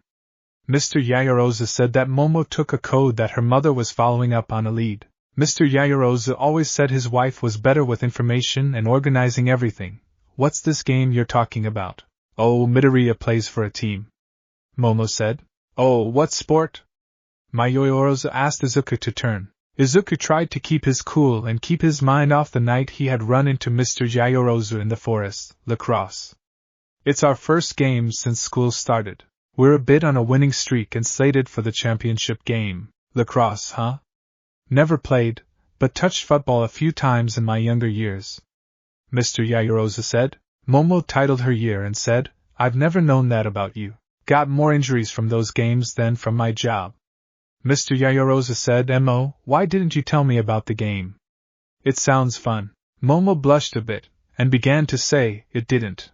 Mr. Yaoyorozu then looked from his daughter then to Izuku then back to his daughter. "Oh, I get it. The whole thing is about having your girlfriend's dad there, judging you the entire time. You don't have to worry, Midoriya. Of all the guys that have come after my daughter, you're the best. So far." Izuku chuckled. "We'll see. You still have to get Mrs. Yaoyorozu to like you first," Mr. Yaoyorozu said and slapped Izuku's shoulder. Izuku tried not to flinch, even with his higher werewolf pain tolerance. Mr. Yaoyorozu's slap stung a bit. Izuku hid his pain by laughing. "Yeah, I think I know what you mean. Took forever for my mom to agree to let me play. Sounds like she raised you to be a good man," Mr. Yaoyorozu said. "So what time is the game?" Izuku went back to panicking. He and Kei were still working on gaining control over Izuku's werewolf powers. Even then they were struggling to get them to show themselves. But if Mr. Yaoyorozu was there and saw Izuku's shift, Izuku could say goodbye to Yue, middle, and having Momo as a girlfriend. Izuku was sure he wouldn't even get the chance to survive until the end of the game. "It's 6 o'clock. I know where the field is," Momo said with an innocent smile that Izuku tried to match. "Oh, perfect. We'll be finishing up with dinner around then," Mr. Yaoyorozu said, then put an arm around Momo's shoulder. "We'll see you then, Midoriya." Izuku had never really understood the phrase of one's heart sinking. It was physically impossible for someone's heart to sink through their body. But as Mr. Yaoyorozu walked Momo to the car, Izuku's heart sank. He had never felt so much panic, fear, despair, depression, or worry in his life before. He no longer thought he was going to die. He knew he was going to die. With the hollow feeling in his chest, Izuku got on his bike and went home. He mindlessly did the small bit of homework left, and then he just laid on his bed and stared up at the ceiling. He was going to die. He was going to play lacrosse. He was going to play lacrosse and shift. He was going to shift, and Mr. Yaoyorozu was going to see. Mr. Yaoyorozu was going to see, and Izuku was going to die. He was going to die. With that panic and worry in his mind, Izuku fell asleep. That night he dreamed he was standing in the middle of the lacrosse field. The sun was going down, casting a long shadow over the grassy field. Izuku was wearing his jersey and pad. He looked down and saw that his lacrosse stick was lying on the ground, broken in half, and it wasn't the only one. Izuku then saw that his gloves were off and his nails were fully transformed into claws. Izuku took in a sharp breath and looked around, only to see that the field was covered with dead bodies. He recognized the bodies as people from school and on the team. "Why did you kill them?" Momo cried out, and Izuku looked up and over to the stands. She was crying and put a pistol drawn in close as if she knew how to use one. Her body was tense, and she had the pistol aimed at Izuku. Her finger was on the trigger ready to use it, but she was crying. "Please, Yaoyorozu." "I don't," Izuku said, but Momo fired a bullet that went right past Izuku's eyes. "Don't try to lie to me. You're a werewolf, you're not the Midoriya I know," Momo said as she moved the pistol to be aimed at Izuku's head.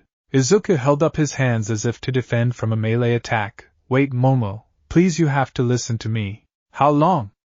Momo asked in a broken voice. "How long have you been a werewolf? Were you sent to infiltrate our glide?" "Wait, no, Momo. I love you," Izuku said as he took a step back. Momo flinched and held her pistol out a bit further, making Izuku stop and then say, "Momo, you have to trust me. I became a werewolf the day we met, and I didn't know your father was hunting until he hunted me in the forest." "Lies. Werewolves and the like are a disease in humanity. They gain powers of the devil, they kill and they hunt. It has been my family's fight for generations," Momo yelled as she took a step forward, but it looked as if she wanted to go the other direction. "No, Momo. I would never feed on other people." "Look around, Midoriya," Momo said, and Izuku's eyes darted back around to the dead bodies. "You killed everyone here. Your best friend." Izuku took a step back and tripped over a body. He looked to see who it was and saw Kei's lifeless body staring at him. Izuku nearly threw up at that sight. "My father and mother." Mr. and Mrs. Yaoyorozu appeared next to Kei. "Even your own mother, Inko Midoriya," Momo cried out. Izuku had barely been able to stomach the first three, but when his own mother appeared next to him, she was holding out her hand, in a cupping shape as if she was going to wipe a tear from his cheek. Izuku couldn't take it and emptied his stomach. "Please no." Izuku began to cry, then he heard a new voice. "I told you this was going to happen, but you just won't listen. I told you, you won't be able to control your emotions and you are going to kill everyone," Kurium said from the opposite end of the field. Momo didn't hesitate to turn and shoot Kurium in the head, then she quickly aimed the pistol back at Izuku. As Izuku tried to catch his breath, but felt his airway closing up, Momo slowly approached. She then put a foot on Izuku's chest, making the act of breathing even harder. Yet Izuku didn't even try to grab Momo's foot and push it off, as Momo dropped the pistol and had it aimed at the middle of Izuku's forehead. "Please, Momo, please. I didn't ask for this," Izuku begged. He didn't want to die. He could gain control over his werewolf half, and if now then he would find something to hide himself from the world. "Maybe not, but clearly you'll never gain control. So to spare the world and your soul from its own evil, I'm doing this to save you," Momo said and then pulled the trigger. Izuku woke up in a cold sweat. He quickly put a hand to his chest, to feel his heart beating. He then quickly put a hand to his forehead. He didn't feel another kind of wound, so Izuku sighed and flopped back on to rest his head on the pillow. As Izuku's head sunk into his pillow, he let out a long sigh. Well, he couldn't remember much of his dream, the last image of Momo standing above him, foot compressing his chest, pistol to his forehead, but with tears in her eyes as if she didn't want to pull the trigger. That remained in Izuku's mind and he didn't think it was going to disappear anytime soon. In an attempt to try and get the image to disappear, Izuku got out of bed and took a shower. Once he was done, Izuku got dressed and then headed downstairs for breakfast. In the kitchen, Izuku began to pour himself a bowl of cereal but stopped when the doorbell rang. Izuku put the box of cereal on the counter and headed over to the door. Upon opening the door, Izuku saw the muzzle of a gun. With the dream he just had, Izuku didn't even take the time to see what type of gun it was, or even the color, or who was holding it. If he had, he would have seen Kei, holding a Nerf gun loaded with suction-tip darts. But as Izuku didn't see this, he tried to step to the side but was then hit in the forehead. As Izuku realized what was going on, Kei saw that the dart had stuck and he began to laugh. Haha, that's like the first time I've ever been able to get one of those to stick to a person. Kei laughed as he brought the gun down, but not without cocking it and loading the next bullet. Really, Kei, what were you testing this time? Izuku asked in an annoyed tone as he pulled the dart off his forehead with a resounding pop. Well, I realized all the times we've tried to get your anger up, you knew it was coming, so I want to see what would happen if it was a surprise, Kei said as he walked into the house. And you sounded angry, but not even Bakugo's level of anger, so surprise and pain play a part. So what, you're going to shoot me in the leg with a real gun next time? Izuku said as he closed the door and then threw the dart and nailed Kei in the back of the head. Don't tempt me, Kei said, then turned around and leaned against the back of the couch. So are you ready for the game? Izuku shrugged his shoulders, as coach given any word about Bakugo's involvement. Kei held up a finger and then pulled out his phone. He said, and I quote, Bakugo involvement in tomorrow's game will be discussed at the team meeting before the game. However, it does not matter if he is able or not, I expect all of you to play to win. Izuku groaned, coach should have gone into acting and written a drama. Well, either way, are you ready for the game? Kei asked, as he looked at the kitchen and saw the cereal bowl Izuku had left behind. Izuku was going to answer, but then he recalled his dream. While it was just a dream, all he had been hearing for days was he was going to shift and kill people at the game tonight. He was drawn out of his thoughts when he heard Kei eating cereal. Izuku looked over and saw Kei had stolen his cereal. Hey, Izuku said, I got you a new bowl, Kei said as he used his spoon to point to a new bowl on the counter. Putting aside how lazy his best friend could be, Izuku walked over and poured himself a new bowl of cereal. After pouring some milk, Izuku put the milk and cereal box away. He then joined Kei at the table. After Kei swallowed his bite of cereal, he looked over Izuku and said, You didn't answer my question. Are you ready to play the game? I was until Yoyorozu's father learned about, and is now joining the game, Izuku said. Oh. That was all Kei did and could say to the bit of information as he went back to eating his bowl of cereal. If it had just been Momo, they could potentially play off it in case Izuku didn't shift, but if Mr. Yayorozu was there, well, he was a hunter and would know the sign of someone shifting into a werewolf. Well, we'll cross that bridge if we get to it. The rest of the day Izuku and Kei spent playing games, and after making a quick dinner, Izuku packed up his equipment and met Kei out in the driveway, where they then biked to the field. After storing their backpack, Izuku and Kei headed out to the field after they practiced some passes. Then Kei utterly failed at being goalie as Izuku made every shot. 15 minutes before the game was scheduled, more and more people showed up and the team headed inside to get their equipment on. As everyone began to chant, Coach Yuto announced that Bakugo would be playing. With a sigh, as that was clear, but not a good indicator of how the night was going to go, Izuku began changing. In the middle of the changing room, as he pulled down his uniform over his pads, the stress hit Izuku. Playing video games with Kei had distracted him, but now that he was focused on playing the game, everything was coming back. Mr. Yayorozu was going to be in the crowd, as well as his mom, and Izuku still couldn't get the image of Momo standing over him with a pistol out of his mind. Then Izuku remembered the date that was supposed to happen. Izuku dropped his head forward and hit the metal locker. He had forgotten the change of clothes, and he rather had taken his chance of canceling on Momo again. Then again, if he shifted and Mr. Yayorozu chased after him, canceling the date would be the least of his worries. Hopefully, if Izuku made it through the game, then he would be able to blow off some steam at the arcade. As Izuku pulled his head back and continued to get his gear up, his hearing suddenly increased. He could hear everyone whispering, "Get ready for the game." He could hear lockers being slammed, and the crowd cheering out on the field. Then he heard something that caught his attention. Already listen up. The team we're up against is undefeated and for a long stretch, but we're in luck tonight. Their star player, number 23, was injured last week. Both of his shoulders were almost dislocated. So how about to get him out of the game, we finish it. Without their star player, they'll be easy to handle. Got it. Izuku's focus was suddenly pulled away as Kei stepped up to him and said, "One last time. Are you ready?" Izuku sighed and sat down to put on his knee guard. "Are you going to try and convince me not to do it if I'm not?" "I'm just trying to make sure you know what you're doing. You essentially gained a quirk a few days ago. Your body hasn't had time to adjust to its new power," Kei said as he shoulders his equipment bag that had all his protective guards beside his chest pads. "If I don't play, I lose the first line in Yaoyorozu, and I'm just giving in to Kurium," Izuku said, as he finished with his knee pads. "I'm working towards wanting something like this since forever, and we've been training, not too well," Kei said, and while Izuku hated to admit a small piece of him saw it that way as well. "But if it comes down to the line and I start to feel myself shifting, I think I'll be able to control myself. I don't want to lose Yaoyorozu. I just want a semi-normalish life. Is that too much to ask for?" Izuku said.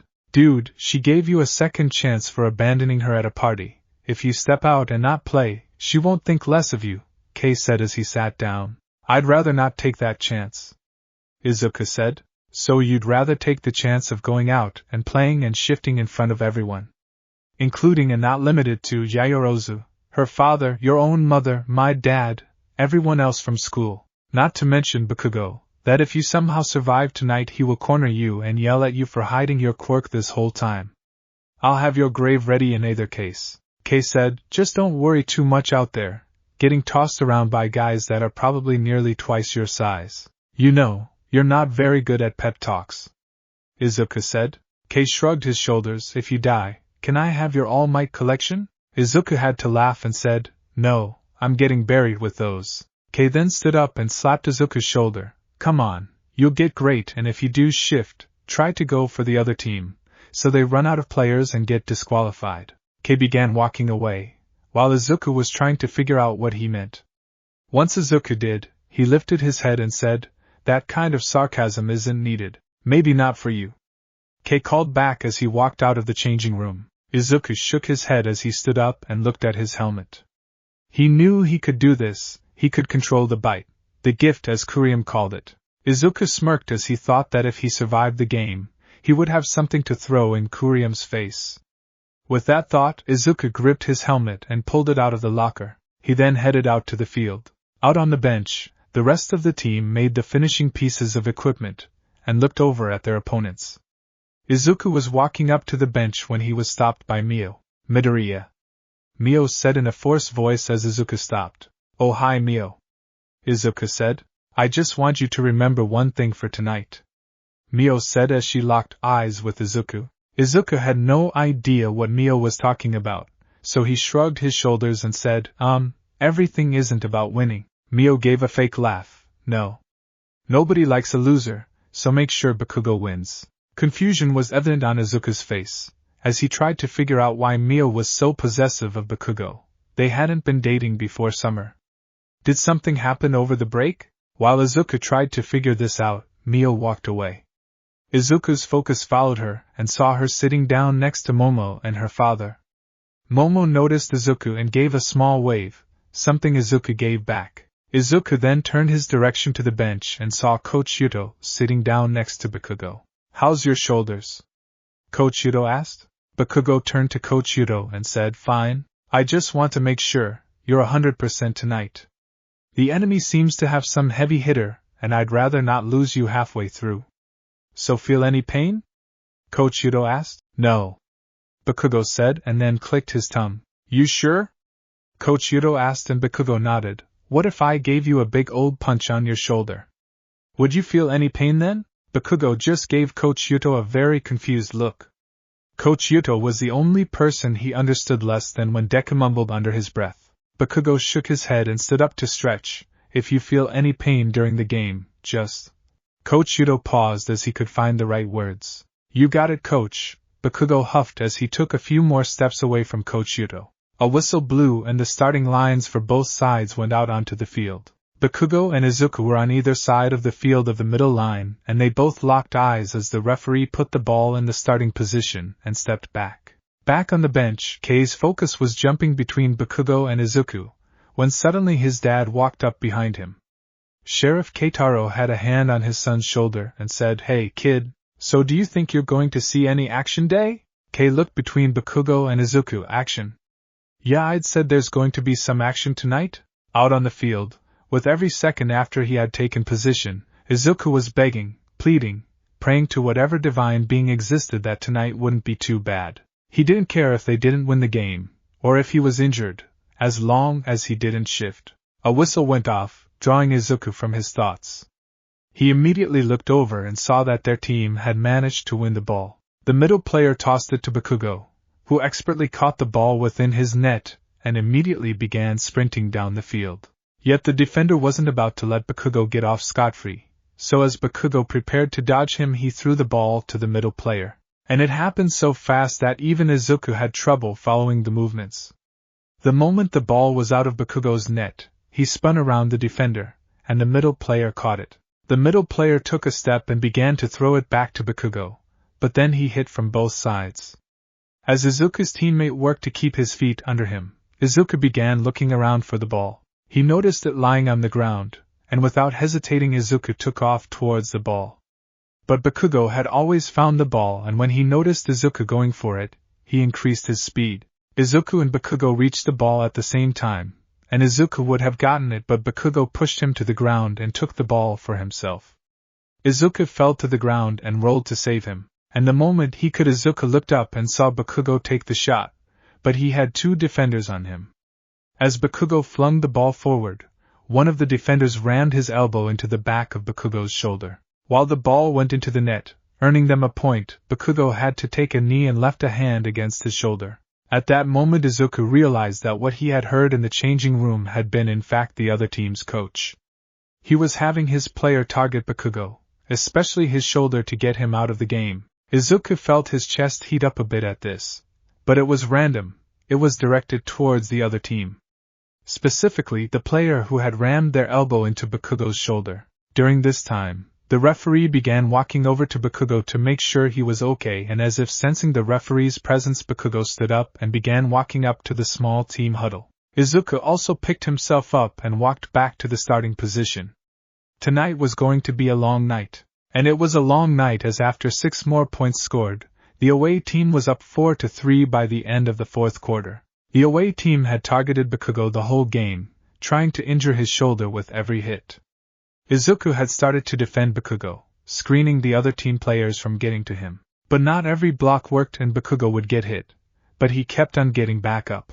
But Bakugo wasn't the only one. As Izuku was blocking more and more, he was making his presence known more and more. The other team would truck through him trying to get to Bakugo, and with every hit Izuku took, he felt his anger build up a bit more. The away team had just scored their 5th point and both Izuku and Bakugo had been hit to the ground. As Izuku picked himself off of the ground, he looked over the stand. He saw his mother giving him a big thumbs up, but then he saw Mio and Momo holding up a sign that read, "Let's go Bakugo." Izuku growled a bit at that. His anger wasn't just directed towards the other team, but Bakugo now as well. Izuku could have easily got the ball and got through the defender. He supposedly had the strength now. Izuku then looked over at his defender. What better way to see if that thought was true? As Izuku walked back to his position, Kei was watching him closely. He noticed Izuku's stare and saw the sign as well. Knowing what that could do to Izuku, Kei quickly turned back and saw the glow in Izuku's eyes. It wasn't the normal yellow glow that came from Izuku's werewolf shift, but it was a glow of focus. Something that was bound to get increased by his werewolf instincts. Kei's knee began to bounce, and he had to put a hand on it to make it stop. This night was not going to go this well for much longer. Kei looked Izuku in the eyes again and mumbled, "This is not going to be good." As Izuku got back to his starting position, he glanced over at the small huddle Bakugo was in with 3 other teammates. Izuku could hear Bakugo say, "Only to me. But what if he's open?" During practice. "I don't care about practice," Deku is still useless and he'll make us lose the ball. Bakugo interrupted the player. But a different player began, only to be interrupted. Who's the captain? Me or you? And if you want to keep playing, then you'll not pass it to Deku. Bakugo said, and the other players nodded. Got it, don't pass to Midoriya. The third player said.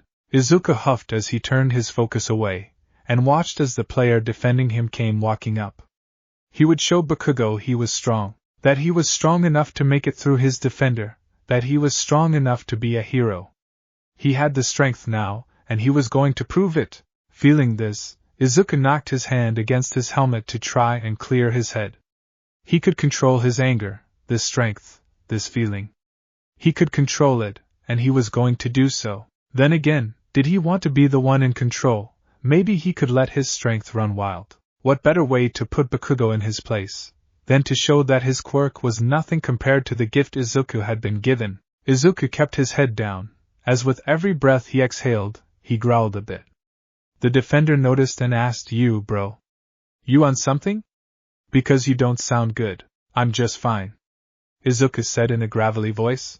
On the other side of the field, Bakugo shot a glance over at Izuku and saw the hunched-over position. Izuku looked ready to run through someone, with the amount of white vapor that was coming out of his helmet. It didn't matter, besides Bakugo just took it as the asthmatic Deku was struggling to breathe already and would be out of the game soon. Yet, as Izuku continued to growl a bit, his defender took a few steps back, afraid he was going to be caught in the middle of something. A smart move, given the world of quirks they lived in, but in the end, it didn't help the defender much. As the referee put the ball down and the player got into the position, Mio decided to give Bakugo a bit more motivation. Mr. Yaoyorozu had just asked which one Midoriya was, and Mio was quick to provide his jersey number, but also provided the state, otherwise known as the only player on the field not to get the ball once. Mio looked over at the scoreboard and then said, We need to win this. She then turned to Momo and said, Yaoyorozu, a little help. Momo looked at the sign, then looked out at Izuku. He was hunched over and not looking so good. But Momo resigned and helped Mio hold up her sign. Momo could only hope it didn't give the wrong impression. Unfortunately to Momo, Izuku and the player defending Izuku, it gave the wrong impression. Izuku saw the sign and he felt the heat in his chest build up even more, and he was sure his eyes were glowing. Izuku's growling became more prominent, and just in time as the referee blew his whistle and the round started. Izuku's attention flew back to the middle where the other team managed to snaggle the ball. Then to Izuku's surprise, the middle player for the other team threw it to his side. Izuku's eyes shot back to his defender, as he moved back to catch the ball. But then Izuku's anger began to unleash. He dashed forward and jumped. He had jumped so high that his waist was at the same level as his opponent's chest.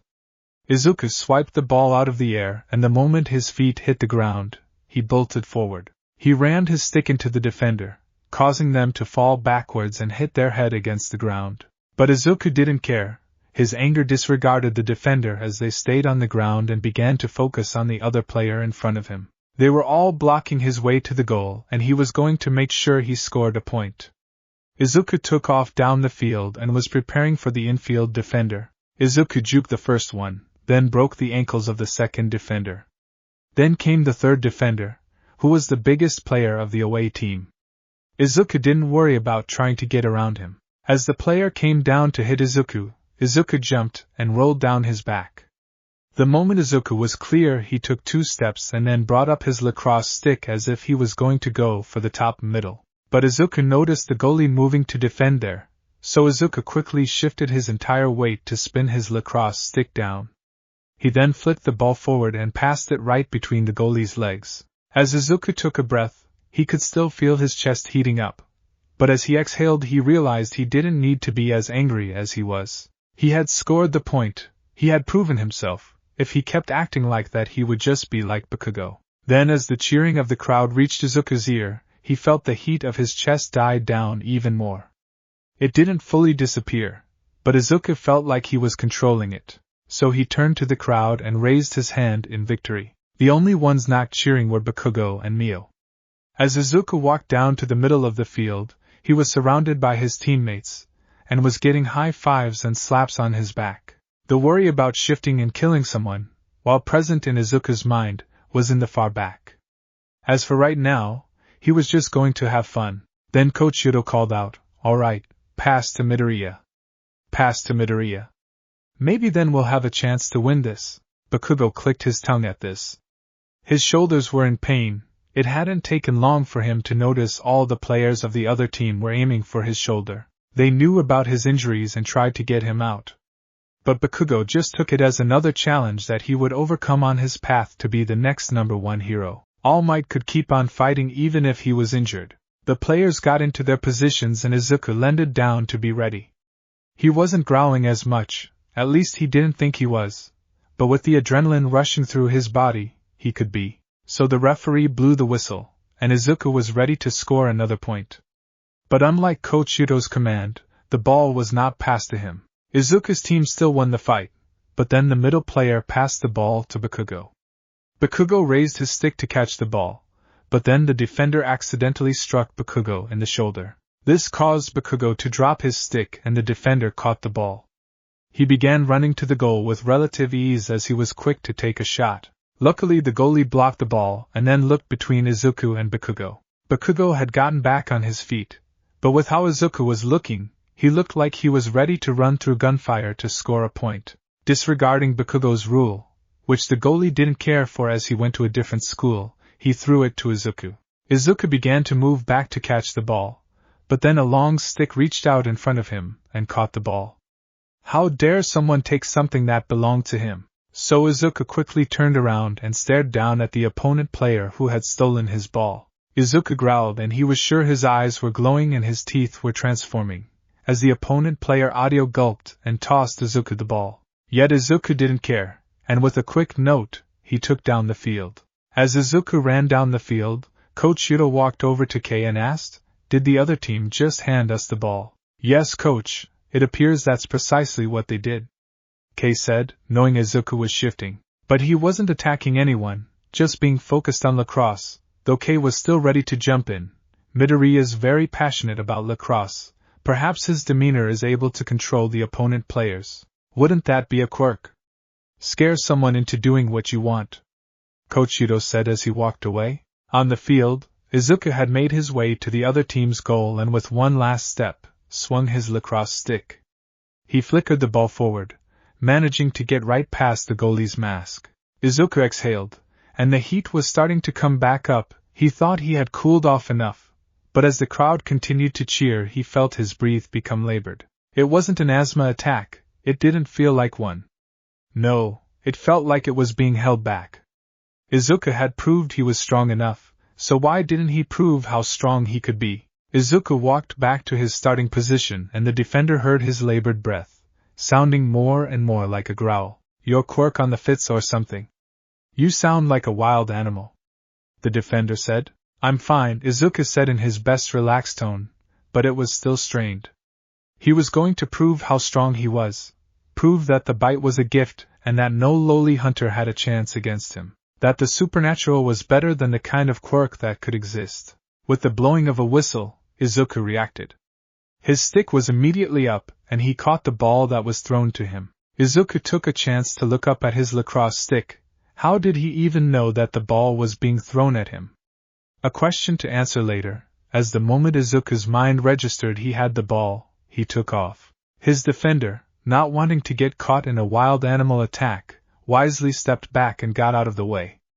With that Izuku's mind solely became focused on getting to the goal. As he made it to the line of infield defenders, Izuku felt his vision go blurry. No, not blurry, it was becoming more clear, but with that Izuku felt his mind begin to become more animalistic. He could feel the want to attack someone starting to rise. Why was he playing lacrosse? It was a stupid game anyway. No one was allowed to show how strong they were. Izuku was the strongest on the field and he was done hiding it. Izuku's focus climbed from the three defenders holding their ground to see what Izuku was going to do, to the goalie that waited in front of Izuku's goal. But why should he care about a goal? The only important thing was to hunt and survive. And he had the perfect prey right in front of him. Izuku shook his head to get that thought of his head as he tightly gripped his stick. No, he won't just attack everyone, then his dream would come true. He couldn't just kill everyone. if nothing else to save Momo from having to kill him. No, this was his power, his gift. He didn't belong to his strength, the strength belonged to him. But it was getting harder to control it, to cage the beast. Then in the middle of all the cheering, Izuku heard a single voice. It was Momo's, and she was yelling, "Shoot the ball, Izuku. Shoot it and win the game." Izuku was sure he hadn't actually heard Momo call him by his first name, but it was enough to clear Izuku's mind. He was able to focus on the game and have fun playing it. And he was going to win. With a single step, four people ran. Izuku ran towards the goal, while the three defenders moved to block him. Izuku went between the middle and right defender, sliding under their sticks.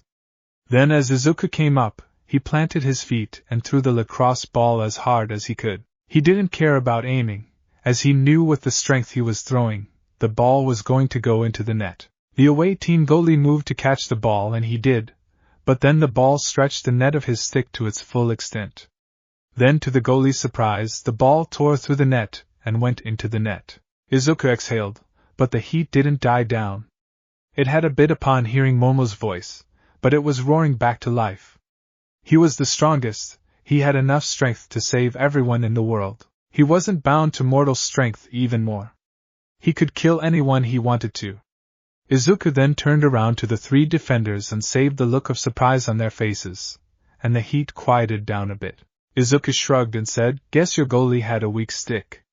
He then took off running. He ran off the field and towards the locker room. Momo noticed and was excited for the date. She excused herself and hurried over to the locker room. As she entered the building, she heard some labored breath, but the moment she swung up the door, it disappeared. She then heard the sound of glass breaking. Momo took a small breath as she held her hand up to her chest. "Midoriya, are you in here?" Momo asked as she looked around. The lights were turned off and barely any moonlight was coming through the window.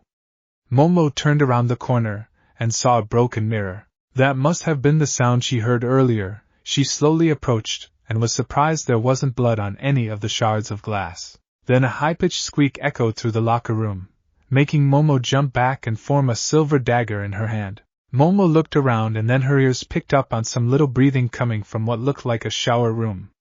Momo slowly crept over to the entrance, holding her dagger out in front of her. Momo looked around the shower and room and spotted Izuku leaning up against the corner. "Midoriya," Momo called out to him, but Izuku didn't respond. Momo continued to slowly creep forward, until she was close enough to put a hand on his shoulder. "Midoriya." Izuku suddenly and very quickly turned around. He swayed a bit and said, "Sorry, I got a bit lightheaded." Worried Momo went into recon mode and asked, "Are you okay? Did you need an inhaler?" I looked up the chemical formula online, storing the information that Momo had looked up on how to make an inhaler for him online for later. Izuku smiled and shook his head. "No, just the crowd got to me. First game coming back, adrenaline rush, and then dropping." "Oh," Momo said, as she slid the silver dagger down her sleeve so Izuku didn't see it. "Are you still up for our date?" "Hey, just..."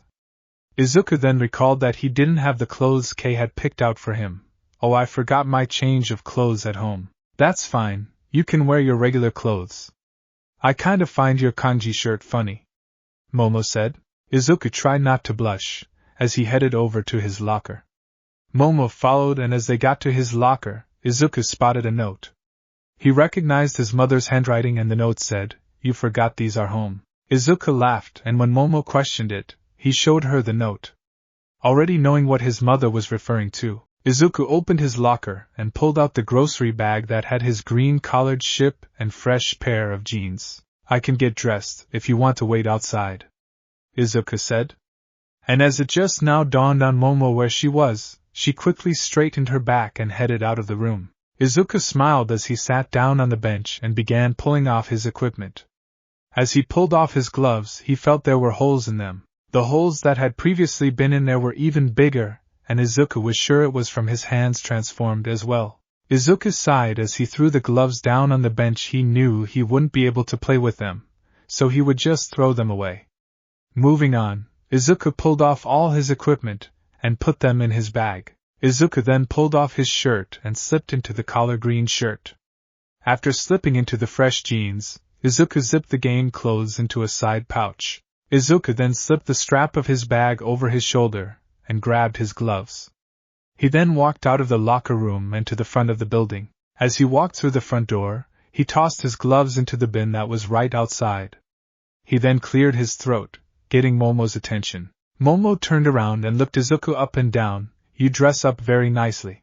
"Thank you," Izuku said, allowing himself to blush. "We can stop by my mom's car to drop these off, and then we can head to the arcade." "Sure," Momo said as she slipped her arm within Izuku's. "By the way, Mio cancelled," she said. Bakugo was acting on the bench and said that he was going home and going to bed. Izuku laughed a bit. "Kaken cancelled because his shoulders are killing him. The other team was targeting him." I noticed, but I just thought that it was part of the game," Momo said. "Not exactly, but the other team knew about Kaken's injuries and were trying to get him out of the game.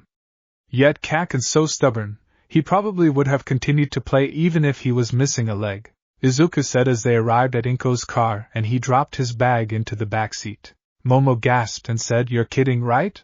Izuku shook his head and said, "Someday Kaken seems to be the living embodiment of stubbornness.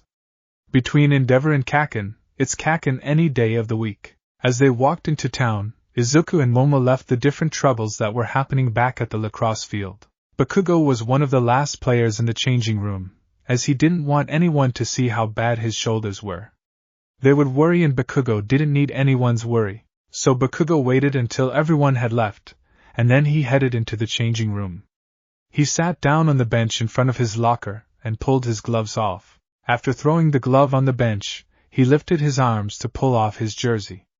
But as Bakugo's hands got above his shoulder began to scream in pain. Bakugo clenched his jaw closed at the pain, and it didn't get any better. He pulled his jersey above his head. Once Bakugo could, he threw the jersey away and let his shoulders drop.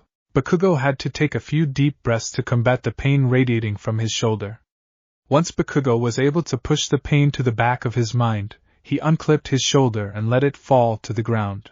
But as the pad fell, Bakugo kind of missed the compression feeling they gave.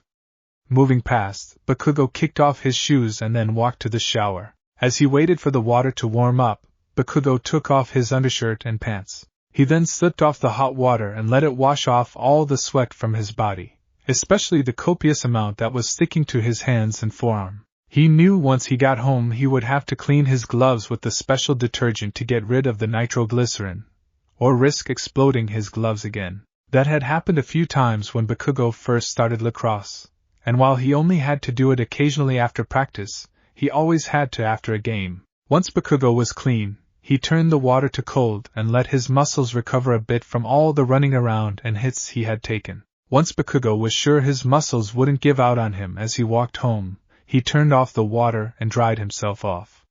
He then walked back to the locker, where he changed into a pair of clean clothes. Bakugo then slipped his shoes back on and shoved all his equipment into his bag. Gripping the handles of the bag, Bakugo stood up and walked to the entrance. He pushed the door open with his foot and stepping into the night took a deep breath. The breath seemed to fill him with enough energy to get home. Bakugo was about to head out, but then he noticed something in the garbage bin that was right outside the door. Bakugo leaned over and pulled out a pair of gloves. They looked fine until Bakugo's focus fell on the tips of the fingers, only to find they had been punctured, as if someone had taken a knife to each of the fingers and stabbed them, yet the material wasn't ripped inside. It looked as if they had been cut from the inside. Bakugo looked over the gloves, trying to find a name until on the inside of the wrist, he spotted a smudged MD or A. It didn't take much brain power for Bakugo to fill in the missing letter, as it was a name he had learned after his own and there was no other member of his team that had those letters for a last name. Deku! Bakugo growled. He was right, something was going on with that damn nerd. Deku's sudden strength, speed, and reflexes, that nerd has been hiding a quirk of their whole life, just waiting to outshine Bakugo. Bakugo continued to growl as he shoved the gloves into a side pocket and began walking home. When Bakugo got home, he kicked the front door open and yelled, "I'm F432 King home." "Why the hell are you yelling, you brat?" Mistuki yelled from upstairs. "How did the game go?" Mizura asked in a more calm voice. "We totally crushed those damn losers." Bakugo yelled but didn't bring up the fact that he had nearly been benched and Deku was the reason they had won. I'm going to bed. How's your shoulders? Do they feel like 432 shillings? Mistuki yelled. They're F432 KNG fine. I'm going to bed. Bakugo yelled back as he headed up the stairs to his bedroom. He tossed his equipment bag into the corner of his room, then flopped down onto his bed. He grunted a bit as it irritated his shoulder a bit, but he brutally forced his way through the pain and was soon asleep. On the other side of the city, Kurami was being let out of jail. The marks on the body, found at his family's old house, were found to be made from an animal, so after gathering his effects, Kurami walked out in the front lobby, to find Chief Keitaro. Chief Kitaro walked up to him and said, "You're being released, but know that we're going to be watching you. The body was found on your family's property. You might not have killed that girl, but you're tied to this somehow." Kurami just looked at Chief Keitaro, who sighed and then held out a pair of keys. "We had a trailer picket for you and left you some cash to fill it back." Kurami took the keys. "Take care." Kurami just gave a small nod, then headed to the front parking lot, to find his black Camaro waiting for him. Kurami walked to his car and unlocked the door. He then slipped in and as he closed the door, he noticed something sticking out of the visor. Kurami pulled the visor down, and a folded-over stack of 100 yen bills fell into his lap. Kurami counted it out to be 5,000 yen, and when he turned his car on, he saw it would be just enough to fill up the rest of his tank. Kurami scoffed as he drove his car away from the police station. As he drove to the nearest gas station, Kurami rolled down his window and focused on his sense of smell. It took a bit, but he eventually picked up on Izuku's smell. Kurami checked the game and saw the lacrosse game would have been over for at least an hour, so at least Izuku was alive. Kurami then picked on Momo's. So not only had Izuku not listened to his advice, he was actively going against it. That also told Kurami that Izuku was alive, but he might have shifted and was caught by the hunter, or Izuku managed to control it enough to fly under the radar. Kurami focused back on Izuku's smell. It didn't feel stressed or in pain. But that could easily mean Izuku didn't know what was going on. Kurami pulled away from that thought as he pulled into the gas station. He turned off his car and headed inside. He grabbed a bottle of sake and then headed to the desk. He put the bottle of alcohol on the counter and then slapped down the bills. "Just this and the rest on pump 3.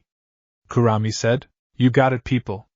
The cashier said in a relaxed tone. That told Kurami that he was probably stoned out of his mind. And the smell of diluted trigger confirmed it. Once the payment went through, Kurami took the receipt and the bottle of sake. He then headed out to pump his gas. After pulling out the nozzle, K hit the premium option and then put the nozzle into the fuel tank. As Kurami waited for his car to fill, he heard 2 cars blazing at the gas station. 10 seconds later, 2 Subabans came into the station and boxed Kurami's car in. Kurami wasn't surprised when Mr. Yaoyorozu and 4 other hunters got out of the cars. If the hunters were focused on Kurami, then they weren't focused on Izuku. That meant they didn't know Izuku was a werewolf. You know, when someone knows a car this old, they usually dedicated time, money and hard work to keep its performance in top shape. Mr. Yaoyorozu said as he walked over to the front of Kurami's car. Kurami looked over the hunters. 5 against 1. Werewolf against 5 quirks. Kurami could smell the silver bullet loaded in their guns. Kurami looked back at Mr. Yaoyorozu and said, "Are you sure you want to do this in the middle of this town? You're kind, just as hidden as mine. I'm sure the pro heroes won't approve of your methods. We fight different kinds of diseases, ours is more potent and our methods adapted as so." Mr. Yaoyorozu said as he grabbed a windshield wiper and knocked off some of the clearing fluid. He then put it on Kurami's car's windshield and began wiping off some spatted flies. "Though I'm sure there is one thing you and I can agree on, that if you have something nice, meaningful in your life, you'll want to take care of it, protect it. By any means necessary?" Kurium questioned. "I know you would understand. Personally, I don't have many things that fit that status, but those few items that do. Well, as you said, by any means necessary," Mr. Yaoyorozu said as he began to squeegee the water off of the window, "and the means by which I learned from my family. That's something you don't have much of these days." At that comment, Kurium closed his left fist tightly. The one thing he could never stand for was the disrespect of his family. They had been peaceful living in their house, they never attacked anyone and gave back to their community in different ways. That was until some stupid hunter thought it would be wise to tip the balance that had lasted for 5 generations. Mr. Yaoyorozu noticed Kurium's tight fist but made no movement of his weapon, though the hunters that came with him. They noticed Mr. Yaoyorozu's eye movement, and reached for their own weapons. Sensing this, Kurium released his fist and Mr. Yaoyorozu was surprised there wasn't any kind of blood that dripped off his fingertips. Well, there you have it. Same old instincts. Mr. Yaoyorozu said he finished with the windshield and put the washer down into its bucket. You can see through your windshield. It's easier to see things when they become clearer. Mr. Yaoyorozu then began to walk back to his car, but then Kurium said, "You forgot to check the oil." Mr. Yaoyorozu gave a fake laugh. He then turned back to Kurium and said to one of the fellow hunters, "Check the man's oil. We don't want him running into a problem he can't handle." The hunter smiled as he stepped up to the back window and rammed his elbow into the glass. But when the glass didn't break, the man pulled out his gun and tried to ram the butt through it. While the glass didn't break, it only slightly cracked. A gift from a friend. Kurium said, "It helps to have those kinds of things around." Mr. Yaoyorozu smiled. He always liked having an opponent that was prepared. It made the hunt more fun, and it seemed Kurium had been expecting this to happen for some time. Though what kind of friend could Kurium have that would provide such a gift? "Drive safely," Mr. Yaoyorozu said as he opened the door to his car and got in. With the conversation over, the rest of the hunters got into their respective cars and drove off. Once Kurium was alone, as if had been waiting for the tension to break, the gas pump suddenly stopped, signaling Kurium his car was full. So he calmly pulled out the handle from the gas cap and slid it back into the station. Kurium then slipped into the driver's seat. As he turned up the car, he looked at the window and made a mental note to call his old friend to see if he could replace it. The friend had been gracious enough to give him the first pair of windows, but Kurium was sure the friend would ask for something, most likely an IOU to have the window replaced. And knowing his friend, that IOU would result in something Kurium didn't enjoy doing. On the other side of town, Izuku and Momo were finishing up their date. Even if Mio and Bakugo had been there, Izuku was sure he would still have enjoyed himself. Without those two being there, Izuku was having the time of his life. As planned, they had gone to an arcade, where Izuku was able to show off his skills at the different machines. Before being a werewolf, Izuku was able to easily score high score points, his best being the skee ball, pinball and ring toss, but with his heightened senses, Izuku was racking up high scores left and right, easily earning a high amount of tickets per game. However, he had one fault, and that was on the dancing games, as Momo had a better sense of rhyme than him. While Momo got a high score on 2 songs, Izuku wasn't even close to getting past a single star. Though Izuku graciously took the losses, Momo stayed humbled about her victories. At the end of the night, the two went up to the ticket counters. Though Izuku had won most of the tickets, 75% of them, Izuku allowed Momo to use most of them. Momo tried to write it off that she didn't need tickets, as she just created anything she needed, but Izuku joked that wasn't how the economy worked. After letting out a laugh, Momo began to look at the ticket prices for different items. In the end, she got a small LED bulb sign that flashed between stylized versions of Pro Hero logos.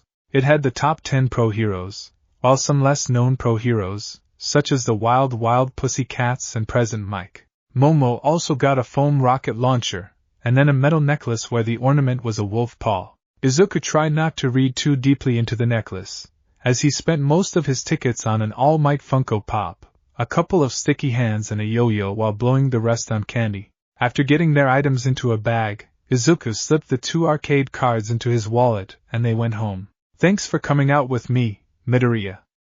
I know you must have been tired after the game. I couldn't tell that you were giving it your best," Momo said. "It's no problem at all. I trained a bit over the summer so my stamina is much better," Izuku said, "though I wonder if that played any part in me not dancing well?" "Oh, come on," Momo said in a playful tone, "I always said you can get better." I know, Izuku said. "Speaking of the game, I'm sorry if you got the wrong impression about me holding up the sign. Mio talked me into it," Momo said. Izuku paused for a bit. He couldn't bring up how hated he had been by the sign, or it was because of the sign he had started playing so aggressively, which resulted in his team winning in the end. Izuku shook his head and said, "It's fine. Though I would like to know what's going on with Mio and Kaken." "What do you mean by that?" Momo asked as they walked across an intersection. They weren't dating before summer, so something must have happened over the break. Then again, Mio is the kind of girl that tries to make herself popular by getting into the friend group of the popular kids. And with Kaken's quirk and his athleticism, it is not hard to see why he's so popular, Izuku said as he scratched the back of his head. Momo nodded her head to show she was a bit in agreement. "Well, I'm glad we were able to still go on the date, with just the two of us." "I as well," Izuku said, as he turned and looked at Momo. The moonlight perfectly highlighted her face, reflecting off her black hair, making it like there was a wave of silver going through it. Her soft facial features warmed Izuku's cheeks, and her laughing throughout the date had made Izuku's heart flutter like a butterfly on a warm summer afternoon. Izuku couldn't help but think of Momo. What happened next was but Izuku wasn't the one that was the cause. Izuku's eyes went wide as he realized Momo was him on the cheeks. Suddenly his werewolf instinct shot up and Izuku could hear everything around him. He could feel the world around him.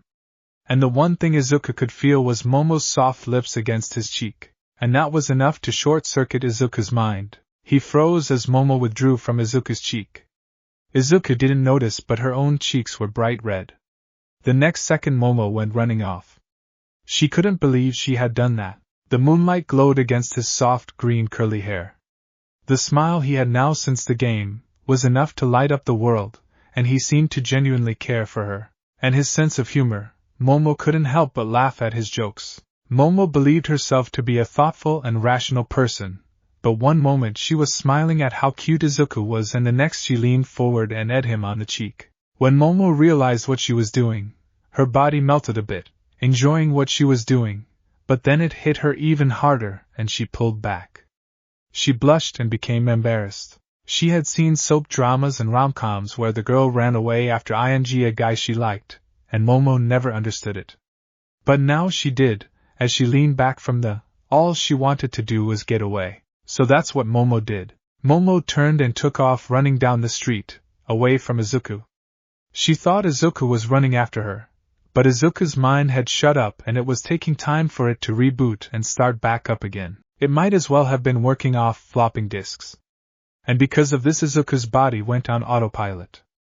Izuku's consciousness was lost in a world of surprise, confusion, joy and worry. Surprise, well because of the confusion, well because of the joy, well because Momo had ate him. Worry, well because Momo had run away after the Izuku's mind tried to make sense of this, and it didn't until he was always minding and flopping down onto his bed.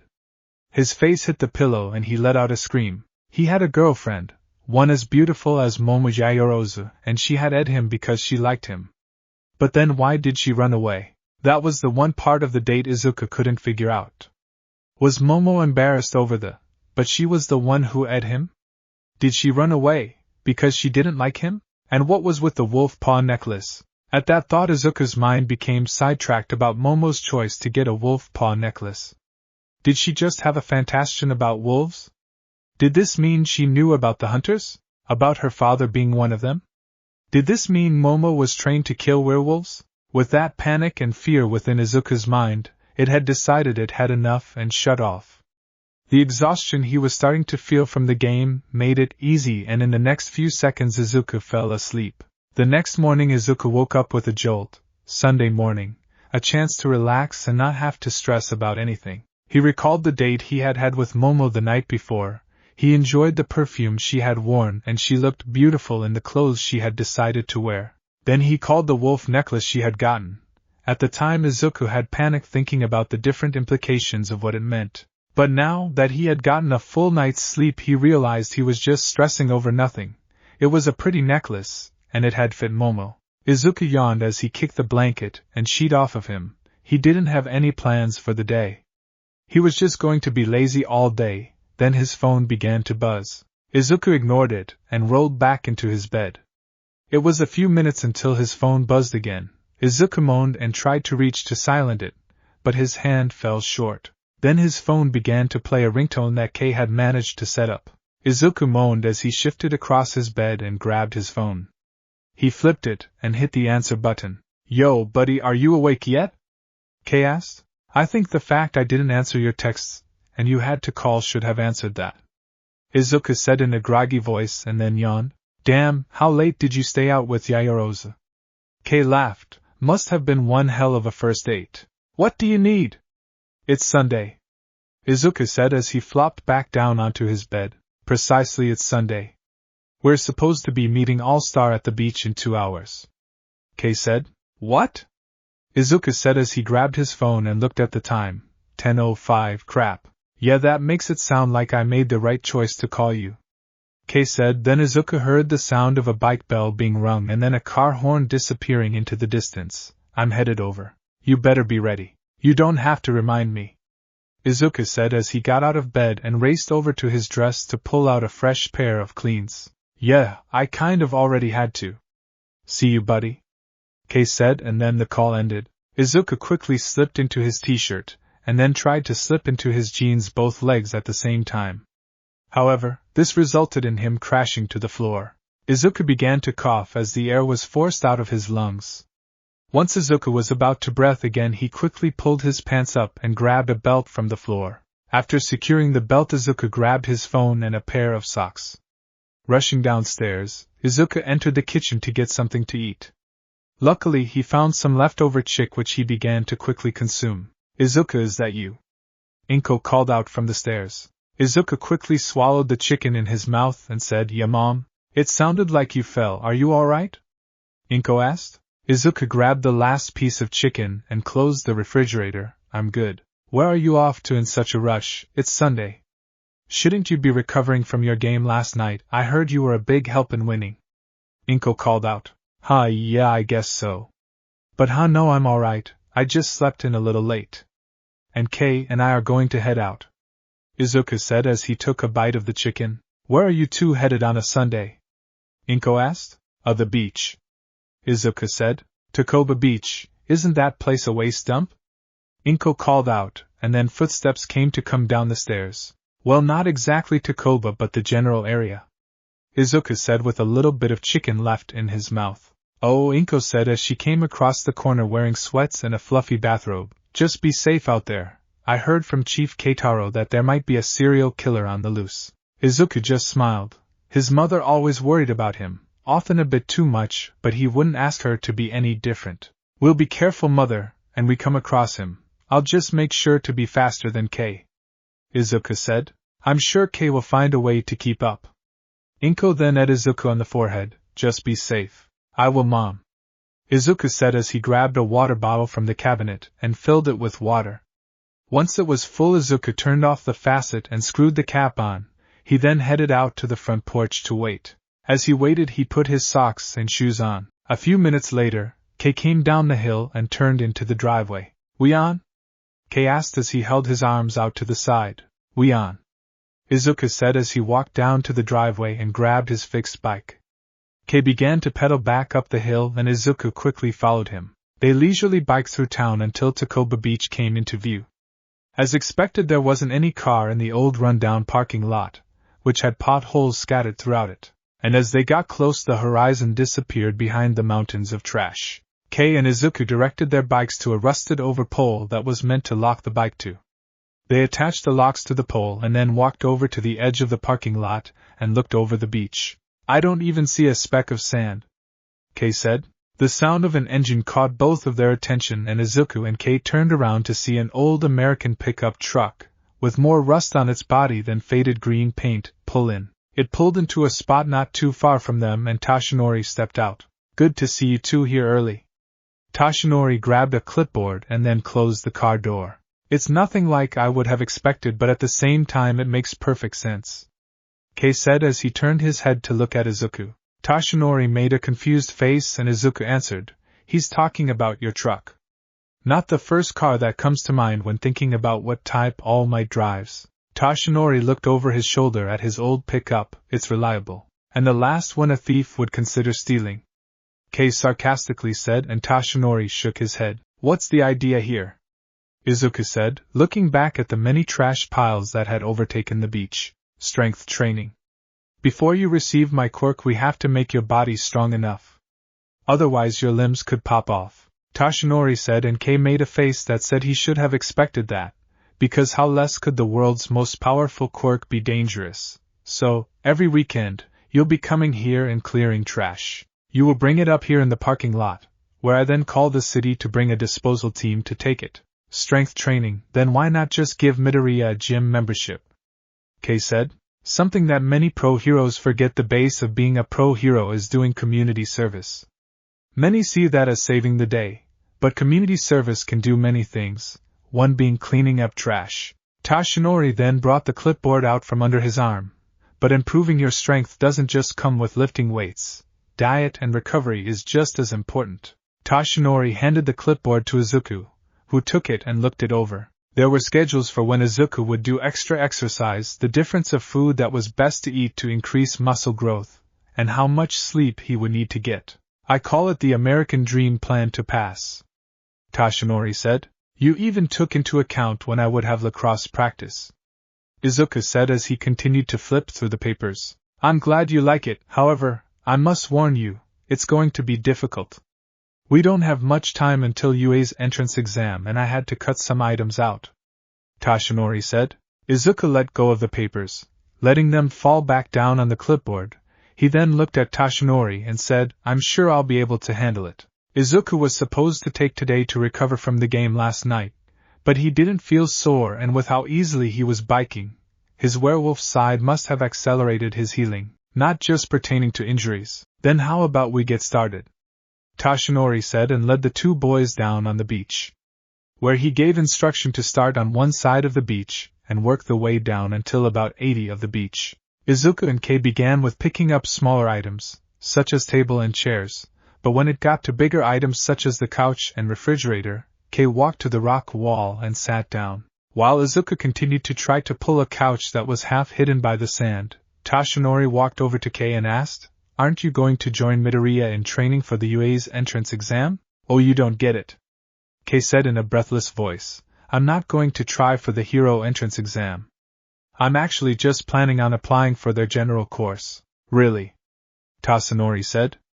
It was rare to come across any young kid that wanted nothing more than to become a pro hero, so Toshinori was caught off guard. A case so easily dismissed a dream shared among the youth of the day. I'm sure you would be good pro heroes, even if you quirk isn't. Are you the same man that told my friend that quirkless couldn't be heroes? Kei interrupted Toshinori, causing the hidden pro hero to flinch. He continued with, Yeah, Midoriya didn't miss that and told me. Nigh impossible, I believe WS how you described it. You must understand, I was at a low moment when I said that. Your friend just figured out about my weakness. Toshinori sighed and pulled down the 2 strands of hair that hung in front of his face. I didn't mean to portray it the way I did. I mean, look at him, the strongest man alive, and I can still be injured. Kei just sighed. Just find the time to explain it to Izuku, before it comes back to bite any of us in the butt. Kei then paused and looked over the trash piles. And beside, my quirks isn't really suitable for heroics. That is a ridiculous notion. There are many pro heroes whose quirk at first glance isn't suited. Even underground pro heroes, take Eraserhead for an example. Toshinori said, then paused, as Eraserhead was known for avoiding the media and Toshinori had really only learned about him since applied for a secret position. Do you know who Eraserhead is? Underground pro heroes, quirk eraser. He can stop anyone within his eyesight from using their quirks, Kei said, and smirked a bit at the look of surprise on Toshinori's face. Toshinori let go of his hair and said, Then you understand my point. I'm sure whatever your quirk is, you can find a use for it. Toshinori then looked over and saw Izuku struggling with a couch that was stuck in the sand. Key Master, Kei said, and Toshinori looked back at Kei. That's what I call it, Key Master. Kei then reached into his pocket and pulled out a blank, uncut key and tossed it to Toshinori. Whenever I insert a blank key into a lock, it morphs into the shape needed to unlock the door. But that's not all. Still, the term lock and key are loose to my quirks. It requires a key. Any kind of lock, my quirks can hack it. Computer password, number pads, the only thing that stops me is an electronic fab. Oh. That was quite the unique type of quirk that Toshinori had ever heard. But an idea immediately came to mind that could be useful for an underground hero. being able to sneak into any villain's hideout without tripping alarms. Maybe, but I've never really had the dream of being a pro hero. I've never seen it in the cards for me. Kei said. What do you mean by that? Toshinori asked. Kei briefly thought about his mother and his smile dropped for a second, but then he said, just never seen it. It said that some people were born for the light, while others are born for the dark. I think fate forgot about me when I was born. Toshinori paused as he thought about Kei's words. He was familiar with the saying Kei was referencing, something that his late mentor once brought when Toshinori had tried to understand why All for One acted the way he did. Then I guess that means the only one who gets to write your fate is you, Toshinori said, thinking about how he had taken Izuku now for a successor.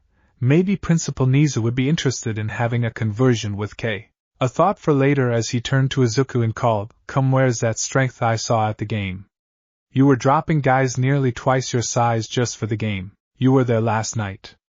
Izuku called, suddenly worried that All Might had seen him nearly shift and give into his wolf's side. I'm taking great interest in my successor's life. So where is that strength in your display? Toshinori asked. I don't actually have control over my strength.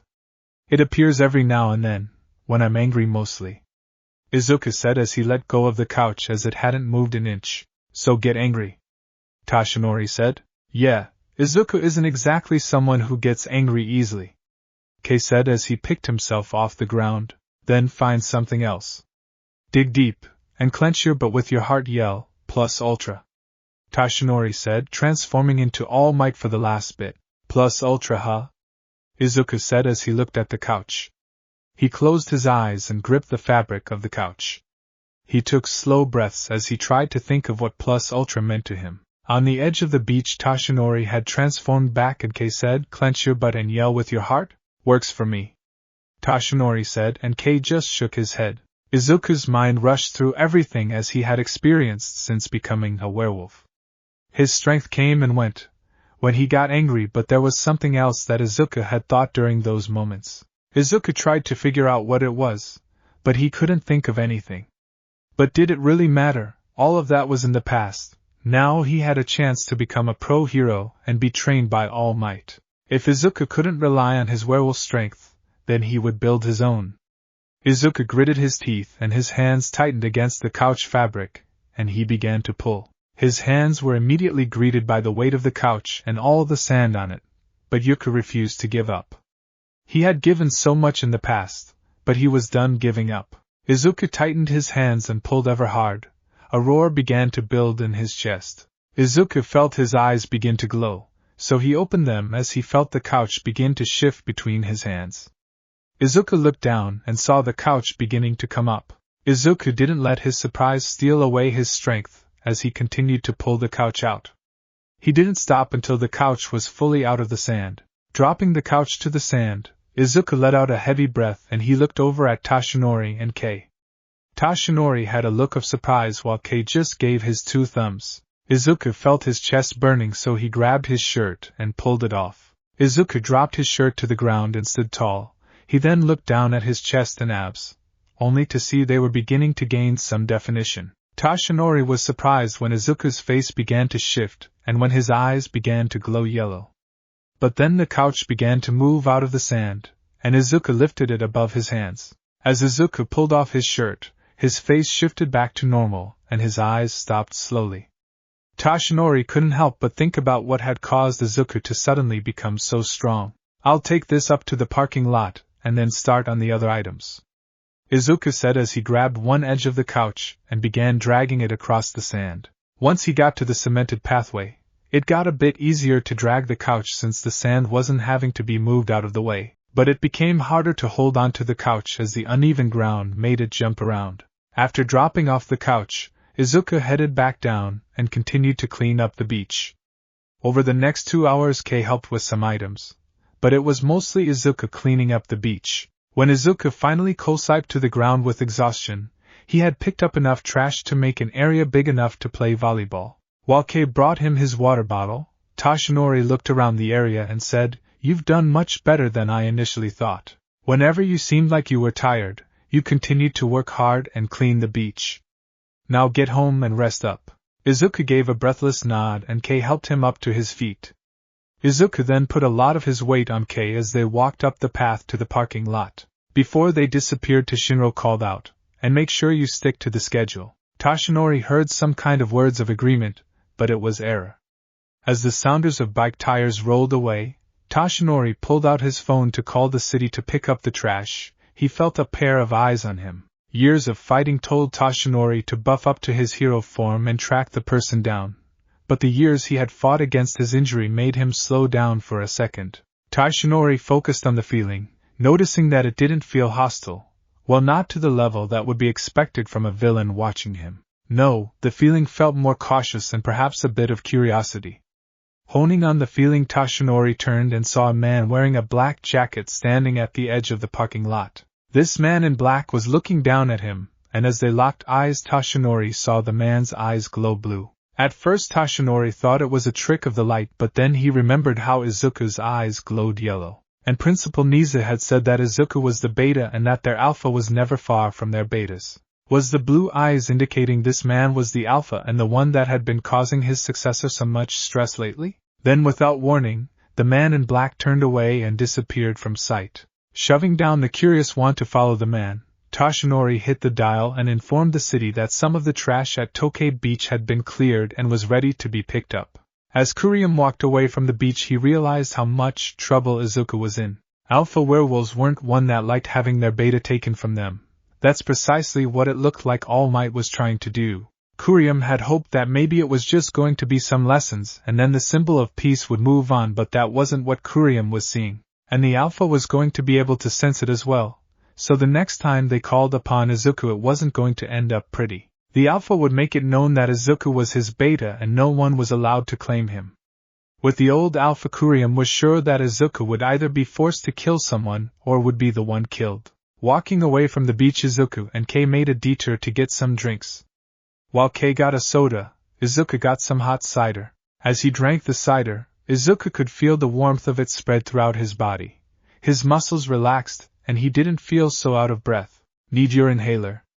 Kei asked, having noticed how short of breath his friend had been for the past few minutes. "No, I'm good. I think my body hadn't realized it wasn't requiring so much oxygen as before," Izuku said, and then took another sip of his drink. With their drink almost empty and Izuku feeling more refreshed, the two of them began heading to Kei house. As they walked, they finished their drinks and disposed of them in a city trash bin. At Kei's house, he made sure Izuku had All Might's training schedule and had him promise to follow one last time. With a sarcastic yes, Izuku left his friend's house and headed back to his own. Over the following week, Izuku did his best to stick to the training schedule.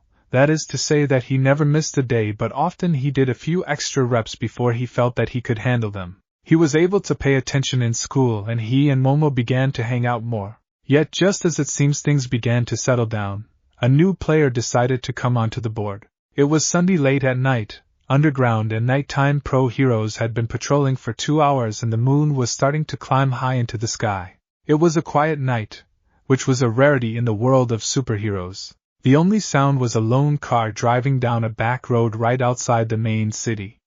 The driver was a woman, and as there was a stop sign pulling out, she applied the brake to slow down the car. Rolling to stop, the woman looked around to make sure she was clear to go through the intersection when something heavy landed on the roof of her car, causing the ceiling to bend in. Without any panic, the woman quickly dropped her hand down to a pistol that she had within the center console. She hadn't heard any noise about a villain on the run, and when a low growl came from the roof of her car, she realized what it was. Her hand quickly shot up and she was able to pull the trigger on her gun when a large hairy arm came through the window. The large hand grabbed her arm and tried to pull her out of the car.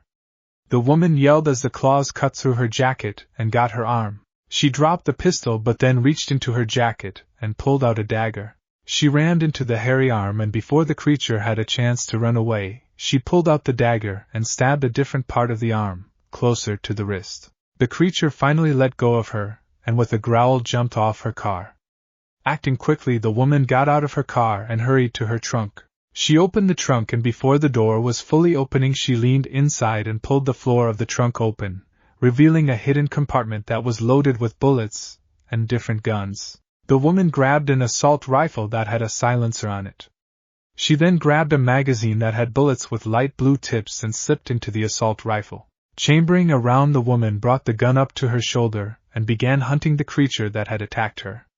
She held footsteps coming from an old brick build that was scheduled to be torn down. Slipping through a cut in the fence, the woman pulled out her phone and sent a text to her brother, Rin Yayorozu. At the Yayorozu household, Momo was looking through an old memory box of her when she heard footsteps going down the hallway. Recognizing them as her father's, Momo quickly got off the bed and hurried over to her door. When she opened it, she saw her father heading down the stairs. "Has Aunt Rinoa arrived yet?" Momo said, excited to see her aunt that she had seen in a few years. They always got into trouble when Momo was younger, but always got away with it, and Rinoa had said it was because she was her grandfather's favorite. "She's a few minutes away, but she's having a car problem. A flat tire. I'm headed out to help," Mr. Yayorozu said. "Oh, all right," Momo said. "Now go to bed, she'll be here when you wake up," Mr. Yayorozu said. Momo sighed as she closed her door and went back to her bed. Put the memory box on the floor. Momo got under the cover and then turned off her lamp. She guessed even werewolf hunters to deal with everyday problems. Back at the brick building, Rinoa was quietly stepping through the open area between the smaller building. The sound of footsteps echoed through the complex, making it hard to tell from which direction they were coming from. But then Rinoa caught Shadow climbing a wall. She quickly trained her gun on it, but it was moving too fast for a clean shot. The thin silhouette climbed onto the roof of the building and then looked around. Rinoa followed the silhouette's focus and saw a large hairy beast disappear from sight. The silhouette then began running towards where the large hairy beast. Rinoa quickly followed the silhouette, and as it jumped to the next building, Rinoa pulled the trigger. The bullet quickly soared through the air and hit the silhouette in the left arm. Yet before Rinoa could follow to kill, an SUV pulled through an open gate and into the open air. The headlight turned off and Rin Yayorozu stepped out. "Get in. Nice to see you too, brother. Didn't think you would get here so quickly," Rinoa said as she dropped the assault rifle and looked at her brother. "Not the warmest welcome I've gotten from you. This isn't America. You can't go around gun crazy. A pro hero sees you with a gun, they'll have every right to search your car. Your stash alone will land you in jail for life. Everything just makes it worse," Mr. Yayorozu said in a tired but rough tone. "So please put the assault rifle away before someone sees it. That's the leader Dad saw in you." "Rin, there were two of them. The big hairy one was the one that attacked my car.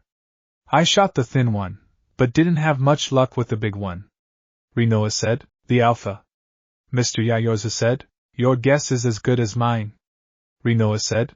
"Well, the Beta is the only one that can lead us to the Alpha. He isn't good to us if he's dead." Mr. Yayorozu: "Then that's going to be a problem," Rinoa said as she pulled the magazine and showed the tipped bullets she had used. "I give him 48 hours at best." Mr. Yayorozu grunted and Rinoa scoffed. "What does it matter? It will be one less werewolf we have to deal with." In a small alleyway, Izuka quickly pushed off the wall and took off running. There was a new hunter in town, Mr. Yayorozu's sister, and she didn't seem as polite as he did. She was the shoot first, don't worry about question kind of hunter. Izuka liked to believe that he was going to be able to handle Momoe's father, but her aunt, that was going to cause some complications. The next morning, as Rinoa was pulling clothes out of her suitcase to hang up, Momo came running into the room, screaming joy.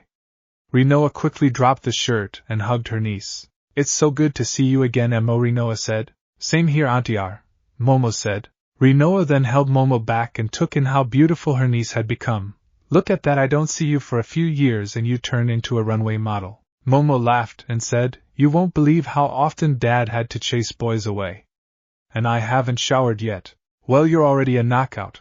I'm sure the boys at your new school are knocking each other's teeth out," Rinoa said as she broke the embrace and went back to emptying her suitcase. "Not really, since I kind of already have one," Momo said. "Not even a month and you have a boyfriend, you scandal." "Has your father met him?" Rinoa said. "Kind of," Momo said as she hopped onto the bed. "And he didn't run away, brave boy." "Oh, I can just imagine how he looks, how he acts," Rinoa said. "Actually, he's nothing like your type. He's short, sweet, kind, and almost adorable," Momo said. Rinoa smiled and said, well, it was going to be hard to find a boy you were able to look up at. Knock it off. Momo said and threw a pillow at her aunt. Midoriya is sweet. Midoriya, at least you aren't on a first-name basis. Or I'm sure your father would die of a heart attack. Rinoa as she hung a shirt up in the closet, and then dramatically turned to look at her niece. So what's his name? Momo tried to stop herself but then blurted out, Izuku. Aw, you're right, that is adorable. Tell me more about him. Rinoa said as she walked back to the bed. He is short, but so caring. Really kind, and he plays lacrosse and goes against guys nearly twice his size. Oh? Rinoa said. His mom is a nurse, so he helps around the house all the time. He works at a vet clinic, that's actually how I met him. Momo said, so mature. But the way your father told it, you hit a dog, Rinoa said. Momo's shoulders dropped and said, yeah, but hey, I got to meet him outside of school. We went to a school party, and then had an official date last weekend. Momo then noticed Rinoa hadn't touched one of her bags, so she began to reach for it. Need any help with this one? As Momo's hand got close to the bag, Rinoa suddenly reached over and gripped Momo's hand. Then Rinoa realized what she had done and released her niece's hand. Sorry, kiddo, but your father might have begun your training, but the stuff I carry isn't for hands like yours. I still say your father shouldn't have started your train yet. Our father didn't start my training until we were already in high school. Your father was a special case. No worries. I did know. Momo said as she sat down on the bed. Rinoa disappeared into the bathroom connected to her room, while Momo asked, how's your car? Oh, the battery just suddenly died on me. Needed a jump start. Rinoa called out from the bathroom, then stood in the doorway. I tell you, I've always preferred old American cars. They were built to last. Momo was confused about her aunt's response, as her father said the issue had been a flat tire. Maybe it had just been a miscommunication. But it didn't matter as Momo's favorite aunt was in town, and she was going to be able to spend some time with her. But that was later as Momo still needed to get ready for school. At school Izuku was feeling stressed. Though luckily it was just normal school stress, that was something he could deal with. The reason he was stressed was because of all the tests they had taken the Friday before, and at the start of each class that teachers were handing out the results. And with everything that had been happening, Izuku had struggled to find the time to properly study. And the consequences of that became apparent as the first test he got was a low C and the following grades slowly got lowered. The only break in the day Izuku got was at lunch, but that was quickly filled with K. Izuku was sitting in the corner of the lunchroom when K suddenly put down his tray and asked, so if Kurium isn't the alpha, that means he isn't the one who bit you because betas can't make other werewolves. Meaning there is another hairy beast out there that we have to worry about. How longer did it take for you to figure that out? Izuku asked as he took a bite of his sandwich. Then did the alpha kill that woman? Kei asked. I don't know. But why would Kurium be worried about covering it up? Kei asked as he took a sip of water. I don't know. Maybe she was a relative of some kind. But Kurium is the last one of his family alive and that kill was fresh. Kei sighed. Kei, I'd rather not have to think about that right now. Izuku said in a rough tone. Oh well, okay. What's got you so stressed out? Kei said. I barely passed most of the tests from Friday. Izuku said as he ran his hands through his hair. Out of everything that had happened since the start of school, why was failing school tests causing him the most stress? Sounds like you need to study more. Want some help? Kei offered. No, Momo offered to study with me at her house after school. Oh, my man. Kei said as he held up his hand for a high five, but Izuku didn't raise his. All we're going to be doing is studying. Izuku said. Sure, the same way that you put a sock on the door handle when you're at college. Kei sighed. What? No. Izuku said, not believing his friend could say such a thing. Oh, come on, man. Who's stopping you? Your mother, Yaoyorozu's father? Kei asked. Right now, I'm more afraid of her aunt. Mr. Yaoyorozu would at least be reasonable, but her aunt seems to be the kind of person to shoot first and ask questions later. Izuku said. It certainly seemed that way after what he just witnessed last night. Kei thought about what Izuku had told him about last night. Oh yeah. With Mr. Yaoyorozu he might give you a warning shot. Can we stop talking about that? I'm already stressed enough as it is, and I'm getting close to slapping you to make you shut up. Izuku said, glaring at Kei. You would never. Kei said, but then Izuku's eyes got a dim glow. Fine. No more talk about werewolves and werewolf hunters. Or about the Alpha and Kurium, especially Kurium, who still scares me. Luckily for Izuku, the rest of school was manageable as the grade of his tests started to go back up. But that relief didn't last, as at the end of school Izuku ran into a different issue. When Kurium had been shot by Rinoa, he thought he would be able to heal from the injury. It hadn't been the first time he had been shot, and he didn't smell silver in the bullet. But when the wound didn't close and he began to nauseous, he knew something was wrong. He first tried all the at-home remedies he had for the different types of wolfbanes, but none of them worked. And he knew he was in trouble, and as much as he hated it, the only one he could go to for help was Izuku. Stumbling and nearly falling over multiple times, Kurium made his way to Aldera Middle School. Once there, Kurium had to brace himself against the outside of the school. He could hear all the sounds of the students of Aldera Middle School. Different lockers being opened and friends talking about what they had done over the weekend. Kurium tried to shut it out, but his instincts were running wild. Eventually Kurium saw someone he remembered being around Izuku. Stumbling over to the bike rack, Kurium put a hand on the bike rack to hold himself up and looked at the blonde, spiky-haired student. Where's Izuku Midoriya? Bakugo looked up from his bike lock and saw a junkie that looked like he was about to pass out. Why should I tell you where Deku is? Because I ask you nicely. Kurium said and stumbled a bit, and that's something I rarely do. Bakugo scoffed. Alright, extra, I'll tell you where the useless Deku is, if you tell me what you're selling to him. Kurium gave a confused look. What blend you give him? Dianabol? HGH? You're talking steroids? Kurium in disbelief. No edibles. What the hell else would I be talking about? You're his dealer, so why don't you tell me what you're giving him for the field? Bakugo said, and a word of advice from the future #1 pro hero. Whatever you're selling, I'd stop sampling the merchandise. You look wrecked. Kurium just looked at Bakugo and decided it wasn't worth it. I'll find him myself. Kurium began to walk away, but Bakugo grabbed his hand and said, No, we're not. You tell me what you're selling him, then I can get that damn nerd off the team. Once Bakugo grabbed Kurium's hand, the pissed-off werewolf turned around and grabbed Bakugo's neck. Kurium then slammed Bakugo's head against his bicycle seat and then dropped Bakugo to the ground. I told you I wasn't going to ask nicely again. Kurium left Bakugo on the ground and walked away while the blonde bomber slowly raised a hand up to his neck and felt blood coming out of small punctures. Kurium stumbled back to the school and came across Kei. Kurium. Kei said out of surprise just as the wounded werewolf fell to the ground. Damn it. Midoriya! Coming out from the front door of the middle school, Izuku heard Kei call his name. Izuku looked over at the field that was on the side of the school and saw Kei kneeling on the ground over Kurium. Izuku quickly ran over to them, and oh, no. Not here. Izuku knelt down. What are you doing here? I got shot last night. Kurium said as he struggled to stay conscious. I remember. Why aren't you healing? Izuku asked while Kei sighed. He doesn't look good. I can't. It wasn't a normal bullet. Kurium asked. Silver? Izuku asked, as he looked down at Kurium's hand and saw blood dripping from his fingertips. No. I didn't smell any silver. It's wolfbanes, but not the normal kind the hunters normally use. It's different, more potent. Kurium said. Wait, that's what she meant when she said you had 48 hours, Izuku said. Who? Kurium said.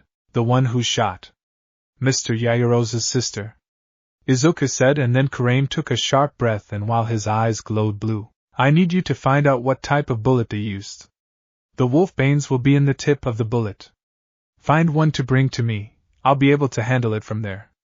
Kurium said. How am I supposed to find the bullet? You said the hunter was Mr. Yaoyorozu's sister. She's staying with them. Get in her room and find that bullet. Kurium said. And what are we supposed to do with you, the walking dead, until then? Kei said. Take him to Dr. Ace's clinic. It's closed for the day. Izuku said after a moment of thought. I'm heading to Momo's house to study with her. I'll try to get into her aunt's room and find the bullet. And how am I supposed to get dead weight to the clinic? Kei said. I don't know. Hijack a car. Izuku said, and Kei gained a smile as he began looking around. I like the way you think, Midoriya. Izuku suddenly looked over his shoulder and saw Momo walking out of school. Crap, I gotta go. You. Izuku pointed at Kurium. Don't die until I get back. Izuku then pointed at Ku. Nothing high profile. K mockingly stomped his foot and said, oh come on, why do you always have to ruin my fun? Izuku stood up and picked up his backpack and quickly walked over to Momo. Hey. What's going on over there? Momo said as she gestured to K, hilariously trying to pick up Kurium and get him to his feet. Oh, nothing you need to worry about. Come on, let's get to your house, I really need to study. Izuku said, really hoping Momo wouldn't press any further. Luckily she didn't, and they began walking to Momo's house. As he walked, his best friend and his girlfriend walked over. Kei had to question why he was the one that had to deal with the dying werewolf. Eventually Kei managed to get Kurium onto his feet, and they began walking to Dr. Ace's clinic. Alright, did you have a large breakfast? Or are you just naturally this heavy? Kei said as he nearly fell forwards but caught himself and took another step forwards. Kurium's answer was a grunt. They barely made it a block when Kei lost his grip and Kurium fell against a brick wall and slid to the ground. Kei dropped his hands, letting them hit his jeans. Great, all that progress for nothing, and I'm not going to be able to pick you up again. Kei looked around and spotted a parking garage. Izuku had given him permission to steal a car. Wait here a second, I'm going to get us a ride. Kei raced across the street and into the parking garage. He began looking for a car to steal when he came across a really nice Mitsubishi that had a spoiler on the back and a custom paint job. Kei took a step towards it, but then Izuku's reminder about nothing too high profile came to mind. Kei cursed his friend, but it was true, an expensive car like that would easily be called it. Kei needed a car that, even if it was called in, would be hard for the police to find. Kei headed up to the third level and noticed that the floor was empty save for an old car in the far back.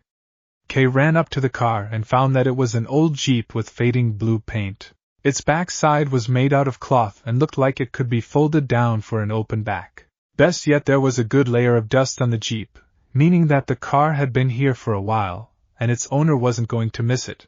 Hello, beautiful, Kei said with a smile as he pulled out a blank key and slid into the car slot. Once he felt his quirk take hold, he turned the key and opened the door. Kei slid into the driver's side seat only to find that the car was left side driver instead of right. Weird. Kei quickly jumped over to the driver's side and pulled out a new blank key.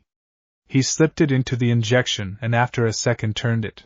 The engine began to turn over and after a few seconds it turned on. Okay, Oklahoma. Kei looked around the dash to look over everything. The first thing he noticed was the Jeep had a full tank of gas. Okay, first things first. Press the brake and shift it into reverse, Kei said as he pressed the brake down and grabbed the stick that was in between the seats. He pulled it back until the R was highlighted on the dashboard. Kei then let off the brake and the Jeep began to move back before suddenly coming to a stop. Confused by what just happened, Kei looked around until he spotted a light on the board that said parking brake. Kei looked around until he noticed a pedal on the far left pushed down and held in place. Tapping his foot against the pedal, it disengaged, and the Jeep began to slowly roll backwards. Kei turned the wheel and once the Jeep was properly turned, he shifted into the drive and drove out of the parking lot. Quickly cutting across the street, Kei pulled alongside the sidewalk and got out. As Kei hauled Kurium to his feet, the injured werewolf looked at the rusted-over Jeep. Where did you find this? Try not to bleed over the seats, Kei said as he helped Kurium to get over to the passenger seat and inside the seat. Kurium was in. Kei slammed the door closed and ran over to the driver's side. How did you get this thing running? Kurium questioned. From the state of everything in the car, it looked like it was ready to die any second. Well, at least it's in better condition than you are right now. And my quirk can open any lock, Kei said as inserted the key and began to turn the engine over, but it wouldn't start. What was that about this thing being in better condition than me? Kurium huffed. Great, you're alive enough to be cracking jokes, Kei said as he turned the engine again. So what happens if Midoriya does find your magic little bullet? Are you going to die? Not quite. I have one last resort, Kurium said as he slumped to the side and had his head resting against the door of the Jeep. What do you mean? What last resort do you have? Kei said. Suddenly Kei's eye glowed blue and he growled. He quickly grabbed his sleeve and began to roll it up until the bullet wound was uncovered and blood could be seen flowing out of it. Kei quickly looked away from it as he continued to try and start the engine. Oh my gosh! Please tell me that it is not contagious. I can't believe I'm doing this. Kei said. Get this car started right now. Kurium said, looking over at Kei. You know I don't think you should be the one barking order right now with the way you look, Kei said as he tried the key again. In fact, I'm sure I could drag your little werewolf ass out of this car and leave you to die. You better hope you come across a pro hero with a healing quirk strong enough to heal your magic bullet wound. Get this rust bucket started. Kurium said as he looked at Kei as his eyes started to glow blue again. Or I'm going to rip your throat out. With my teeth. I'm trying. Kei said as he turned the key again and slapped the dashboard. Suddenly the engine turned over and the Jeep started. Okay. With the Jeep starting, Kei shifted into drive and drove to Dr. Ace's clinic. At the Yaoyorozu household, Momo helped Izuku study, but he was struggling to focus because at the moment he was more worried about finding the bullet containing the wolfbanes that had hit Kurium. Izuku, is everything alright? Momo asked, drawing Izuku back in. You seem distracted. Huh. Oh sorry, yeah, I guess I am. I've never been in a house this fancy before. Izuku said. Really, your house is big as well? Momo said. Maybe, but my mom and I had to do a lot of hands-on renovations. The water heat sometimes turns off and the AC will randomly kick on in the middle of the night. So it's big but not fancy. Izuku said. I like how your house looks. It's homey. Momo said. That's just another way to say old. Izuku said. Face it, it's a grandparent house. No, it looks like the house every single uncle owns who used to be in construction and is renovating it. Momo said. And your house looks like the ones parents inherited from the rich millionaire grandparents. Izuku said with a chuckle. Hey! Momo said and bumped her shoulder into Izuku's shoulders. Izuku jokingly fell over onto Momo's bed, then rolled onto the ground. As Izuku landed on the ground, he got a good look under her bed and saw a long metal case. He grabbed it and pulled it out. What's this?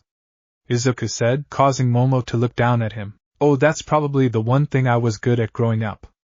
Terrible at photography, horrible at painting, and those two are even close to how bad I was at poetry. Momo said as she grabbed the case from Izuku and put it on her bed. I'll show you if you promise not to laugh. I promise. Okay. Momo said as she opened the case and pulled the lid up. I was ranked nationally and my father wanted me to continue, but around that time I said I wanted to become a pro hero. Momo turned to Izuku and showed off the compound bow that was in her hand. You promised not to laugh. I'm not laughing. Izuku said. Instead he remembered the time he saw Mr. Yaoyorozu out in the woods carrying a crossbow and how he had pinned Izuku to a tree with a bolt. It's cool. Well, I haven't practiced in a while, so I'm probably rusty. What's that old saying? Hitting the broadside of a barn. Momo said. I'm sure you're not that rusty. Izuku said. Momo lowered the bow and took a step towards Izuku. I'm sure that's not the only thing I need practice in. Momo got in close with Izuku and dropped her lips towards Izuku's. Izuku could not comprehend what was happening, so his entire body froze. Izuku did not know how he would react if Momo ate him. His saving grace was Mr. Yaoyorozu walking past Momo's open door only for Rinoa to call out, Hey Rin, you want to come help your sister with the groceries? Mr. Yaoyorozu sighed as he stopped and called out back, Be down in a minute. Momo quickly took a step back from Izuku, hoping her father wouldn't notice, but then he turned to them and asked, You two want to help? Hey sure dad. Momo said with a blush. After his reboot Izuku sighed, Yeah no problem. While Izuku stayed frozen in place, Momo stored her compound bow back in its case. They followed Mr. Yaoyorozu down, and to the driving way from Rinoa was parked with the trunk of her car open and filled with groceries. They worked together to bring all the groceries and Izuku was left with the last bag. As he grabbed it and began walking back to the front door, he felt his phone buzz. He pulled it out and saw it was a text from Kei. Hurry up, dude. Kurium is looking so good. Before Izuku could respond, Momo stepped through the front door and asked, Everything all right? Huh? Izuku said quickly, putting his phone back in his pocket. Yeah? I'm just wondering if you were up for more studying. Is that what the kids are calling what I saw in your room? Mr. Yaoyorozu said, walking around his daughter and grabbing the last bag of groceries from Izuku. It wasn't anything, Dad, Momo said, but the light blush on her cheeks didn't help. Yeah, sure, Mr. Yaoyorozu said, contrary to your belief, I was once a teenager yourself. Really, that's not the way Mom tells it. Rinoa said as she stood in the doorway.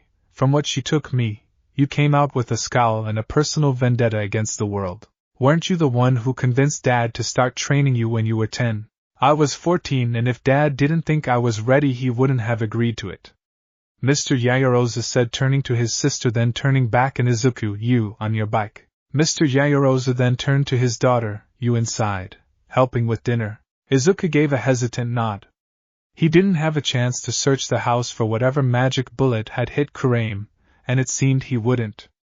Kurium was going to die from whatever herb had been in that bullet, and now there was nothing Izuku could do about it. Oh come Rin, what they were just making out, I bet the kid isn't ready for anything past first base.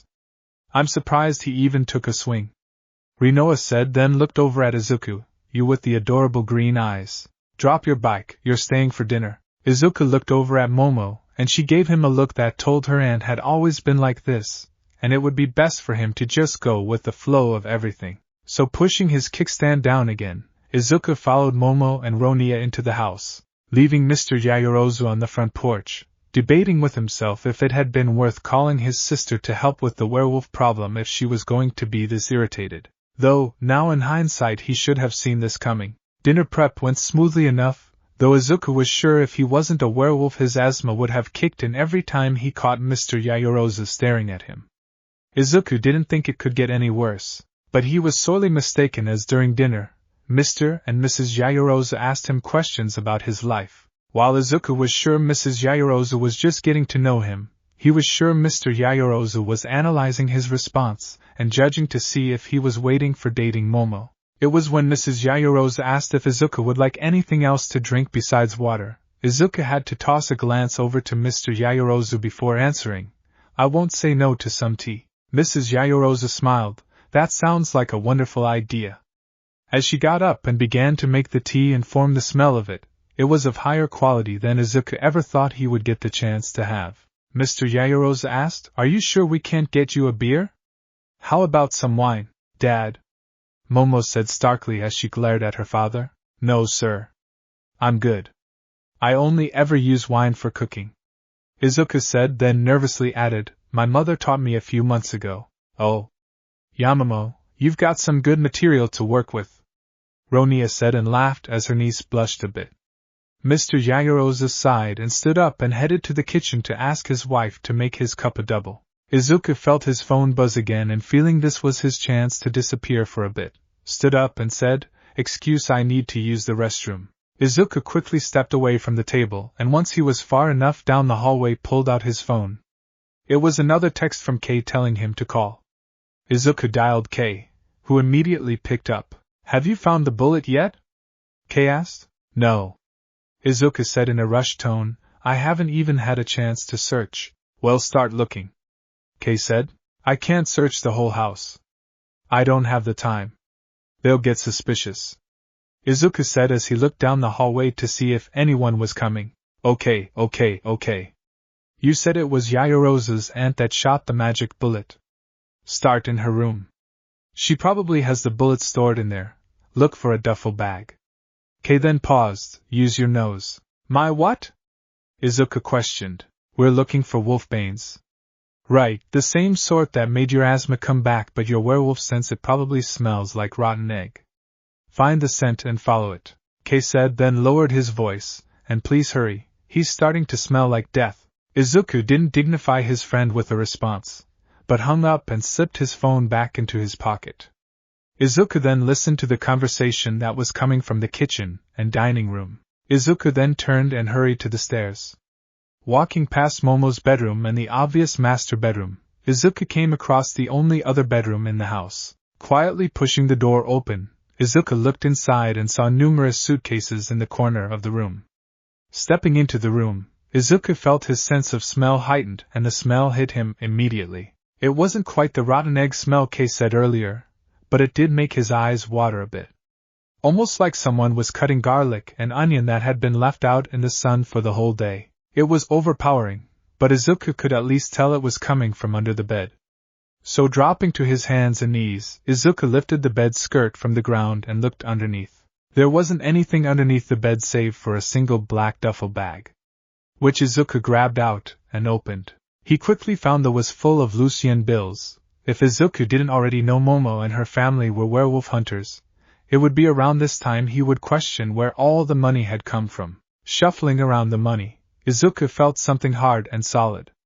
Clasping his finger around it, Izuku pulled his hand out, finding a small wooden box. Etched into the surface of the wooden box was a drawing of wolfsbane and some kind of leaf. Undoing the small metal latch, Izuku pulled the top up and the smell became much stronger. It made his eyes water and his nose became scrunched. Yeep, he could tell these were the bullets he was looking for. Quickly grabbing one, Izuku set it aside and then closed the lid.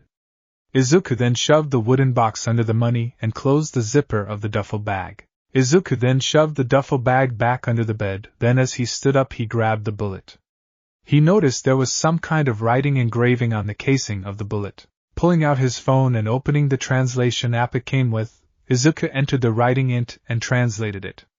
Nordic blue monk's hood. Having an idea what that means, Izuku texted it to Kei and told him to ask Kurium what it was. In the back room of Dr. Ace's clinic, Kei pulled out his phone and saw the text from Izuku. Kei then looked at a pale but profusely sweating Kurium. He asked, "Does Nordic blue monk's hood means anything to you?" Even though he was already pale, the color left Kurium's face as he recognized the name. It's a rare, extremely deadly variant of wolfsbane. And what exactly does that mean? Kei asked. It means Midoriya needs to bring me a bullet, or I'm going to die. Kurium said. He looked up at Kei. With a calm but panicking face, Kei relayed the information to Izuku. At the Yaoyorozu house, Izuku pulled down at the text from Izuku. Izuku wanted to curse but stopped him. He then heard the sounds of footsteps coming up the stairs. Panicking, Izuku raced over the bedroom down and quietly slipped back into the hallway. After quietly closing the door, Izuku took a deep breath. He then began to walk down the hallway, doing his best to act like he was lost. When he came around the corner he saw Rinoa. Rinoa spotted him and smiled. "Hey kiddo, Momo was getting worried about you. Thought you ran off.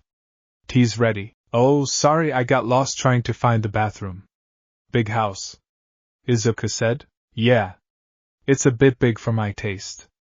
Rinoa then slapped Izuku's shoulder. "Head downstairs. I have to get someone from my room." As Rinoa walked past Izuku, he became concerned that she would somehow know he had been in her room. He needed to get out and get a head start to Dr. Ace's clinic before she realized he had taken one of her bullets. Izuku hurried down the stairs and was about to make a run for the front door when Momo suddenly came around the corner. "Oh, there you are. Tea's ready." Izuku froze. He knew he needed to get the bullet to Kei and Kurium, but he also did want to ruin his chances of having Momo as a girlfriend. Izuku would have to try and make tea quick and get out as soon as possible. He followed Momo down the dining room, where her parents were waiting for them. As they sat down, Mrs. Yaoyorozu said, "So Midoriya, Momo tells us, after middle school you are going to enroll at UA." Izuku took a small sip of his tea. It was a lot better quality than he or his mother could ever afford. "Yes. I'm going to go for their general's course." "Not the hero course?" Mr. Yaoyorozu asked as he lifted his teacup up to his lips. "No," Izuku said. Mrs. Yaoyorozu gave him a confused look. "Why not? Isn't every kid's dream to become a pro hero?" Izuku shook his head. "I had that dreaming growing up. But after I was diagnosed with asthma, that dream wasn't realistic." Like before, if Izuku had to discuss either his asthma or his lack of quirk, he preferred to talk about the former. He found people didn't react too harshly to it, especially compared to when they learned he was quirkless. Even with advances in medical technology, there isn't any surgery you could get?" Mrs. Yaoyorozu asked. "No, and if there is, I don't think my mother would be able to afford it. All I have are my inhalers, and it's not like I could use them in the middle of a fight." "What about lacrosse? How do you get around your asthma? Won't the physical exertion cause it to act up?" Mr. Yaoyorozu asked as he stared directly at Izuku. Izuku had to take a sip of his tea before he answered, "It used to be. Well, it still is, but it's only recently I'm being apart from the starting lineup. I'm lucky not to have an attack during the game, but substitutions are easy and I can take a break." "Huh," was all Mr. Yaoyorozu said. Izuku lifted his cup up again but found it was empty. Knowing he would just be kept here longer if he asked for more, Izuku set his cup back down on the table and began to stand up. "Thanks for the tea, it was lovely. But I should be heading out. I have some stuff I need to finish by turning in for the night." "Oh, sorry if we kept you for too long." Mrs. Yaoyorozu sighed, then turned to Momo. "Why don't you see your friend to the door?" Momo nodded, then took another sip of her tea. She stood up and walked Izuku to the front door. "I'm so incredibly sorry." "For what?" Izuku asked as he grabbed his jacket and slipped it on. "My father and his interrogation tactics," Momo said as she handed Izuku his backpack. "Can't say I've ever been in that situation before. Usually it's Kei who does all the talking." Izuku said. "Well, I think he likes you. At least more than the last few boys who tried to court me," Momo said. "What makes you say that?" Izuku said, as he got the impression Mr. Yaoyorozu didn't like me. He was only putting up with Izuku because he was being respectful to his daughter. "Normally my father offers to take the boy to the shooting range," Momo said and dropped her head in shame. Izuku paused. "That doesn't sound too bad. I've never been. It could be fun." "It sounds that way until my father implies that you'll be the target," Momo said with a small chuckle that Izuku matched, but he was more nervous. "I guess I'll see you later." "Yeah." Izuku then turned and opened the front door, Ano for Ronia to come down the stairs and called out, "Wait up, you two." Izuku and Momo turned and looked at Rinoa as she stepped up and closed the door. "I got something to ask Midoriya."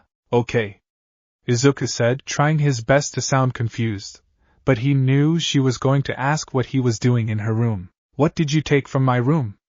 Ronia asked as she stood in front of Izuku, using her arm against the door to block him from running. "What?" Izuku asked, trying to act like he wanted clarification. "When you were upstairs claiming you got lost looking for the bathroom. I know I turned the light off in my room before heading out to the grocery stores. But when I entered my room, the light was already on," Riona said as she stared into Izuku's soul. "I never took you for a thief." Momo looked over at Izuku and saw how stressed he was. She had been wondering how Izuku could possibly get lost looking for the bathroom, but she didn't want him to get in trouble for her action. "It was me." That caused Izuku and Rinoa to look over at her. "What?" "It was me," Momo repeated herself. "I ran out of perfume and wanted to smell nice when Midoriya came over to study." Rinoa looked her niece up and down, and then smiled. "They're the Yaoyorozu charm. I thought your father had killed it, but oh, smelling nice for a study session. Are you sure you didn't want it to be anything else? It's better to have stayed as a study session." Mr. Yaoyorozu called out from the kitchen. "What were you studying?" "Maybe some biology," Rinoa said, which caused Momo to blush at the impulsion. But their attention was drawn back to Izuku as he had briefly fainted, causing his knees to grow weak and hit the back of his head against the door. Rinoa immediately withdrew her arm. "Oh, I'm sorry, Midoriya. Is this making you uncomfortable?" "I like him almost fainting is your answer," Momo said as she helped support Izuku, while opening the front door. "Let's get you outside and some fresh air." Izuku was thankful Momo was so caring. As the cool evening air hit him, he woke back up. "Do we need to drive you home?" Momo asked. "Go on, good to bike," Izuku said, taking a cautious step. Finding he could properly support him, he walked over to his bike and disengaged the kickstand. Izuku then walked his bike down the driveway, then before getting on felt the bullet in his pocket. He then turned and waved goodbye to Momo, who waved back. Izuku then got on his bike and pedaled away, keeping a low speed, but the moment the Yaoyorozu house was out of view he sped up. He tore down the street, quickly making it out of the neighborhood and heading towards downtown. At Dr. Ace's clinic, Kurium was looking worse and worse by the minute, and Kei had to stop himself from gagging at the smell. "Come on, Izuku, where are you?" Kei mumbled under his breath as he bounced in place.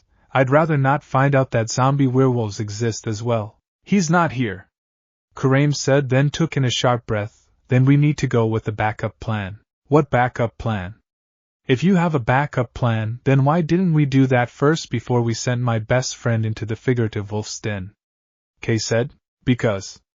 Kurium said as he forced himself to stand.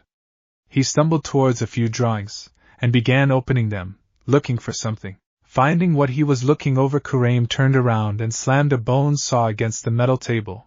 It involved you cutting my arm off. Kay looked at the bone saw, while Kurium was tying a rubber band around his arm like he was about to donate blood. Oh my God.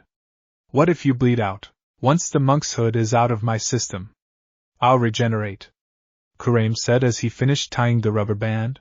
And what about your arm? Well, you will be able to regenerate an entire forearm, Kay said as he grabbed the bone saw and looked at it like it was the most disgusting thing in the world. Kay then noticed Kurium didn't answer. I don't know if I can do this. Why not? Kurium asked. Well, because the cutting through flesh, the sawing of the blood and the squirting of the blood. Kay sighed. Really, you're afraid of a little bit of blood? Kurium said as he looked around the table at Kay. A little. You think me cutting off your arms is going to result in only a little bit of blood? And I really like this shirt, Kay said. Kurium growled and reached across and took a fistful of Kay's shirt. Okay, how about this? Either you cut off my arm or I cut off your head. Which one is going to ruin your shirt more? Kay just nodded in understanding as he tightly gripped the bone saw. I can't believe my life has come to this. Kurium let his arm drop to the table. As he braced his shoulder, just do it. Kay raised the bone saw and held it a few inches above Kurium's arm. Kay was able to pull the trigger, but Kurium started to dry heave. Then the next second he threw up a large quantity of blood, but instead of being red it was black. Do it now, Kurium said weakly. Kay took a deep breath and closed his eyes as he pulled the trigger on the bone saw. The motor began to whir and the saw moved back and forth at a high speed. Kay tried to focus on the sound of the motor, so he didn't hear the sound of flesh, muscle and bone being torn apart. Kay then began to move the bone saw done, but just as the tip of the blade was about to hit Kurium's skin, Kay heard a door open. Hoping that was the one thing that could make this all stop, Kay called out, Izuku? Kay. Izuku called out, and then a few seconds later came through the door and saw Kay about to saw Kurium's arm off. What are you doing? Oh, thank God, Kay said. As he released the trigger on the bone saw, the blade slowed down. Kay then dropped the bone saw on the table. Kay ran over and grabbed his friend's shoulders and shook him. Oh, you just prevented a lifetime of nightmares. Kay then stopped and looked his friend in the eyes. Tell me you got it. Izuku reached into his pocket and pulled the bullet out. Nearly killed me, but I got it. Give, Kurium said as he looked up at the bullet in Izuku's hand. Izuku stepped over to the table and handed Kurium the bullet. Kurium brought the bullet up to look at it. So what now? Kay asked. I need to get the herb inside and burn it. Then inhale it, Kurium said as he started to tighter a bit, then his eyes rolled back and he passed out. This caused him to fall to the ground and the bullet went rolling across the ground. As Kay dropped down to check on Kurium, Izuku dove for the bullet. Yet the bullet rolled under some shelves, and as Izuku dropped out, he saw the bullet falling through a small metal grate. Midoriya, he isn't looking good. His pulse is weak, Kay said with his index and middle finger against Kurium's neck. Izuku tossed a glance over to the duo, and what he saw told him he needed to get that bullet back. Gripping the metal grate, Izuku tried to pull it out of its place, but it had rusted over, so without a heavy amount of heavy-duty WD-40, it wasn't moving. Yet that didn't deter Izuku as he continued to try and pull it out. Then as he was about to give up, he heard Kurium's heartbeat becoming dangerously slow. Kurium was still alive, and despite all he had done to Izuku, admitting some of its help, so in good conscience Izuku couldn't just let him die. Izuku felt his chest heat up and his eyes glow. Still holding on to the metal grate, Izuku felt his muscle tighten and with a growl pulled as hard as he could. After a second the rust over the grate broke and Izuku pulled the grate out from under the shelf. Izuku's hand quickly shot underneath, and went down the drain to feel around for the bullet. Feeling it brush against his fingers, Izuku wrapped his fingers around the bullet. Izuku then pushed the metal grate back under the shelf. As he got into his knee and looked at Kay, okay, what did he say to do with the bullet? Kay paused for a second. We need to get to the monk's hood in the tip of the bullet, and then we need to burn it so he can inhale the smoke. Crack the bullet tip open, I'll find a lighter or match. Kei jumped up and began looking through the different cabinets and drawers, while Izuku gripped the tip of the bullet and broke it from the rest. He set the body of the bullet on the table. Gunpowder started to pour out. Now with the tip of the bullet by itself, Izuku looked it over, now having any idea of how to get to the moon's hood. Looking at his fingers, Izuku looked at his index finger, and saw how its nail was starting to grow into length, and become sharper. With an idea into mind, Izuku pressed his claw against the blue tip of the bullet. Seeing the claw cut into the metal, Izuku carefully turned the bullet, and after a full rotation the blue tip fell to the ground. Found a match. Kei said, so he and Izuku rushed back to Kurium. Okay, now what? How do we get him to inhale the smoke? Turn him onto his side, Izuku said, and helped Kei flip Kurium into his side. Izuku then emptied the monk's hood onto the ground next to Kurium's nose, lit the match. Kei nodded, then held the match against his pants' zipper and struck it. A small flame appeared on the tip of the match, and Kei lowered it to the herb. The monk's hood must have been dried because it easily caught fire. The smoke rose and a bit went into Kurium's nose. After a few seconds of seemingly nothing happening, Kurium's eyes shot open and glowed as he took a deep breath. Kurium's body began to shake, but that wasn't what caught Izuku and Kei's attention. No, it was the bullet wound. The dark color of Kurium's veins were receding into the wound, then they disappeared and the bullet was pushed out of the wound. An unearthly growl came from Kurium as the wound closed, and he passed out again. Kei quickly put his hand against Kurium's neck, crap, his pulses low. That meant the heart was still working and Kurium wasn't dead yet. Kei just needs to get a message through, one strong enough to get Kurium to wake up. Despite having wanted to do this for a while, Kei had a feeling he was going to regret this. Kei drew back his right fist. Please don't kill me for this. Before Izuku could question what his friend was going, Kei punched Kurium across the jaw. The moment Kei's knuckle made contact, it felt like he was punching a wall made out of all might. Luckily Kei's hand didn't break, but he could tell it was going to be sore for a while. More fortunately, Kei didn't need to punch again because the next second Kurium took a deep breath and woke up. Kurium's eyes shut open and he was about to step, but then he paused. He slowly lifted a hand up to his jaw and gently touched it. Why does my jaw hurt? Kurium then looked at the two middle schoolers. Which one of you punched me? Kei tried not to give himself whereas he said, you spilled and fell on your face. Kurium looked at Kei, but decided against doing anything. Izuku stood up and held his hand to help Kurium up. Kurium took the hand and Izuku hauled him to his feet. All right. We just saved your life, so you're going to leave us alone.